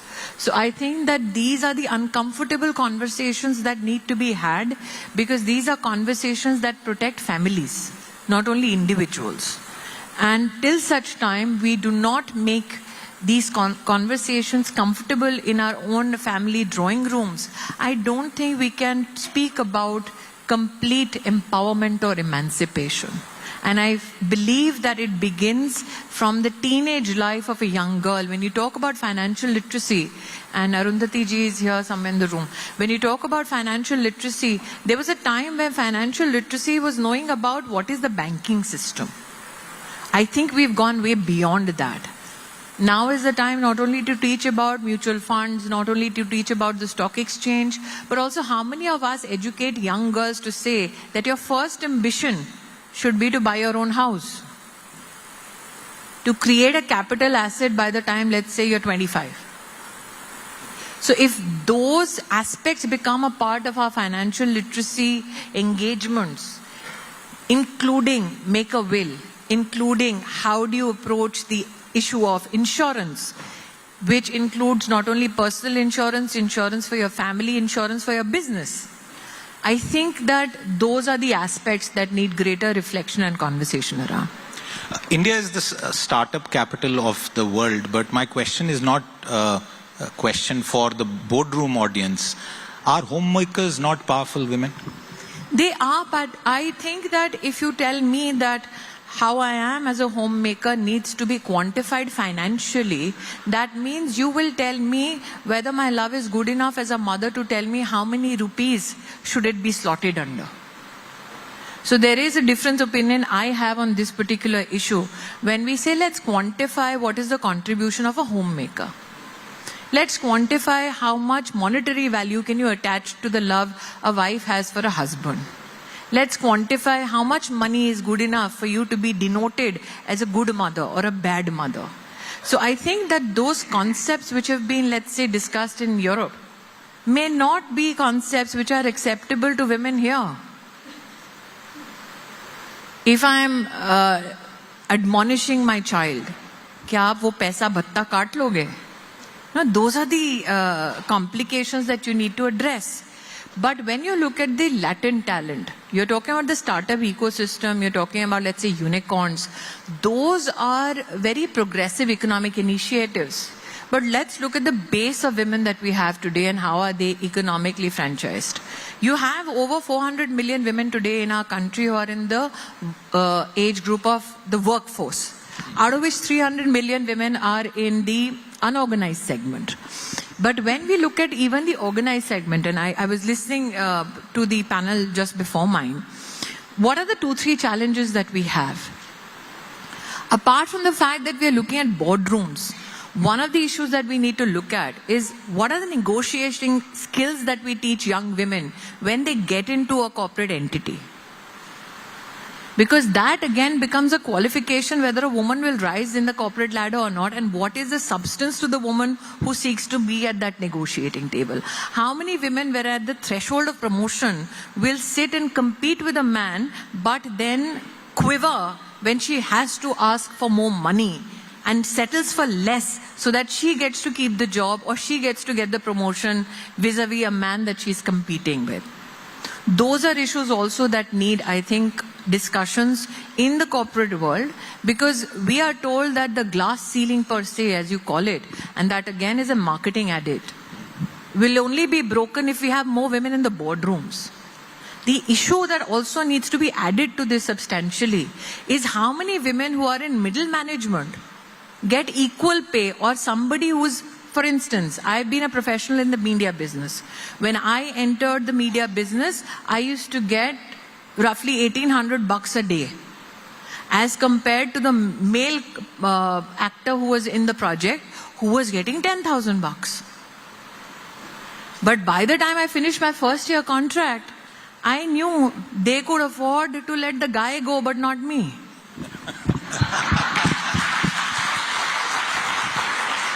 So do you have the audacity to sit and negotiate and be tough as nail in your negotiation?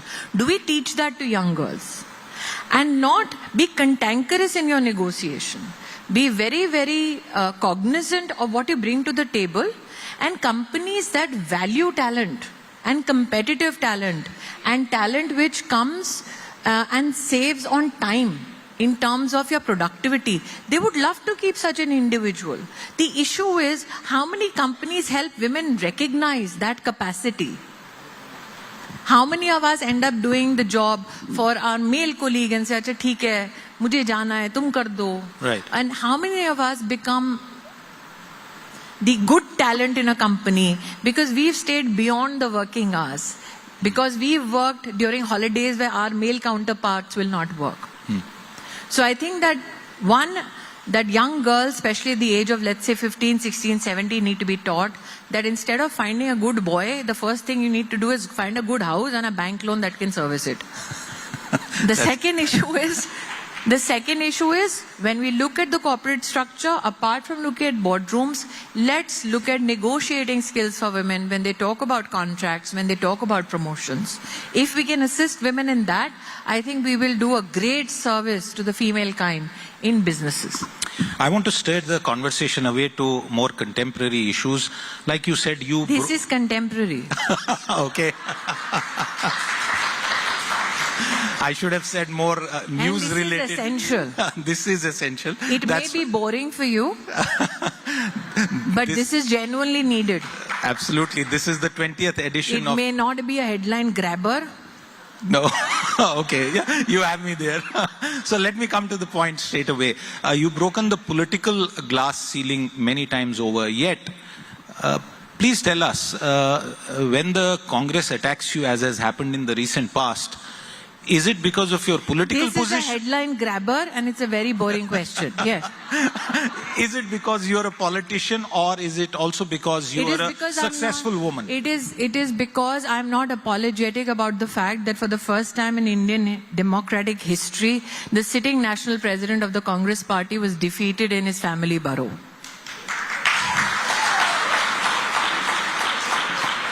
And every time that they make vile attacks at me, I do not wither away like a flaying flower.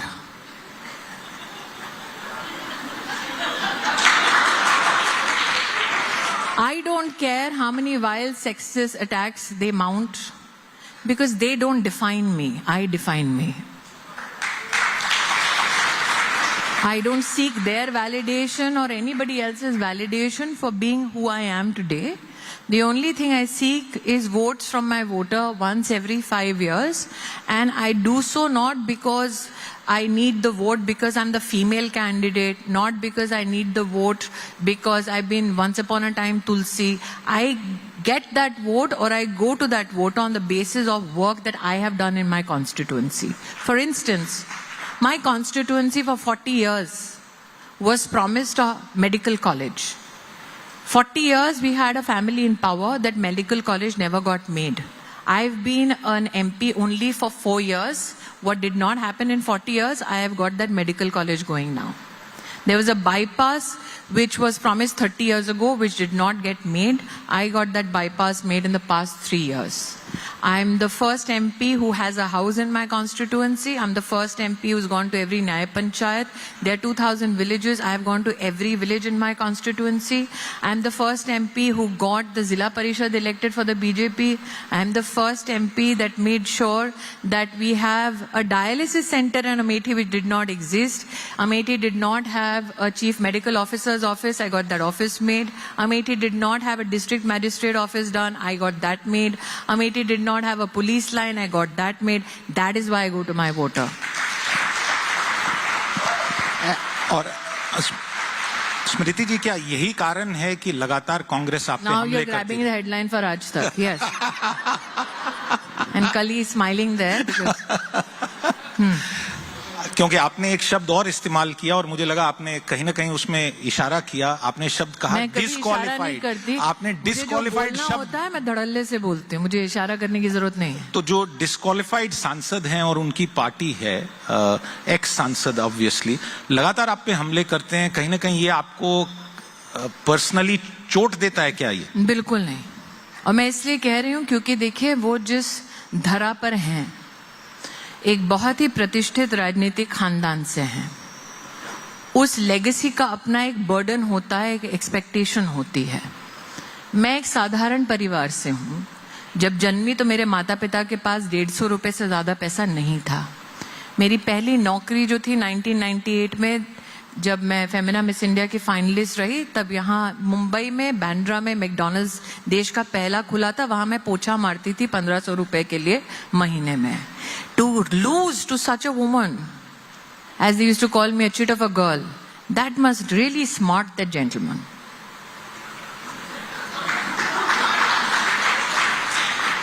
तो मुझे ऐसा लगता है कि जब एक महिला पर इस प्रकार का कटाक्ष किया जाता है या हमला किया जाता है, ये आप जितनी औरतें यहाँ बैठी हैं सब कहेंगी कि उनकी जिंदगी में कहीं ना कहीं ये सब हुआ है, because that is done to deviate your attention, that is done to break your confidence, that is done to ensure that you are so flabbergasted you cannot punch back.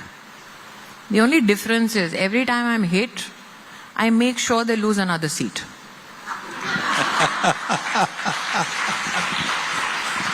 So in 2019, there were sexist remarks, and those men who made sexist remarks were promoted. Then came the Vidhan Sabha in Amethi, and out of 5 Vidhan Sabha seats, Congress lost its security deposit in 4. Because everywhere the brother and sister went, I made sure that they lose the security deposit. Unfortunately, they didn't go to the 5th seat, hoping they'll go there next. Well, that's clearly a track. It's not a surprise, then they don't like me. Well, clearly, ladies and gentlemen, Smriti Irani, India's most powerful woman in politics, at least in my books, and I'm sure in all your books as well. Thank you very much for your time. Thank you.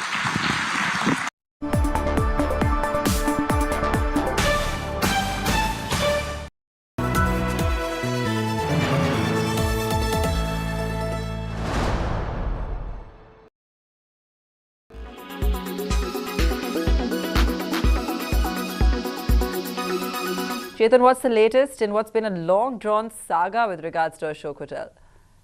Well, absolutely. It's literally a long-drawn saga, 2023, but now seems to be the year when ITDC's iconic property, the Ashok in Delhi, goes on a long lease for about 60 years. Sources have in fact told Business Today TV that the government has in fact expedited the process, and the structural audit of both Ashok Hotel and Samrat Hotel have begun and will be completed in 6 months. Sources also confirming to Business Today TV that the process of formulating the model concession agreement, which literally forms the backbone of any disinvestment, has also begun. And the day it receives green light from the Union Cabinet, the government will call the bids and will not wait any further. Remember, the Ashok is a 550-room hotel built on a sprawling 25-acre land in the heart of the national capital.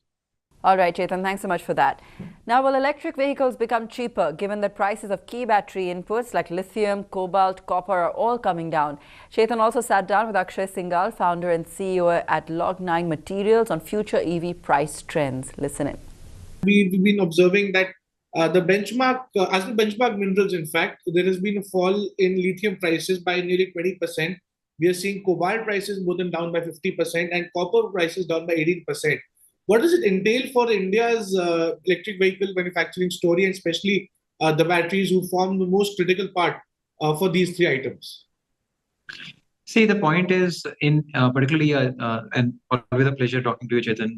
But if you look at these fall in prices, right, I don't think it impacts significantly in a very short term as far as the Indian market is concerned, right? Because we typically in India procure cells which are manufactured outside, and we procure them as an extra inventory which the various cell manufacturers have, right?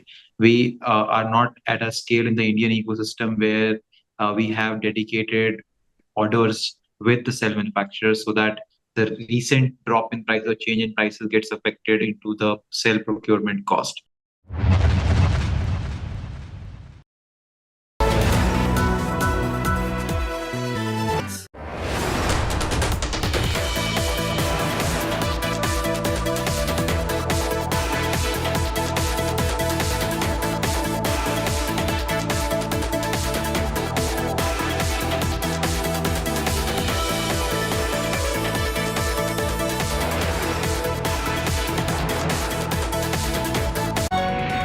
India Today Group wins the prestigious Ramnath Goenka Excellence in Journalism Awards. For the category of investigative reporting for 2019, the winner in broadcast, Milan Sharma.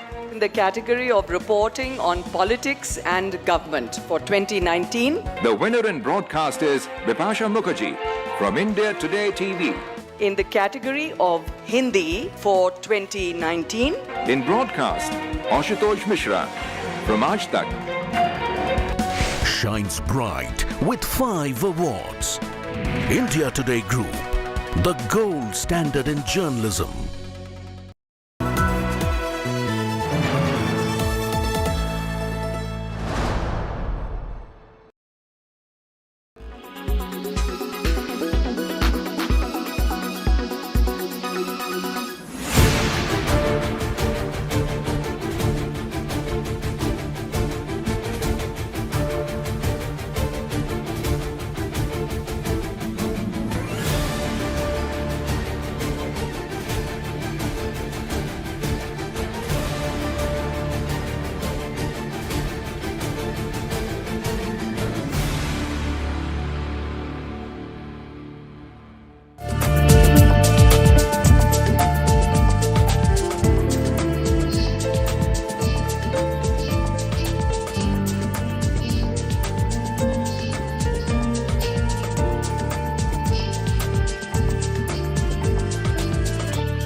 It's summertime and we're telling you about all health hacks to keep yourself healthy during summers.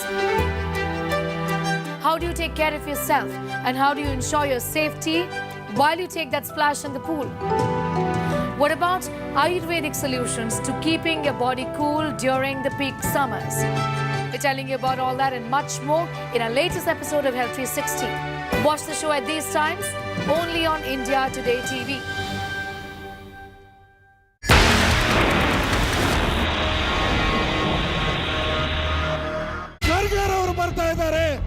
Congress president आದ मल्लिकार्जुन खड़गे ಅವರಿಗೆ पुष्प वर्षा करके किस तरह से प्रधानमंत्री नरेंद्र मोदी का स्वागत किया.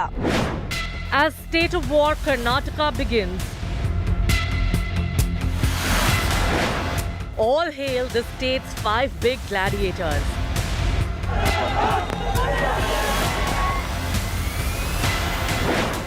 Five big superstars dominating the field.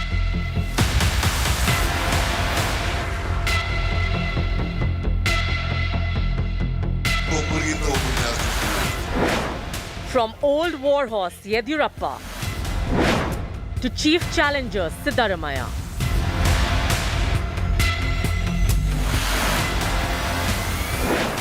From Karnataka's muscle man D.K. Shivakumar to Chief Minister Basavaraj Bommai and Kingmaker Kumaraswamy.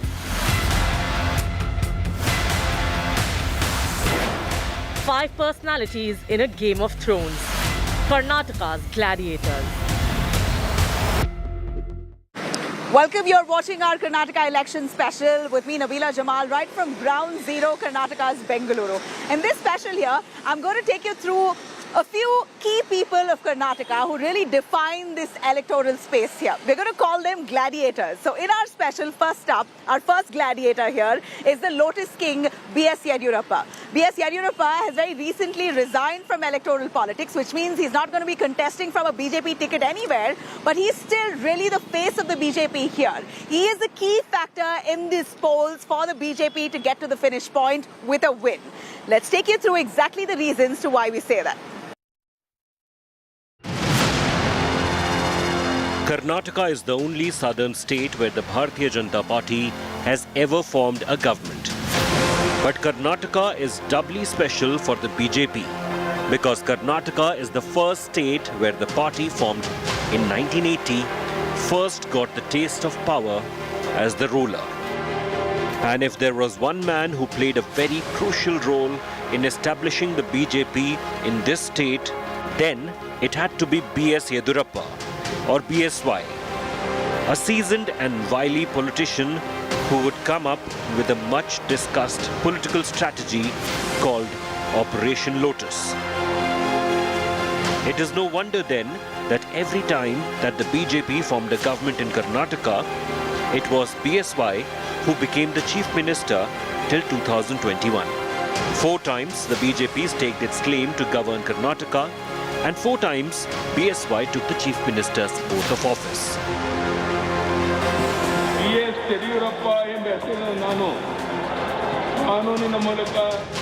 And 4 times BSY had to resign before he could complete his term.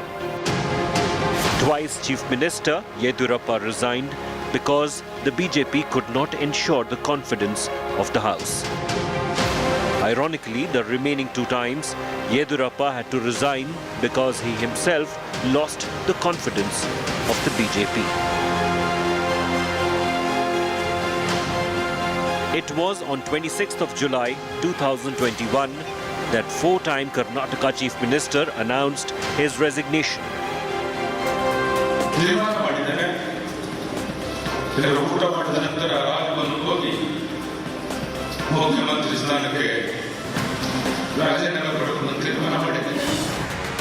Five decades in politics, 2 days to 3 years at any one time in the Chief Minister's chair. Many thought that was the end of B.S. Yedurappa. But then on 22nd Feb, when the veteran saffron leader stood up in the Bidhan Soda and announced that he intends to make it his last speech in the assembly, everyone was stunned. From the speaker to attending meager MLA audience urged him to reconsider the decision and pushed his retirement announcement by a couple of more days. On 24th of Feb, at a houseful Bidhan Soda, Bukanakare Siddalingappa Yedurappa announced his retirement from the assembly. I'm not going to retire from the politics. I am not tired. And I will go around in the state to build up the party. And I have got 100% confidence that we are going to get absolute majority in Karnataka Assembly. His assembly seat of Shikaripura will now go to his son Vijayendra. But that's not the end of the mighty BSY. With this, the 80-year-old shrewd politician of 5 decades have played a master stroke. He has the central leadership at his beck and call and the state leadership looking for his approval. Because the winning card for BJP in the coming assembly election in Karnataka lies with the Lingayat leader alone. And that very card makes him the Lotus King of Karnataka.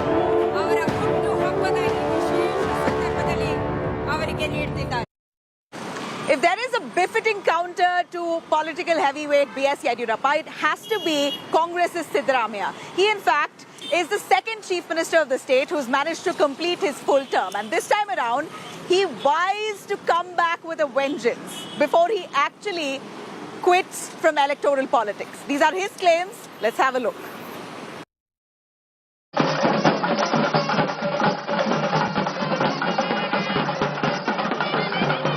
On May 13, 2013, Sri Kantirawa Stadium was buzzing with fanfare and celebrations. There were 50,000 people who had gathered there. They had come to witness the swearing-in ceremony of the 22nd Chief Minister of Karnataka.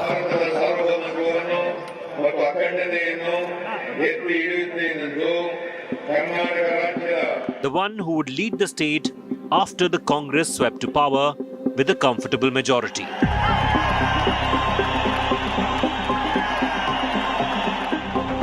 Siddaramaiah's CM ambition dates back to the time when the JDS chief H.D. Devagowda expelled him from the party. Siddaramaiah's unapologetic desire to be the CM was seen as conflicting with the party's rising star and Devagowda's son, H.D. Kumaraswamy's ambitions. Siddaramaiah had ended up with the portfolio of a deputy. He went on to become the longest-serving deputy CM in Karnataka's history. But after his bitter exit, Siddaramaiah finally found home for his ambitions in the Congress. He till date is only the second Chief Minister of Karnataka to have completed a full term, the other one being S.M. Krishna, also from the Congress. Now in his 70s, but he still nurtures the ambition of once again climbing the stairs to the CM chair. Before the election, Congress party never announced the name of the leader. But it is Congress party leave it to the decision of the elected MLAs and also the High Command ultimately. You're also an aspirant, right? Yes, 100% I'm an aspirant. Believer in social justice and a family fan is how the Twitter profile of Siddaramaiah describes him. The 75-year-old former Chief Minister of Karnataka was born into a Kuruba family in a small village of Mysore. From grazing cattle as a young boy in the village to the top echelons of state politics, Siddaramaiah has come a long way. With no formal school education to begin with, he later went on to study law at the prestigious Mysore University.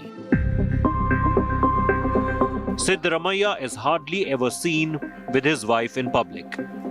He likes to be seen as the rustic politician, the one who prefers to be referred to by the single name Siddaramaiah.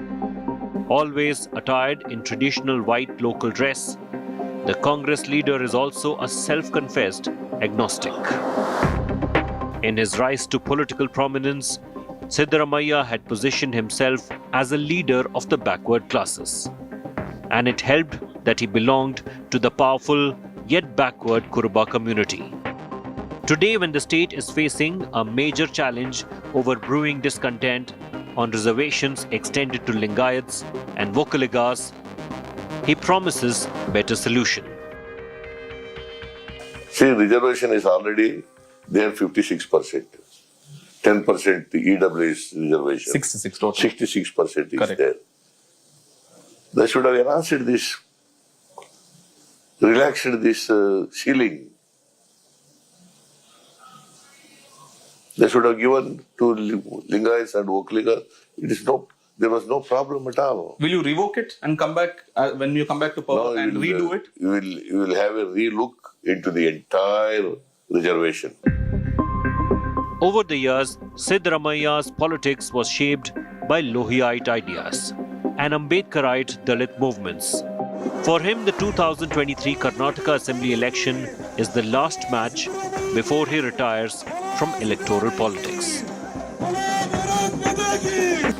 In fact, it is going to be my last electoral battle. So you're saying after this you'll not contest electoral politics? No. I will be retiring from electoral politics. The veteran Congress leader wanted the Kolar seat, but the party high command assigned him the seat of Varuna, where his son and political heir Yatindra is the sitting MLA. His sworn opposition in the Saffron Brigade is preparing to make it an interesting fight by pitching Yedurappa's son and political heir Vijayendra. The Congress gladiator is roaring to return to power.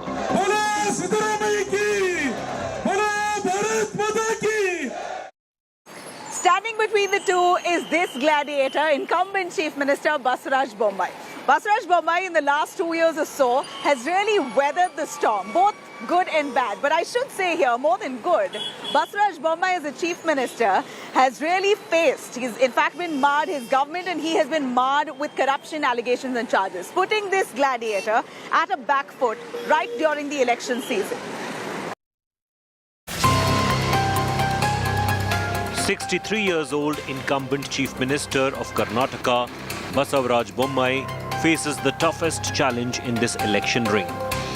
On one hand, he has to compete with the party favourite and veteran Lingayat leader B.S. Yedurappa and the Congress as well as JDS in the main ring to prevail in the game.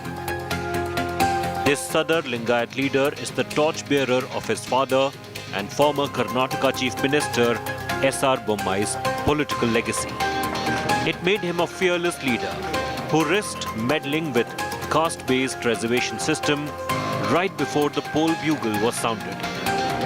He stirred the hornet's nest by withdrawing 4% reservation available to the Muslims and distributed it to dominant castes of Lingayats and Vokkaligas.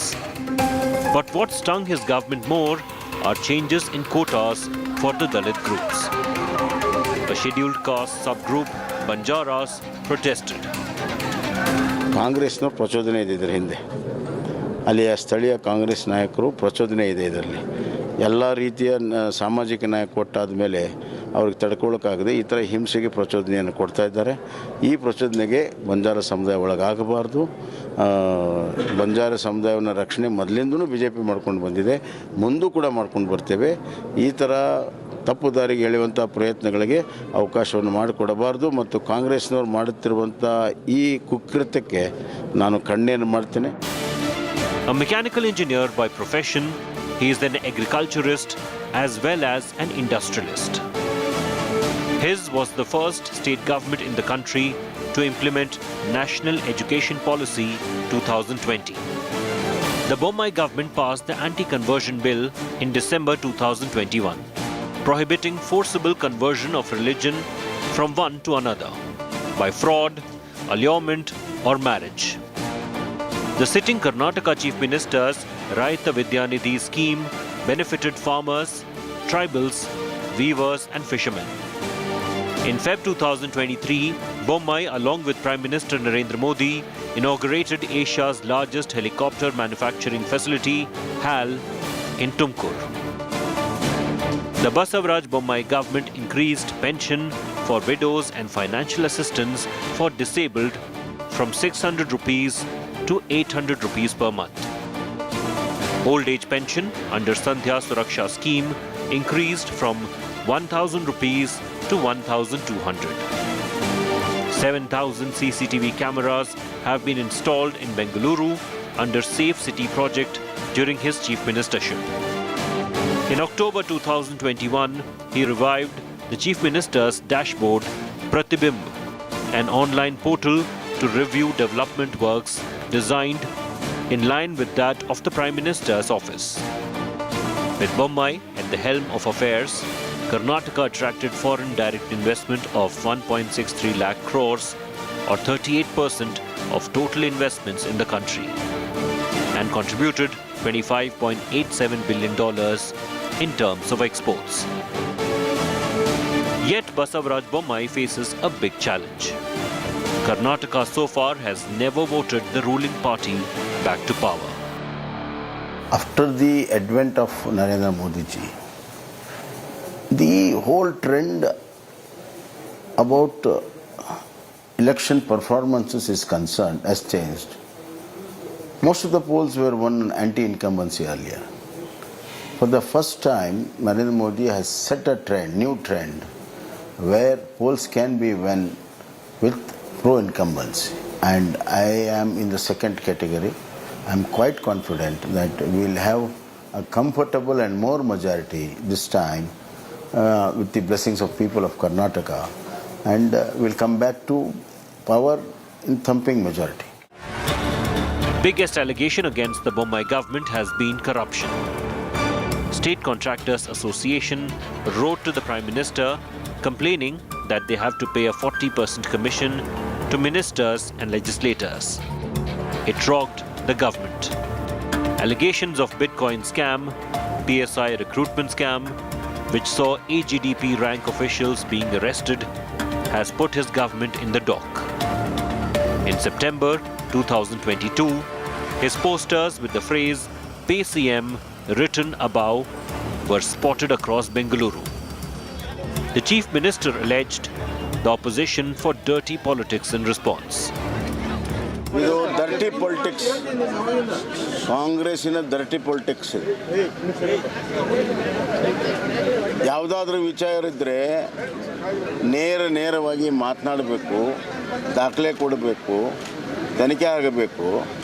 ಯಾವುದು ವಿಚಾರ ಇಲ್ಲದೆ ಸುಮ್ಮನೆ ಇದೊಂದು ರೀತಿಯಲ್ಲಿ ನೈತಿಕತೆಯ ಅಧಿಪತನ ಕಾಂಗ್ರೆಸ್. ಈ ಥರ ನೈತಿಕತೆ ಇಲ್ಲದೆ ಹೆಸರು ಕೆಡಿಸುವಂಥ ಒಂದು ಕಾರ್ಯಕ್ರಮ ಮತ್ತು ಹತಾಶರಾಗಿದ್ದಾರೆ. ಯಾವುದೇ ವಿಷಯಗಳನ್ನು ಪೂರ್ಣ ಪ್ರಮಾಣದ ತಯಾರಿ ಇಲ್ಲದೆ ಸದನಕ್ಕೂ ಬರೋದು ಮತ್ತು ಜನಪರವಾಗಿರುವಂಥ ಕಾಳಜಿ ಇಲ್ಲ. ಈ ಥರ ಧರ್ಟಿ ಪೊಲಿಟಿಕ್ಸ್ ಮಾಡಿಕೊಂಡು ಅಧಿಕಾರಕ್ಕೆ ಬರ್ತೀವಿ ಅಂತ ಭ್ರಮೆಯಲ್ಲಿದ್ದಾರೆ. ಅದು ಕರ್ನಾಟಕದಲ್ಲಿ ಅದು ಸಾಧ್ಯ ಇಲ್ಲ. Basavaraj Bommai has been on the front foot since taking oath in July 2021. But as the poll dates draws close, this gladiator is for the time being in the back foot. And the party is covering for him till the final vote is counted. Congress leader DK Shivkumar is the only gladiator in the ring here who is a CM aspirant but really has never had experience being the chief minister. Well, for the Congress party, he's known as a muscle man, a man who can really mobilize crowds. He is right now a real aspirant to become the chief minister of Karnataka. I'm going to take you through this man who is all important for the Congress High Command as well as the Karnataka Congress.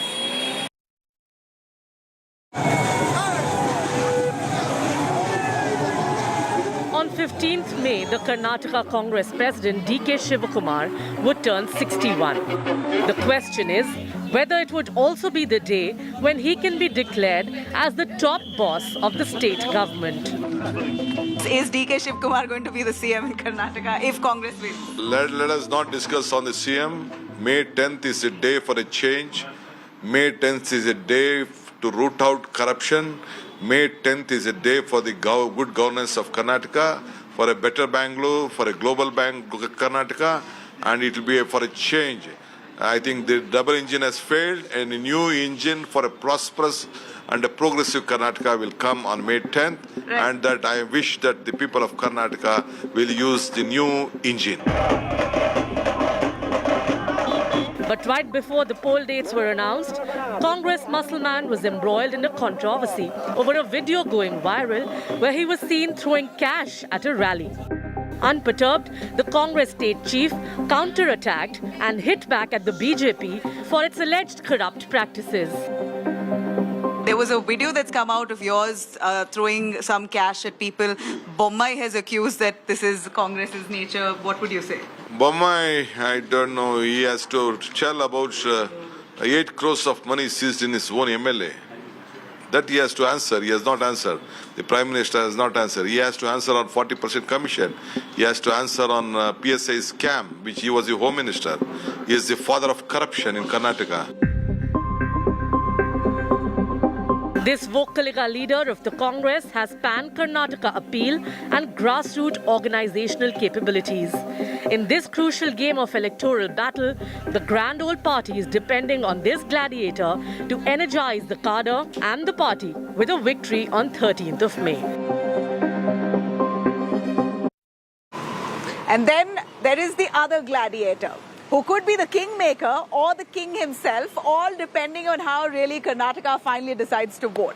JDS's Kumaraswamy is really integral in Karnataka politics. He's been for the last 3 years at least, trying really hard, working really hard to gain electorally in 2023.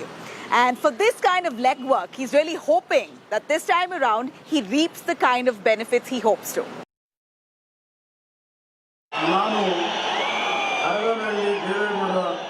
The last time H.D. Kumaraswamy took oath as the Chief Minister of Karnataka in 2018. The opposition came together with a mighty show of strength. 5 years later, in this poll season, Kumaraswamy stands at a powerful position of being the game changer and much in demand. Do you have pressure from the centre saying come with us? Have they already spoken to you? Offer is there. You have already offered? Offer is there. Okay. Everybody offering me. Even Congress is offering? Everybody is offering me. They know. Okay. Their strength, what is their strength internally, they know. Okay. But publicly they are telling we will get 140, 150. That is their announcement. But internally internally I know their strength. Okay. What is some important persons who are approaching to thinking that This time also fracture will be there. Kumaraswamy has already roped in Bengal's Chief Minister Mamata Banerjee to campaign for his party.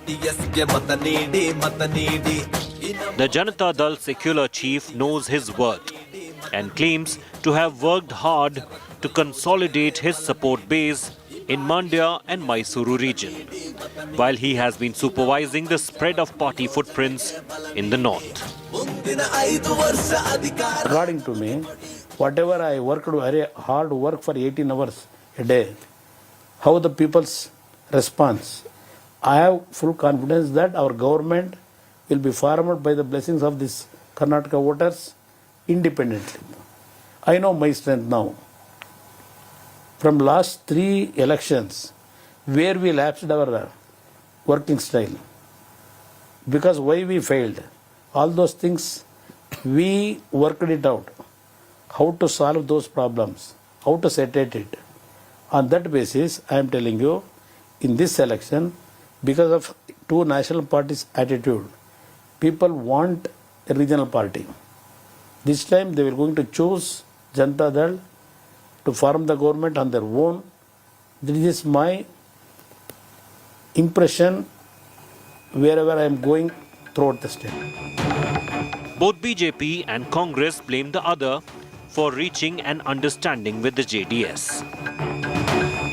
Congress is saying that you have still not decided on the list of candidates. That's because there is tacit understanding between you and JDS. Nothing of that sort. It is in fact, there was a meeting in Hyderabad between Congress leaders and JDS, according to my information. A deal has been struck there. बहुत सारे ಆಗಿತ್ತು ಮತ್ತೆ ಆಗೋದನ್ನ rule out ಮಾಡಕ್ಕಾಗಲ್ಲ match fixing ಆದರೂ ಆಗ್ಬೋದು especially ಹಳೆ Mysuru ಭಾಗನ especially ಹಳೆ ಮೈಸೂರು ಭಾಗನ ಹೇಳ್ಬೇಡ್ರಿ ಒಟ್ಟಿಗೆ ಹೋದ ಸಾರಿ ಅಂತೂ ಆಗಿತ್ತು ಈ ಸಾರಿ ಏನು ಮಾಡ್ತಾರೆ ಅಂತ ಕಾದು ನೋಡಬೇಕು ನನಗೆ ಇಂಟರ್ನಲ್ ಅಂಡರ್ಸ್ಟ್ಯಾಂಡಿಂಗ್ ಮಾಡ್ಕೊತಾರೆ ಅಂತಕ್ಕಂಥ ಸೂಚನೆ ಇದೆ. Out of the 224 seats, if Kumaraswamy's claim comes true, for more than 50 seats, he certainly will be the kingmaker, if not the king himself. Karnataka's 4 gladiators, really key and integral to this state's elections. We see all of them playing their individual and party cards really close to their chest. And of course, voters also very keenly watching this political game. It's ultimately the voters of Karnataka who decides who's going to be the winner. That's all I have with me in this special. I'm Nabila Jamal. Thank you very much for watching. Do stay tuned for news and updates coming up on the other side, only on India Today.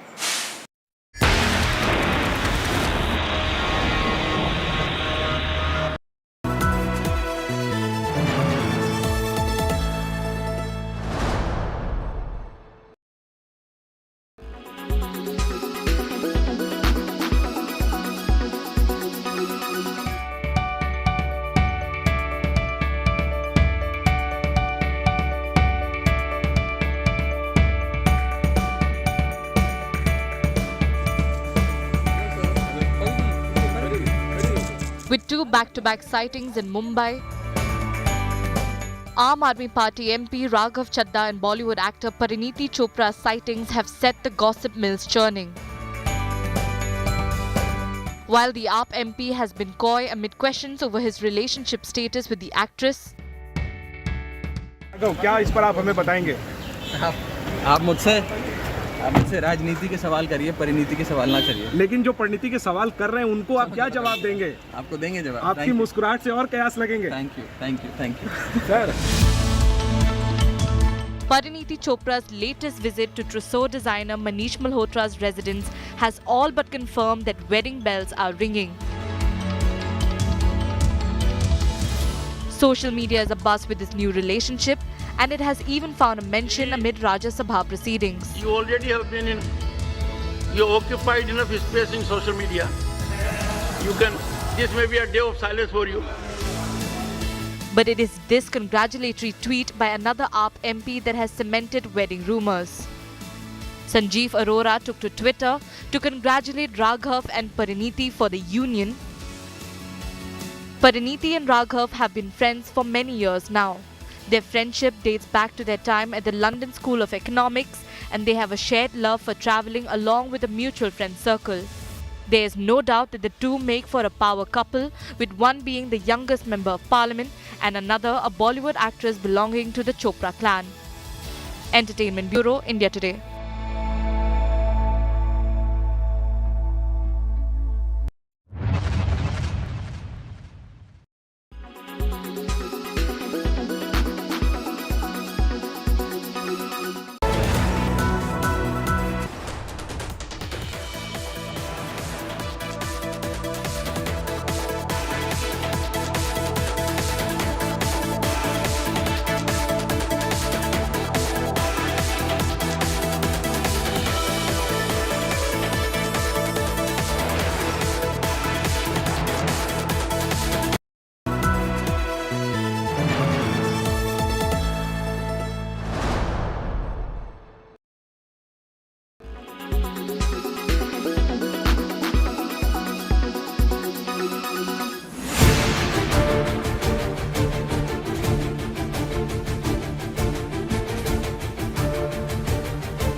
Make your media plan smarter with India Today Live TV on your connected devices. Amplify your brand with 100 million smart internet viewers. To advertise, mail us at sales@aajtak.com.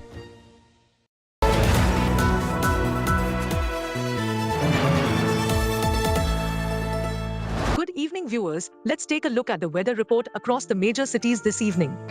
Thiruvananthapuram is at 33 degrees Celsius with an AQI of 80. Mumbai is at 30 degrees Celsius with an AQI of 91. Panaji is at 32 degrees Celsius with an AQI of 66. Ahmedabad is at 33 degrees Celsius with an AQI of 127. Bhopal is at 30 degrees Celsius with an AQI of 86.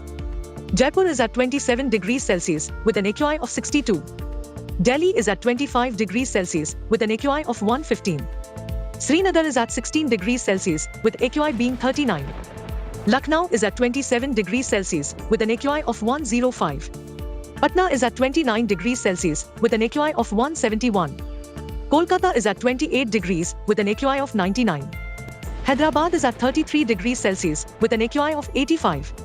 Bengaluru is at 31 degrees Celsius with an AQI of 95.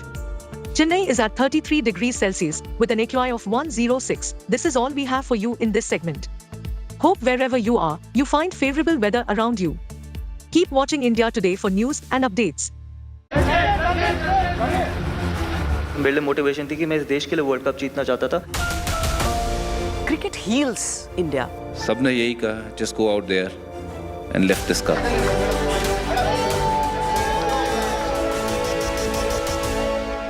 Yeah, stars had aligned. I really do feel this is like yesterday.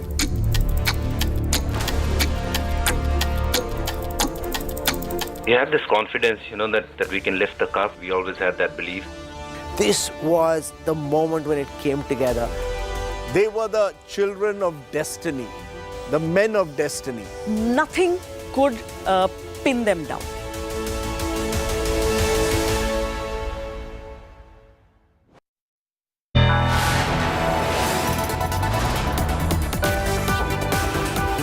You are watching India Today.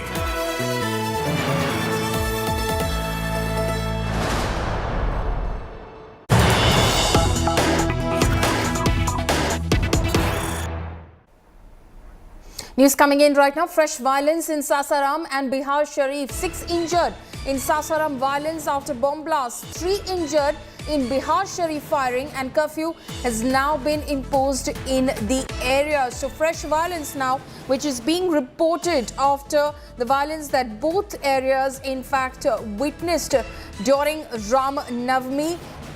6 persons have been injured in Sasaram violence after a bomb blast, and 3 others have been injured in Bihar Sharif firing.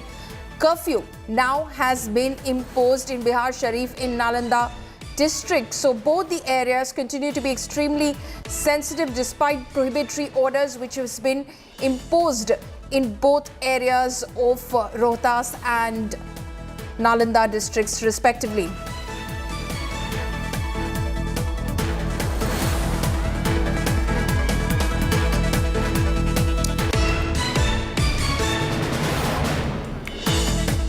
So those are reports that are coming in at the moment. Aditya Vaibhav is joining me live from Sasaram.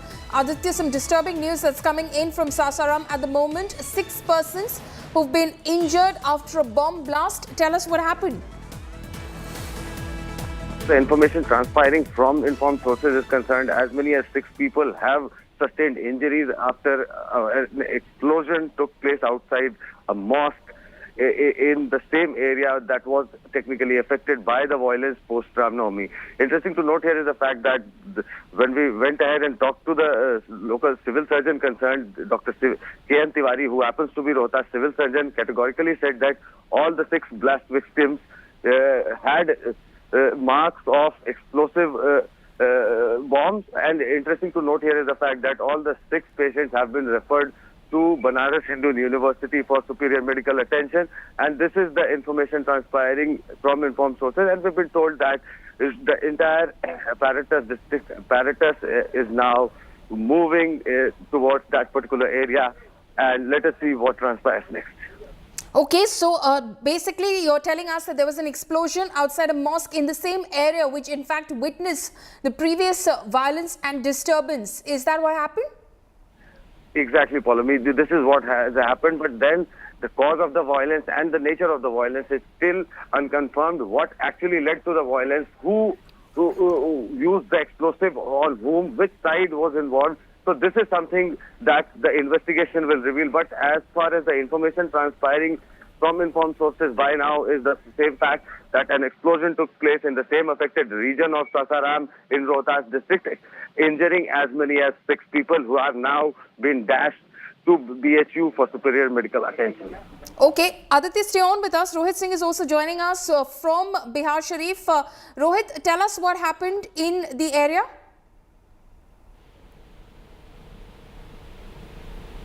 Bihar Sharif continues to remain extremely critical, and since yesterday we have seen widespread violence between 2 communities in both the places, and after that Section 144 was imposed at both places.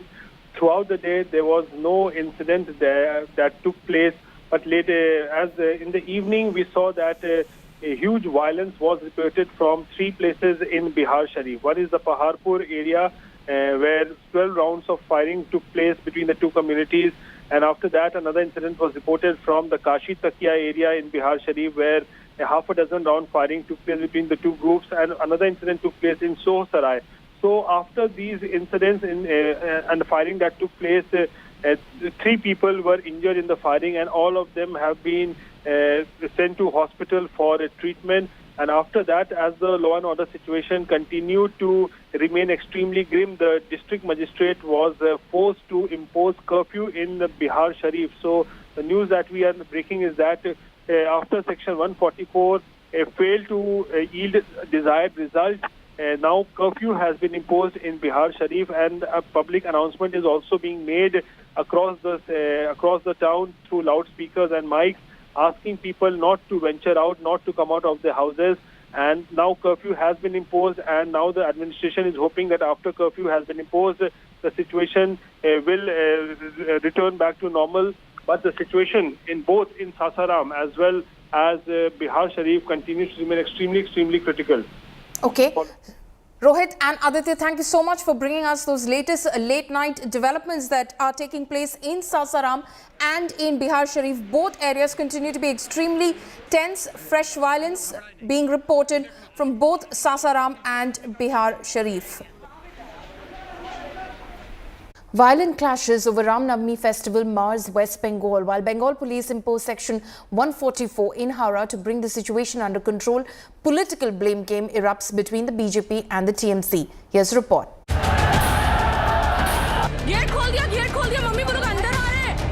West Bengal on the boil for the last 2 days.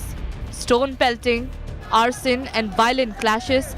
These were the scenes in Howrah which descended into absolute chaos amid violence over Ram Navami processions. West Bengal police carried out flag marches and imposed Section 144 in Howrah, even deploying drones for surveillance.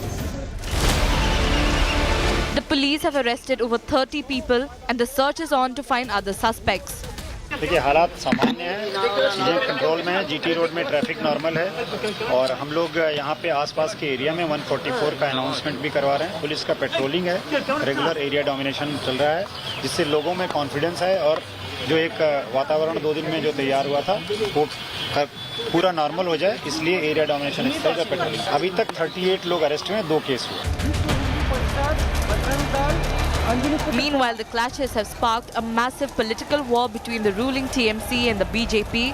The BJP, while demanding an NIA probe into the clashes, alleged that the West Bengal cops oversaw the violence. While the ruling TMC accused the BJP of orchestrating the violence and provoking minorities. এই ঘটনার জন্য দায়ী মমতা ব্যানার্জি এবং তার দল। তার তোষণের রাজনীতির আজকে পশ্চিম বাংলায় চরম জায়গায় গিয়ে পৌঁছেছে। যে যারা বাংলার শান্তি শৃঙ্খলা সভ্যতা নষ্ট করার জন্য নির্লজ্জভাবে রাস্তায় নেমে গাড়িতে আগুন জ্বালিয়েছে, ইটপাটকেল ছুঁড়েছে, এলাকা অশান্ত করেছে, তাদের একটাকেও ছাড়া হবে না। আমাদের কাছে নির্দিষ্ট 3-4টে ভিডিও আছে। আমি প্রথম ভিডিওটা যেখানে কোমরে পিস্তল গুঁজে রামনবমীর মিছিল হচ্ছে, আপনারা দেখুন কাদের প্ররোচনায় হচ্ছে। Congress has called for strict action against the accused. जो भी दोषी हो, चाहे इस तरफ का दोषी चाहे उस तरफ के दोषी है, उनको उनके साथ में सख्ती से कार्रवाई की जानी चाहिए। While the political blame game continues, one person has died while several others have been injured in this violence. The BJP, led by Shubhendu Adhikari and Shukanta Majumdar, claimed that it was the failure of Mamata Banerjee's government over here and she was busy sitting on a dharna and she could not maintain law and order in this part of Howrah. Amidst the war of words between the BJP and the Trinamool Congress, there were people who were staying in fear when this incident happened over here in Howrah. With camera person Prasun, this is Suryagni Roy for India Today.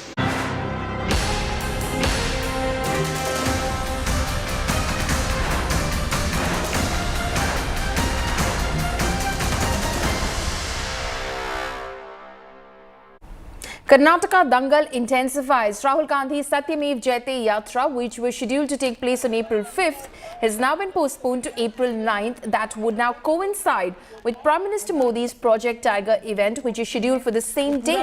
Here's a report. State of war, Karnataka intensifies. A clash of titans for Karnataka. The Maha Youth for 2024 semi-finals. Poll-bound Karnataka will witness a strong political slugfest. A war to woo voters on the 9th of April, when Prime Minister Narendra Modi and Congress top leader Rahul Gandhi will have competing events. The disqualified Congress MP's scheduled event, Satyameva Jayate, at Kolar on the 5th of April has now been postponed to the 9th. The new date for the event, interestingly, coincides with the Golden Jubilee celebration of Project Tiger, which the Prime Minister will launch the same day in Mysuru. It is evident that the Grand Old Party knowingly chose the 9th of April to put its leader against the Modi juggernaut. But here's something interesting about Rahul choosing Kolar as well. Remember, it is the same place where Rahul made this comment in 2019 that led to his disqualification from Lok Sabha. Rahul's Kolar appearance will be his second visit to Karnataka this year. Since January, Prime Minister Modi has visited Karnataka multiple times, with his top aides Amit Shah and JP Nadda launching Blitz. While the BJP top guns are showing up more often in Karnataka, Rahul Gandhi did spend 21 days in the state as part of his Bharat Jodo Yatra last September. A yatra that wound up only at the end of January this year. The state goes to polls on the 10th of May. In a state haunted with fractured mandates, expect the 2023 war for Karnataka to be star-studded and loud. Bureau Report, India Today. YSRTP Chief Y. Sharmila has called upon all opposition parties to unite against the Telangana government. Y. Sharmila reached out to State BJP Chief Bandi Sanjay and State Congress Chief Revanth Reddy over a telephone call, appealing them to join her in the fight against the KCR government. She urged the opposition to join her to fight against KCR's family rule in Telangana, claiming that the KCR government was deceiving jobless youth and driving them to suicides and depression. Y. Sharmila has proposed a march towards Pragati Bhavan, the official residence of the Telangana Chief Minister. Bandi Sanjay and Revanth Reddy have both assured their support. BJP has also put up posters slamming the BRS government over youth unemployment. Meanwhile, BRS has condemned Y. Sharmila's call for opposition unity, calling it a vain effort to defeat KCR. BRS has rejected claims of unemployment, saying it was a ploy before the elections scheduled later this year. Mr. Bandi Sanjay has given a positive nod for the proposal, and we don't know what about the Congress party's nod, but whatever it may be, it is a good move by the opposition parties to fight against the tyrannical rule of the BRS government. And I think there is a need for an opposition unity to fight against the BRS rule. There are political parties in the opposition who have kept their ideologies aside and just to use it as a political ploy are coming up together against KCRG because this is an election year. Congress, BJP and Sharmila together trying to make this a political issue is really unfortunate, because this is the time that youngsters have to be motivated to see that they write examinations and they get their job opportunities provided by government of Telangana. But using them as a political bait has to be condemned. Warfare erupt between Aam Aadmi Party and BJP over Prime Minister Narendra Modi's degree after Gujarat High Court quashed the CIC's orders to furnish Prime Minister Modi's graduation and post-graduation certificates under the Right to Information Act. Delhi Chief Minister Arvind Kejriwal trained his guns against the BJP, reiterating his demand as to why there was a need for a Prime Minister and his degree to go public. Launching a direct attack on the Prime Minister, Kejriwal said that being illiterate is not a crime, but in the 21st century, it is important that India's Prime Minister is educated. Alleging that the Gujarat High Court order raised doubts about Prime Minister's degree, he further went on to say that Modi sidelined climate change and that in such a situation, question arises whether the Prime Minister can read and right. Meanwhile, the BJP has hit back at the Aam Aadmi Party supremo, calling him a madman. The Saffron clan further slammed Kejriwal for using derogatory language against the Prime Minister and accused the opposition of crossing all limits. Gujarat high court का कल order आया कि देश के लोग जो हैं वो प्रधानमंत्री जी की एजुकेशनल क्वालिफिकेशंस के बारे में जानकारी नहीं ले सकते। इससे पूरा देश एक तरह से स्तब्ध है, क्योंकि हम लोग जनतंत्र में रहते हैं और जनतंत्र के अंदर तो प्रश्न पूछने की और जानकारी मांगने की आज़ादी होनी चाहिए। किसी का भी कम पढ़ा लिखा कोई गुनाह नहीं है, किसी का भी अनपढ़ होना कोई गुनाह नहीं है, कोई पाप नहीं है। देश के प्रधानमंत्री का पढ़ा लिखा होना बहुत जरूरी है। उनको गुजरात में कोर्ट से फटकार लगी है जो कि उनकी प्रवृत्ति के अनुरूप भी है। ये ऐसे व्यक्ति हैं जो एक नहीं अनेक बार कोर्ट के द्वारा डांट फटकार पा चुके हैं, माफी मांग चुके हैं। इसलिए विषय प्रधानमंत्री जी की डिग्री का नहीं था, विषय तो इनके भ्रष्टाचार का था। ये उसके ओट में उसे छुपाना चाहते थे और इसीलिए ये इस प्रकार का स्वांग रचना कि जो चीज पब्लिक डोमेन में है, जो चीज यूनिवर्सिटी की वेबसाइट पे है, उसे मांगने के लिए कोर्ट में जाना, आपने सिर्फ और सिर्फ अदालत का वक्त जाया करने के लिए संवैधानिक उपकरणों को। वो कह रहे हैं केजरीवाल साहब मुद्दे से ध्यान हटाना चाहते हैं। भारतीय जनता पार्टी का एक एक कार्यकर्ता मैं उससे कहना चाहता हूं, मुद्दे से ध्यान बिल्कुल मत हटने दीजिए। और अरविंद केजरीवाल जी अगर मुद्दे से ध्यान हटाने का प्रयास कर रहे हैं तो तुरंत आकर अपनी डिग्री देश के सामने दिखा दीजिए, सारा बवाल खत्म हो जाएगा। क्या देश के प्रधानमंत्री की डिग्री जानने का हक देश के करोड़ों लोगों को नहीं है? 140 करोड़ लोगों ने चुनकर उनको अपना प्रधानमंत्री बनाया है। क्या देश के लोगों को यह हक हासिल नहीं है कि अपने प्रधानमंत्री से ये पूछें प्रधानमंत्री की एजुकेशन क्या है? और अगर ये इख्तियार नहीं है तो इलेक्शन कमीशन पे भी जुर्माना लगाना चाहिए, जो हर उस आदमी से जो पार्लियामेंट और असेंबली का चुनाव लड़ता है वो एफिडेविट मांगता है कि आपकी एजुकेशन क्या है। Navjot Singh Sidhu walks out of Patiala Jail after 10 months. After spending about 10 months in the Patiala Central Jail in a 1988 road rage case, the former Punjab Congress chief Navjot Singh Sidhu walked free. Donning a blue kurta and a turban, Sidhu was seen walking out of Patiala prison to dhol beats arranged by his supporters outside the jail premises. He had a book in his hand as he walked out. Now, after his release, hailing Rahul Gandhis, Sidhu said that the former Wayanad Member of Parliament is a revolutionary and that he will rattle the government. Several posters and hoardings of Navjot Sidhu were put up at many places in Patiala city by his supporters to welcome him. Remember, Navjot Singh Sidhu has been released early over his good conduct in prison.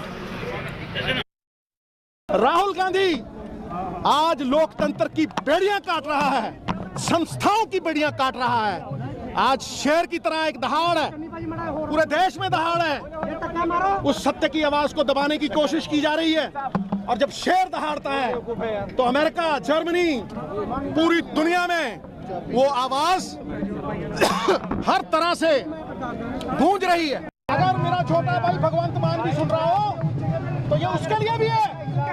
आज लोकतंत्र बेड़ियों में है, बेड़ियों में। पंजाब ढाल है, इस देश की ढाल, उस ढाल को तोड़ने का प्रयास किया जा रहा है। पंजाब में प्रेसिडेंट रूल लगाने की साजिश की जा रही है।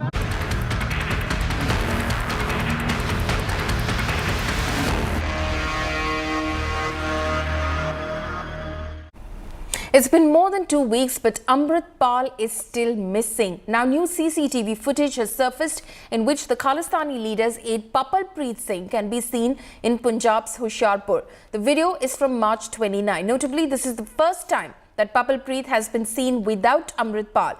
Meanwhile, Chief Minister Maan remains quiet on Amrit Pal. Punjab Chief Minister was asked about the fugitive, which he in fact chose to ignore. Punjab police launched the manhunt for Amrit Pal Singh on March 18, weeks after he led his supporters into storming into a police complex in Punjab's Amritsar district, protesting against the arrest of one of his associates. He has been on the run since then, and CCTV footage has shown Amrit Pal along with Papalpreet in at least 4 states. इस तरह बैंस साहब ने कहा कि ये अनंदपुर साहब ਨੂੰ ਜਾਂਦਾ ਹੈਗਾ। अमृतपाल सिंह ਜਿਹੜੇ ਵੀਡੀਓ ਪੋਸਟ ਕਰਕੇ ਜਥੇਦਾਰ ਸਾਹਿਬ ਨੂੰ ਕਹਿ ਰਹੇ ਕਿ ਵੀ ਹੀਰ ਕੱਟੋ, ਅਨੰਦਪੁਰ ਸਾਹਿਬ ਤੱਕ ਛਡਾਓ, ਕਿ ਉਹ ਸਰਕਾਰ ਤੇ ਪ੍ਰੈਸ਼ਰ ਬਣਾ ਰਿਹਾ, ਚੈਲੰਜ ਕਰ ਰਿਹਾ ਗਵਰਨਮੈਂਟ ਨੂੰ। ਤੇ ਇਹਦੇ ਨਾਲ ਹੀ ਜਿਹੜਾ ਦਿਲਸ਼ਾਨ ਔਰ ਸੀਰਤ ਨੂੰ ਧਮਕੀਆਂ ਦੇਣ ਦਾ ਸਿੱਖ ਆਰਗੇਨਾਈਜੇਸ਼ਨ ਨੇ ਵੀ ਵਿਰੋਧ ਕੀਤਾ। ਐਜ਼ ਸੀਐਮ ਤੁਸੀਂ ਕੀ ਕਰ ਰਹੇ ਹੋ? ਦੇਖੋ ਜੀ, ਮੈਂ ਅੱਜ ਟੋਲ ਪਲਾਜ਼ੇ ਨਾਲ ਸੰਬੰਧਿਤ ਜਿਹੜੇ ਸਵਾਲ ਨੇ ਉਹਨਾਂ ਦਾ ਮੈਂ ਜਵਾਬ ਦੇਵਾਂਗਾ। A Sikh preacher named Ranjit Singh Dhadrianwale has this to say to Amritpal. Listen in. ਤੇ ਅੱਜ ਵੀ ਅਮਰਤਪਾਲ ਜੇ ਕਿਤੇ ਸੁਣੇ ਤੇ ਡਟ ਕੇ ਖੜੇ ਵਿਆਹ ਖੜਾ ਹੋਵੇ, ਕਰੋ ਮੇਰੇ ਨਾਲ ਗੱਲ ਜਿਹੜੀ ਕਰਨੀ ਹੈ। ਮੇਰੇ ਪਰਿਵਾਰ ਨੂੰ, ਮੇਰੇ ਬੱਚਿਆਂ ਨੂੰ, ਮੇਰੀ ਫੈਮਿਲੀ ਨੂੰ, ਮੇਰੇ ਨਾਲ ਦੇ ਸਿੰਘਾਂ ਨੂੰ ਗੱਲ ਕਰਨ ਦੀ ਲੋੜ ਨਹੀਂ। ਅੱਜ ਵੀ ਜਿੱਥੇ ਵੀ ਕਿਤੇ ਹੈਗਾ ਸ਼ਰਤ ਇਹ ਲਾਵੇ, ਜਿਹੜੇ ਮੇਰੇ NSA ਲੱਗੇ ਆ ਮੇਰੇ ਬੰਦਿਆਂ ਦੇ ਉੱਤੇ, ਉਹਨਾਂ ਨੂੰ ਛੱਡੋ, ਮੈਂ ਤੁਹਾਡੇ ਸਾਹਮਣੇ ਪੇਸ਼ ਹੋ ਜਾਣਾ। ਸਾਰੇ ਬੰਦੇ ਘਰੋਂ ਘਰੀ ਪਹੁੰਚਾ ਦਿਓ, ਮੈਂ ਤੁਹਾਡੇ ਕੋਲ ਸਾਹਮਣੇ ਆ ਜਾਊਂਗਾ। We're slipping into a very short break. Stay tuned. News and updates will continue on the other side of this break.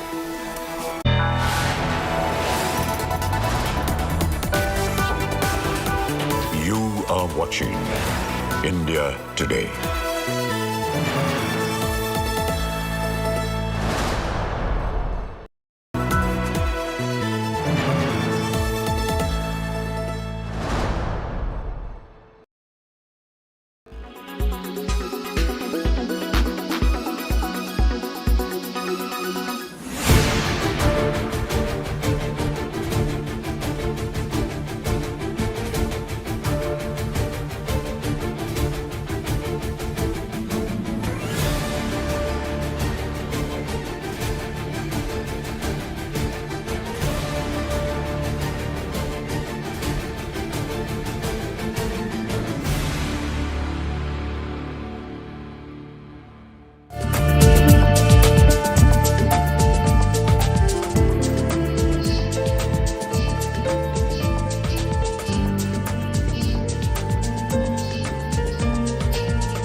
are watching India Today.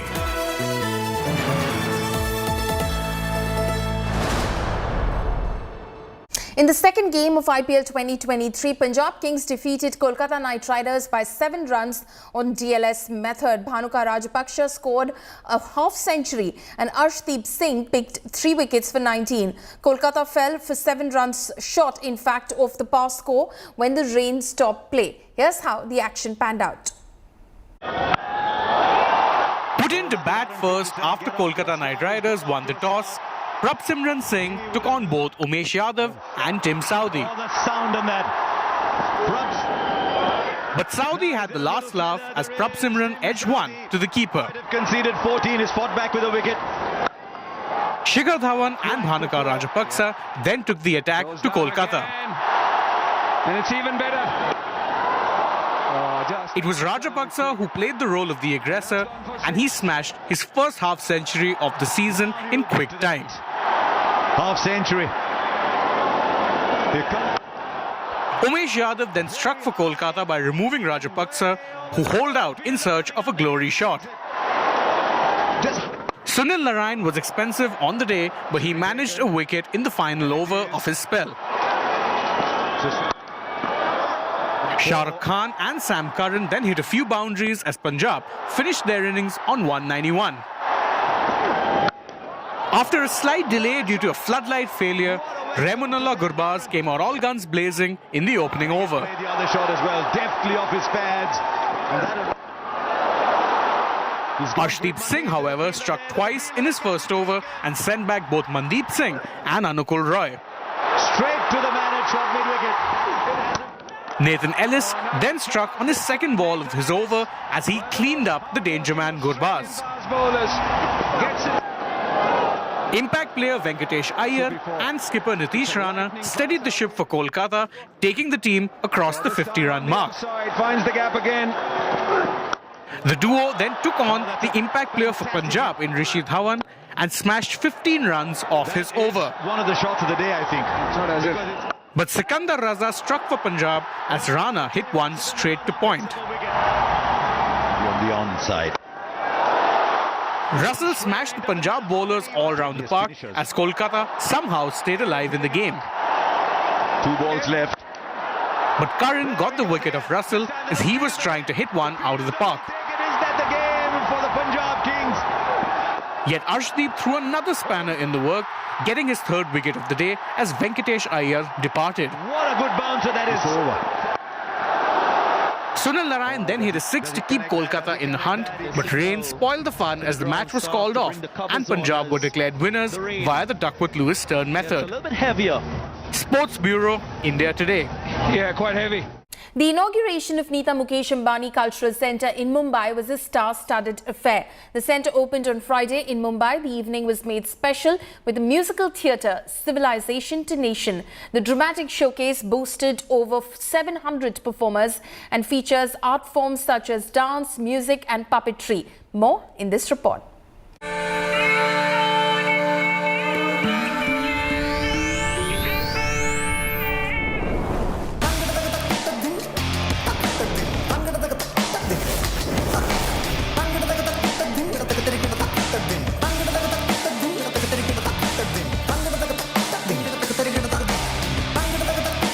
The opening of Neeta Mukesh Ambani Cultural Centre in Mumbai was a glorious extravaganza.